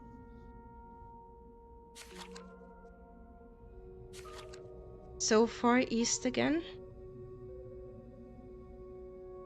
Yeah.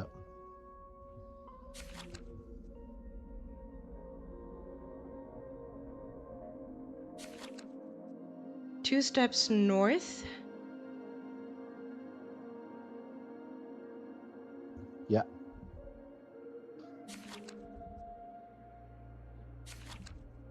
Then 2 steps west.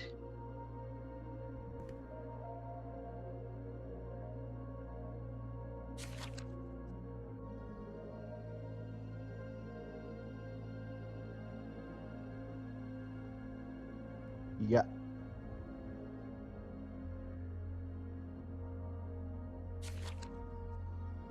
So if you turned your body, please make sure that you're walking in the right direction, okay?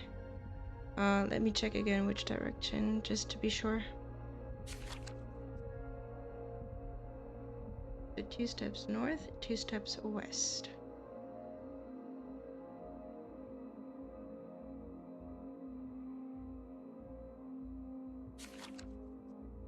Now again, 2 steps north.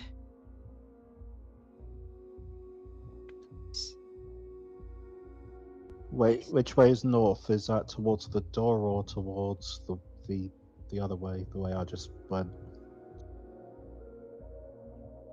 I would say it's towards the door. Uh, Did he die again? no, I just died again.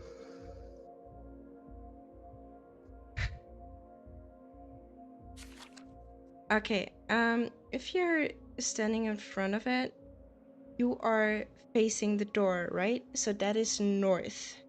Let's just keep that in mind.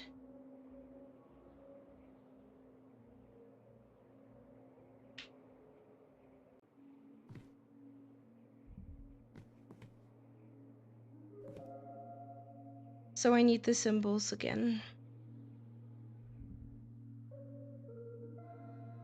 My patience is tested here. And I think it is too. Poor baby. So I got the fox, lower half of a stick figure, circle with a spiral, person surrendering holding lollipops, and a surprised face made out of squares.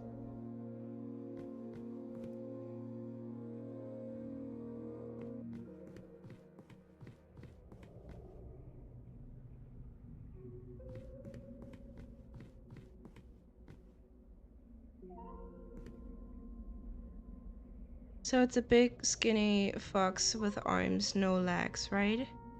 And the circle with the cross, lollipop. Yeah. Okay.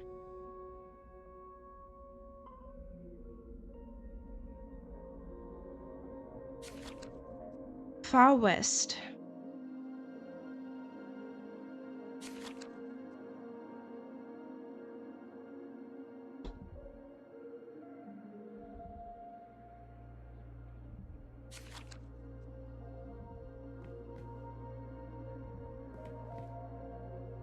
You got there?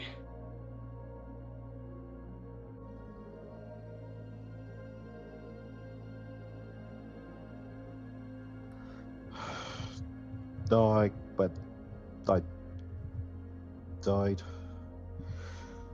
Got the fat fox with the hill with a flag on it, the oval with a spiral, person surrendering, and a person on a boat.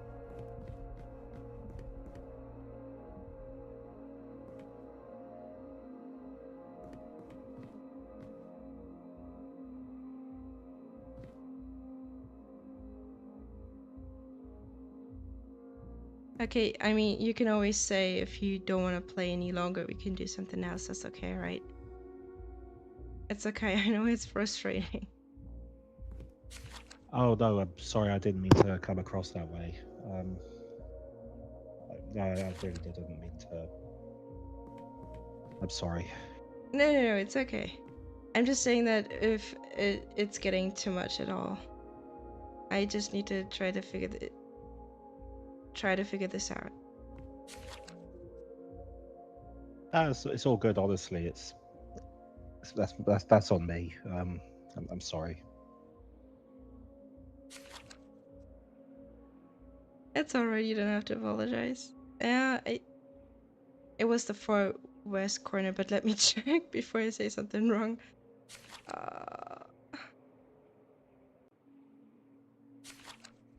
Yep, far west, and if you're there, 3 steps to the north.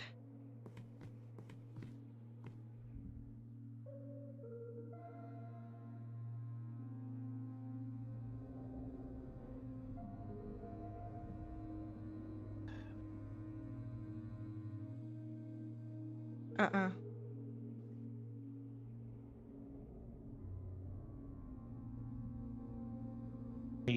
Yep, I'm there.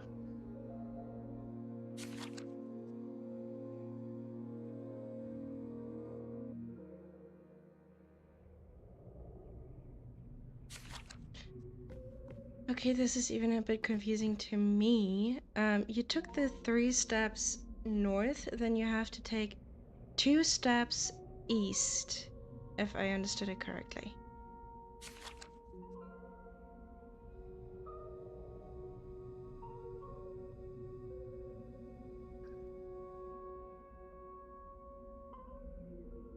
I'm praying.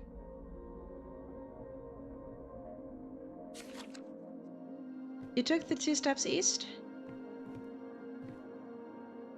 Yeah, I did, but I kind of died again. I got the big fox around the hill with 2 circles either side. Oval with a spiral under it. The candlestick holder with diamonds, and the girl in a dress who's on a boat.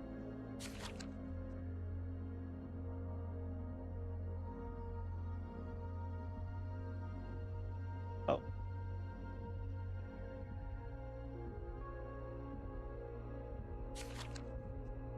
Did he accidentally die again because you said, oh? Yeah, I thought I had that one memorized, but I was wrong.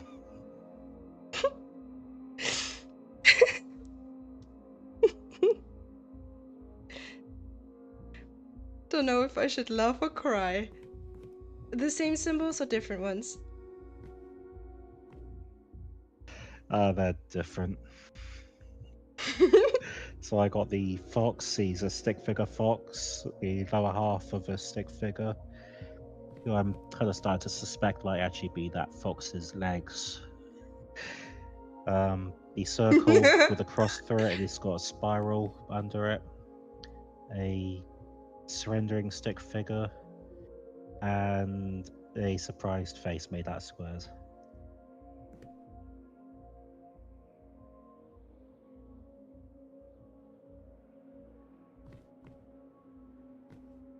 So, but the fox head is normal sized, right? Because I also have a book with a big fox head, or more like a flower head. I don't know, but the skinny fox, long body, no legs, arms, and then the second symbol is the lower half of a stick figure. Yeah, that's the one. I'm wondering if the colors match as well. Is it green? No, they're all black. Oh, all right, then it does matter.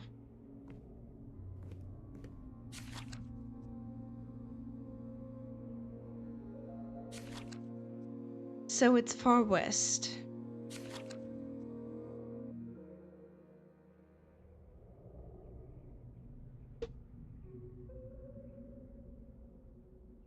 Also, I just want to clarify when it Glide tells me how many steps to take. Does that include the one I've already taken?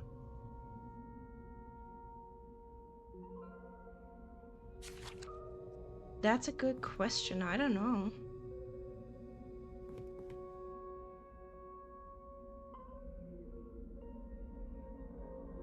I mean, they don't specify it here.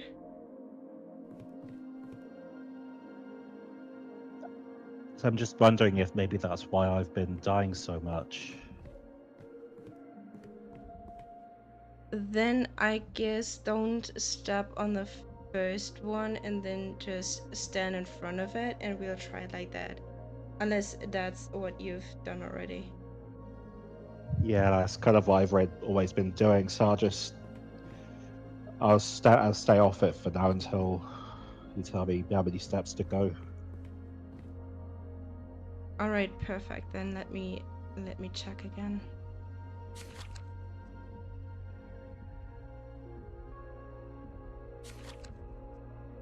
Two steps north.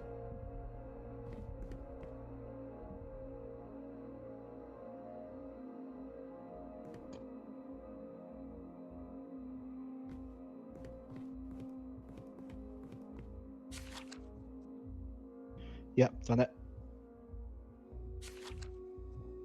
Then two steps east.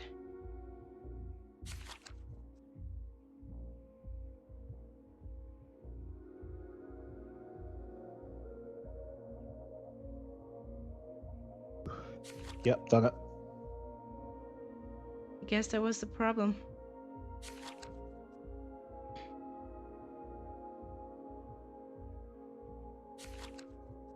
Then north 2 times.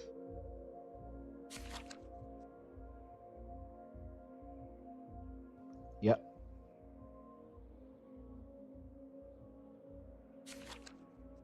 One step west.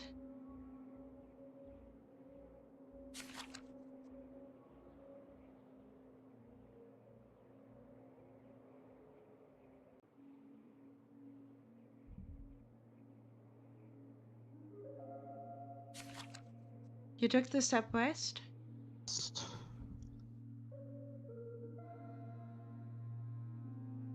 What was that? Yeah, I've done that. Then you can just head for the door, like just go straight towards the door. Yeah, we made it. Thank God. Jesus, thank you. Oh, a door opened for me. Is this where you die and we have to restart over? Ah,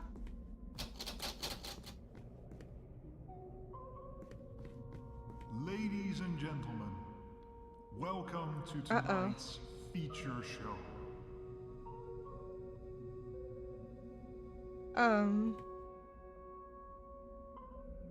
I'm in some kind of theater. Oh. Yeah, looks like I'm at the backstage of a theater. Okay, cause I just got like a voice saying, "Ladies and gentlemen, welcome to tonight's show." It scares me a little bit. So you got your script and costume on? Still trying to find it. I got a bunch of like what do you call them? So the things that you spin.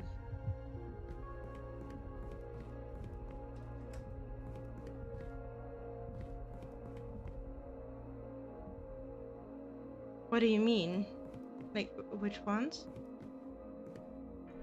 They're not like buns, are kind of like kind of forgotten the word for them, but it's all like a handle that you grab and you turn, sort of thing. Oh, okay. So I just activated a gramophone or something, and then it said a castle was filled with a light. Oh, ew! There's something hanging from the. I lost the word.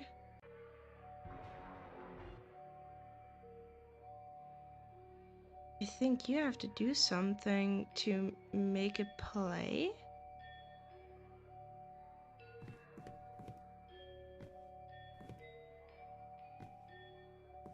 I'm a little scared to walk towards it. Can't quite figure out what I'm supposed to do. So there's something hanging from the ceiling. It looks like a marionette. And it really just scares me. It's creepy. Oh. Yeah.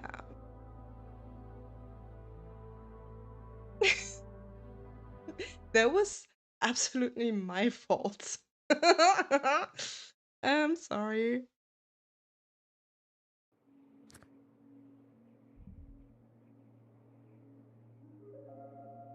I hear the wind. Are you outside again? No, you're about to be really upset because I'm back at those tiles that I kept dying on. But it's okay. We figured out the problem, so it should be fine. I just thought because I heard the wind, you were outside at the chess table. That would have been more upsetting. So it's fine. Yeah, no, I probably would have asked you to enter there if I was back at that chest thing. Yeah, I would have thrown it. I would have ended stream. Not even raiding.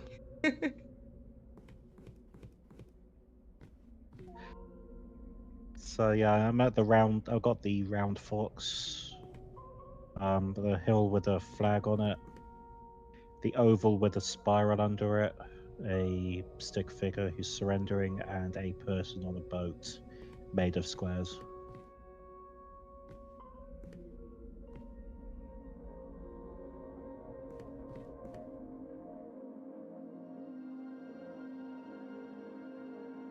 Yeah, I think I got it.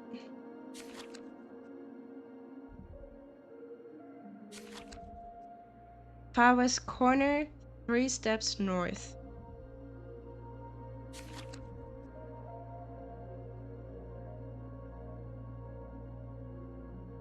Yep, got it. 2 steps east. I'm kind of screaming, aren't I? Got it. 1 step South. One step south.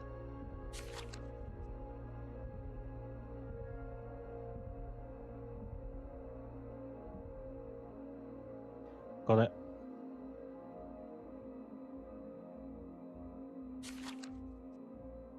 I think now you have to move all the way towards east, like completely.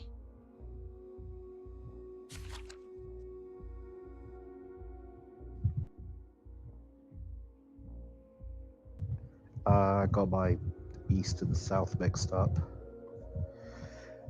So I got the skinny fox, the stick figure fox, the hill with a flag on it, the circle with a cross through it and a spiral, the candlestick holder with diamonds, and the girl on a boat.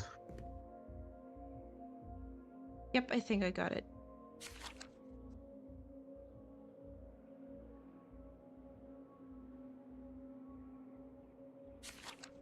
Start in the far east and take 2 steps north.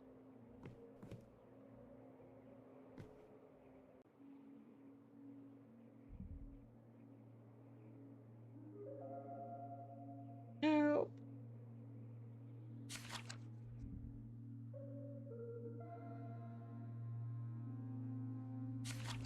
You got that? No, I died again. Oh, I guess I took the wrong book then. No, it is me because I got the east and south mixed up. I got the stick figure fox, the lower half of a stick man, the circle with a cross through it, and the spiral, the big figure that's surrendering, and the surprised face made of squares.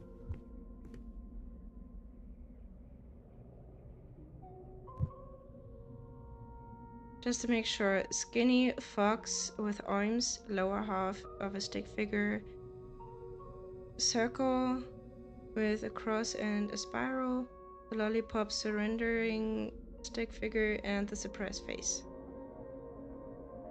Yep, that's the one.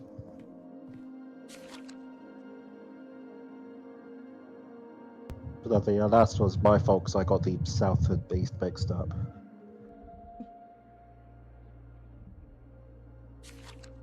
That's alright. You take the. Wait. Let me check again. I don't want to say anything wrong.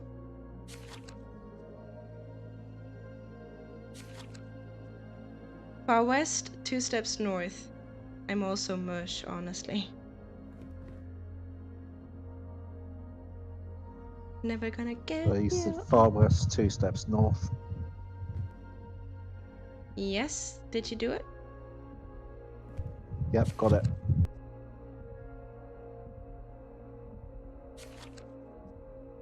Two steps to the east.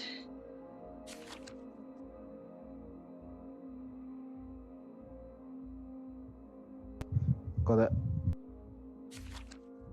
2 steps north. Yep.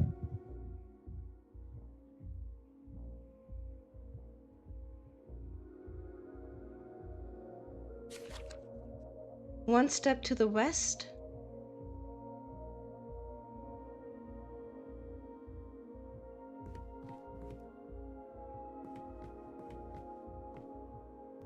Sorry, how many steps again?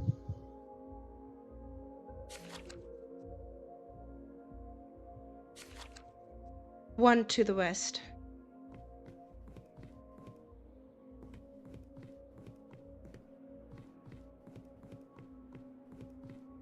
And after that, you just head straight for the door.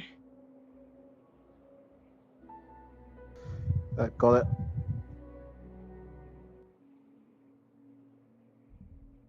Just so you know, that was also the one that we managed to get last time. Might be our lucky one.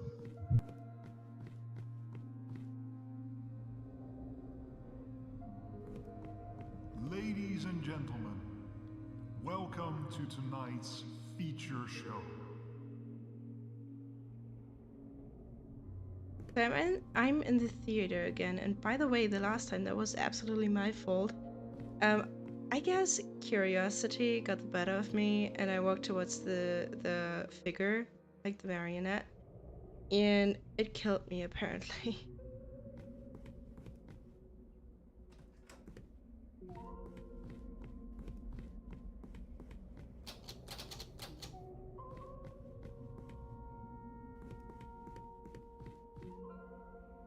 So you did say you had some handles or something like that. Is it maybe like some kind of the handles that they use for marionettes? It's kind of difficult to describe because I can't remember the word for them, but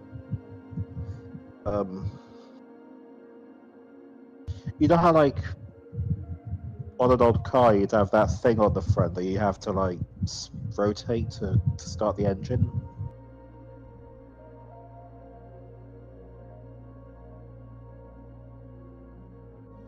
Start the engine? I thought like to roll down the window or something like that. Yeah, yes, the thing you use to roll down the windows with old cars. It's like that. Okay. Yeah, I get it. I think I know this one. So the only thing I can do here is start the speaker or the gramophone or whatever you call it.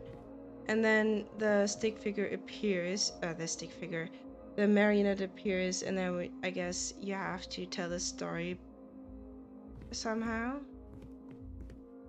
There once was a castle filled with life. Yeah. I'm not entirely sure what I'm supposed to do here.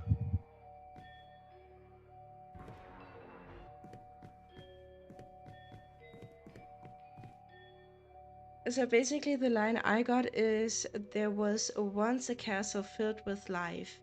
Maybe you could do something with that.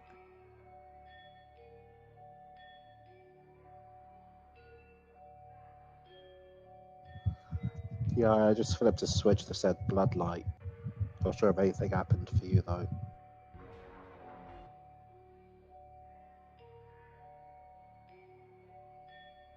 No, not really.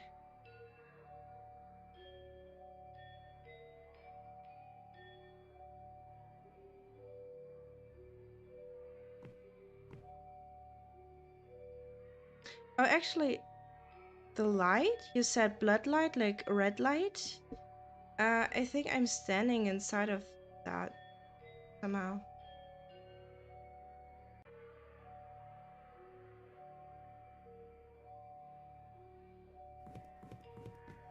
There once was a castle filled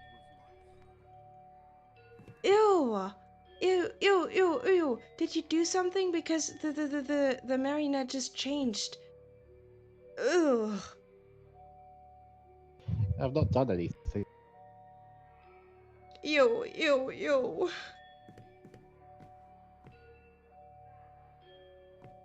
Do something, please. Has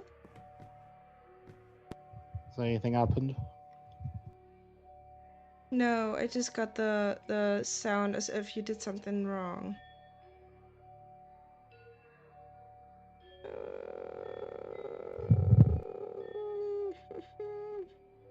I want to get out of here.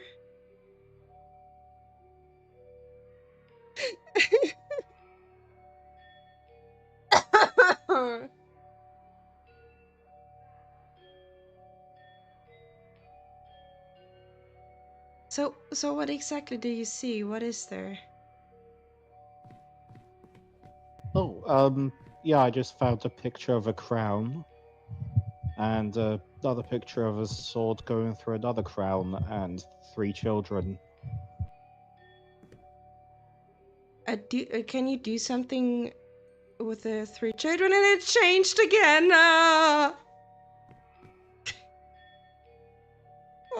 me. No, I can't really do anything with them. Like they're not the levers somewhere, like close to it or anything.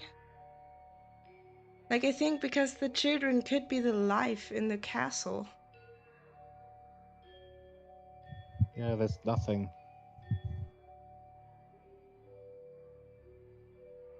I'm so scared. Changes position every once in a while. When I get out of here, do something, please.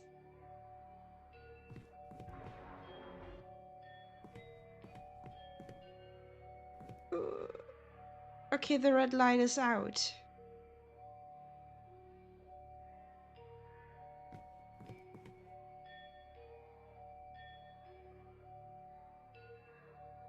Mommy.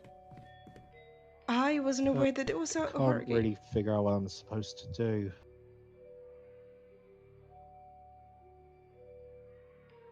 If I get jump scared, that's on you.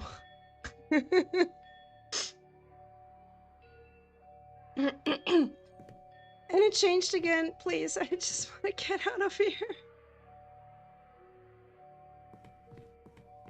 I think it's coming closer.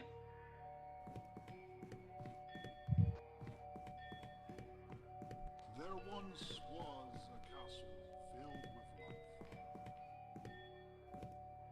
with life. I'm just gonna close my eyes until you do something. Or until you figure it out. Because all I have is this gramophone.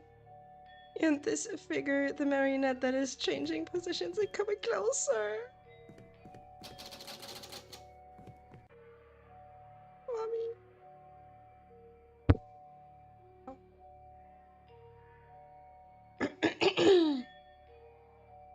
I mean, do you maybe want to end it here? Because I think I'd be a bit too tired to figure this out. I don't know if we can also kind of save it maybe. And then go ahead another time. Yeah.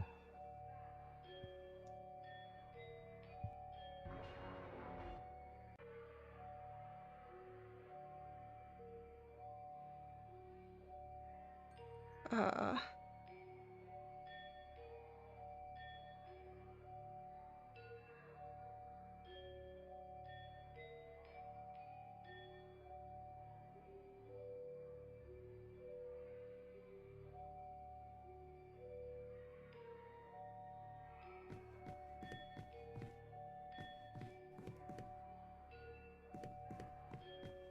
The thing is now sitting in one of the chairs. I guess we just end it, like let the figure kill me. I don't know. I mean, you could do that if you want.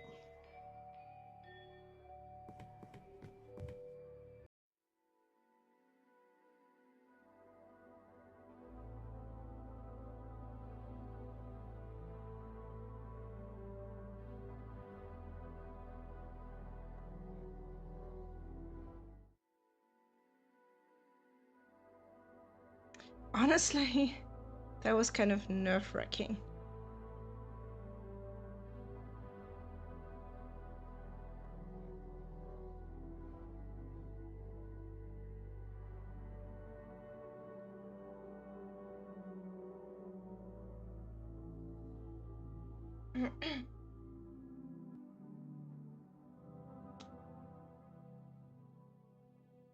Yeah, I thought we could just talk a little with Eels though, so I could say goodbye in person.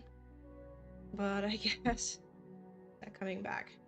So that was nerve-wracking, and we've already been streaming for 5 hours, so I suppose that should be it for today. And my voice is also kind of starting to break. So, hey Eels.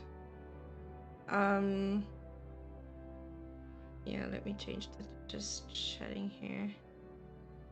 I mean, that was interesting. I just you gotta watch it back. Like the being in this game, like playing it myself. I know nothing really happens. There's no jump scare or anything, or it wasn't before. But that was just I hated it. I hated it. And the way it was changing positions as well. Oh, I love this game. Honestly. By the way, I think only one person has to own this game and they can play.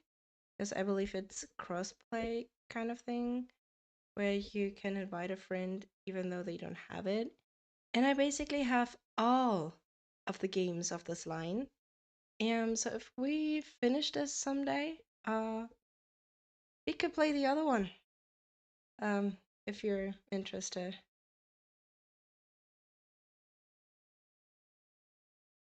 No, it's okay. You don't have to apologize. I know it's frustrating.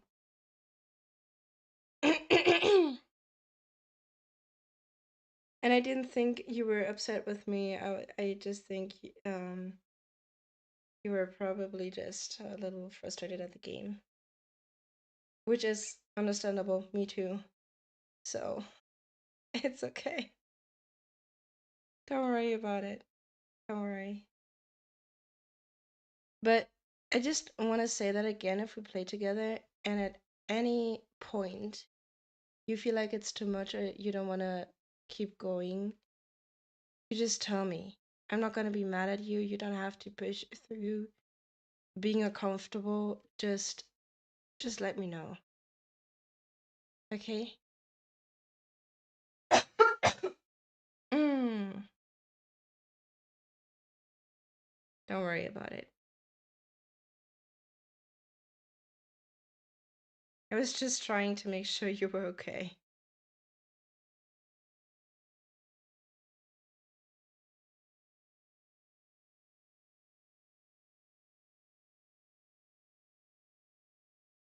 Ciao. This is gonna make for such good clips, I bet.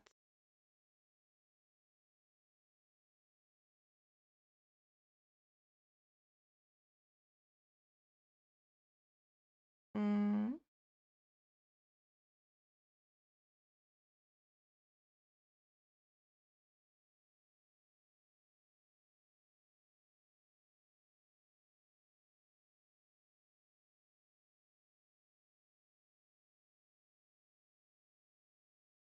I don't know who to rate. As always. Guess I have to find I really have to find someone. Mm.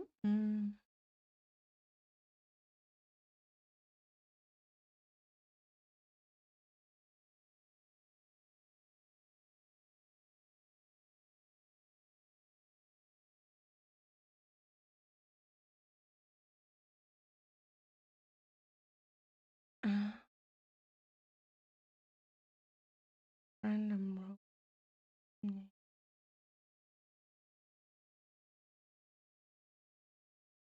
Not sure.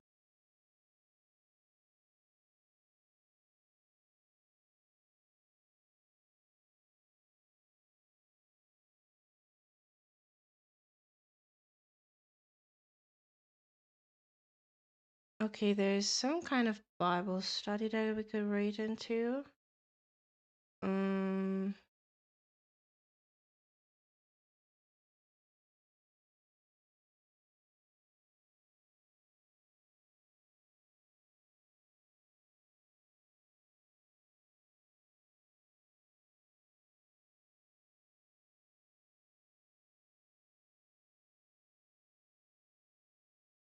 Actually, ooh.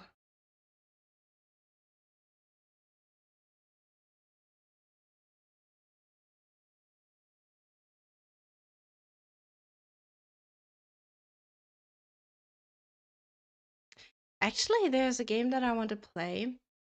Let's see if we can find someone that is playing that.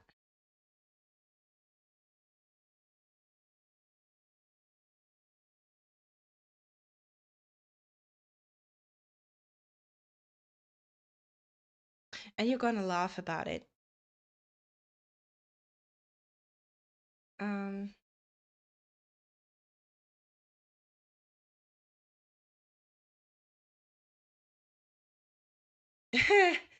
to suffer more? Yeah. but I do want to. I'm getting very fidgety here. Um, um, um. You know what? Let's do the Bible study thing. And let's leave some love here. Oh, he's reading in Exodus. Apparently.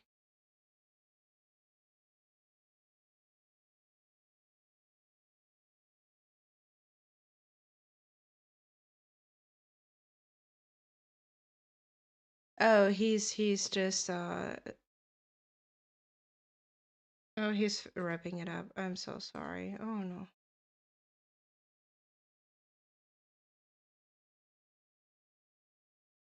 Okay. Then I guess we have to find someone else.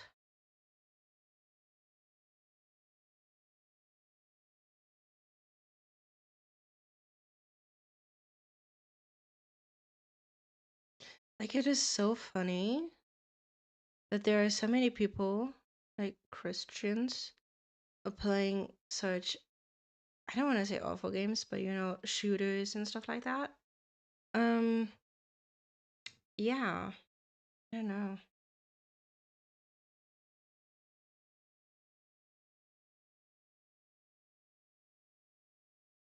Oh, that's so sad that we can't stream his. Rate his. Oh, there's someone that I'm following, and she's streaming right now. We haven't rated her, but she's also one of the bigger streamers. I'm not sure if I feel comfortable writing into it though. It's like really fun though. Chatting and big walk with. That's good.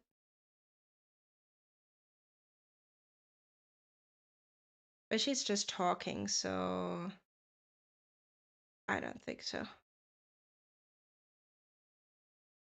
I don't know. I don't know. I don't know. Okay, there's actually one.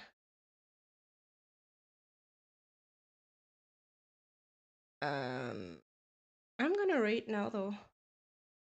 There's someone who is playing the one that I thought about playing as well, so I'm gonna rate in this one. What? Oh yeah. I'm sorry. I'm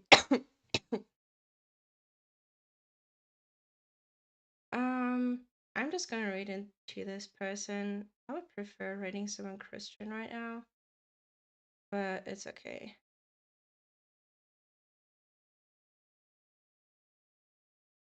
Honestly, I'm going crazy here right now.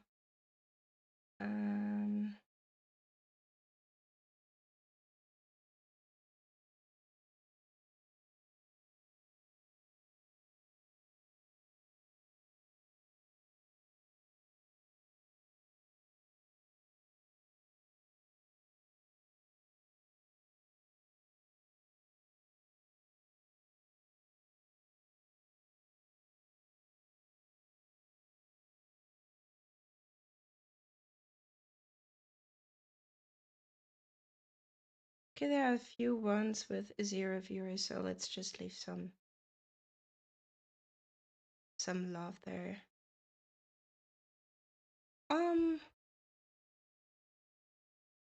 So the person is called Crazy Painter. It's not like I know them in any way. You know what? Today is no rate. Today is no rate. I'm sorry. I don't feel like rating right now. I'm overwhelmed.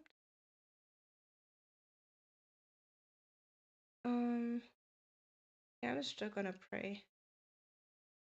Like real quick because I'm going crazy here. I'm so fidgety. Okay. Lord Jesus, I want to thank you for this stream today. That we had a lot of fun, even though not everything went according to plan. And that we actually managed to get a few of the riddles. And yeah, I just want to ask you to bless the night as well, that everyone who's still watching, everyone who did watch, have a good night and have a good rest so they can wake up refreshed tomorrow. And I want to thank you for all the brothers and sisters in Christ who do your work here on Twitch. And yeah, celebrate faith and spread the gospel. In your name, I just want to ask you to bless them. And really, thank you so much for today. And thank you for Eels who joined me today and actually stuck around until now. Yeah, I'm so thankful that he's here. And thankful for you, of course. Amen. So sorry that I'm not raiding today. I really have to figure out who I can raid safely and who I feel comfortable raiding. Really have to think about it more and yeah, figure things out. Bear with me, I'm still new to this, even though raiding has been a lot of fun. I would prefer raiding into into Christian people. Anyway, I wish you a very good night. God bless. Bye bye. Yeah, I could totally raid you in the future. You would totally do that. But for that, you would have to start streaming though. But then if you raid at the same time, you won't be in my streams. That's impossible. Unless we're streaming together, but yeah. You know what I mean. God bless. Bye bye.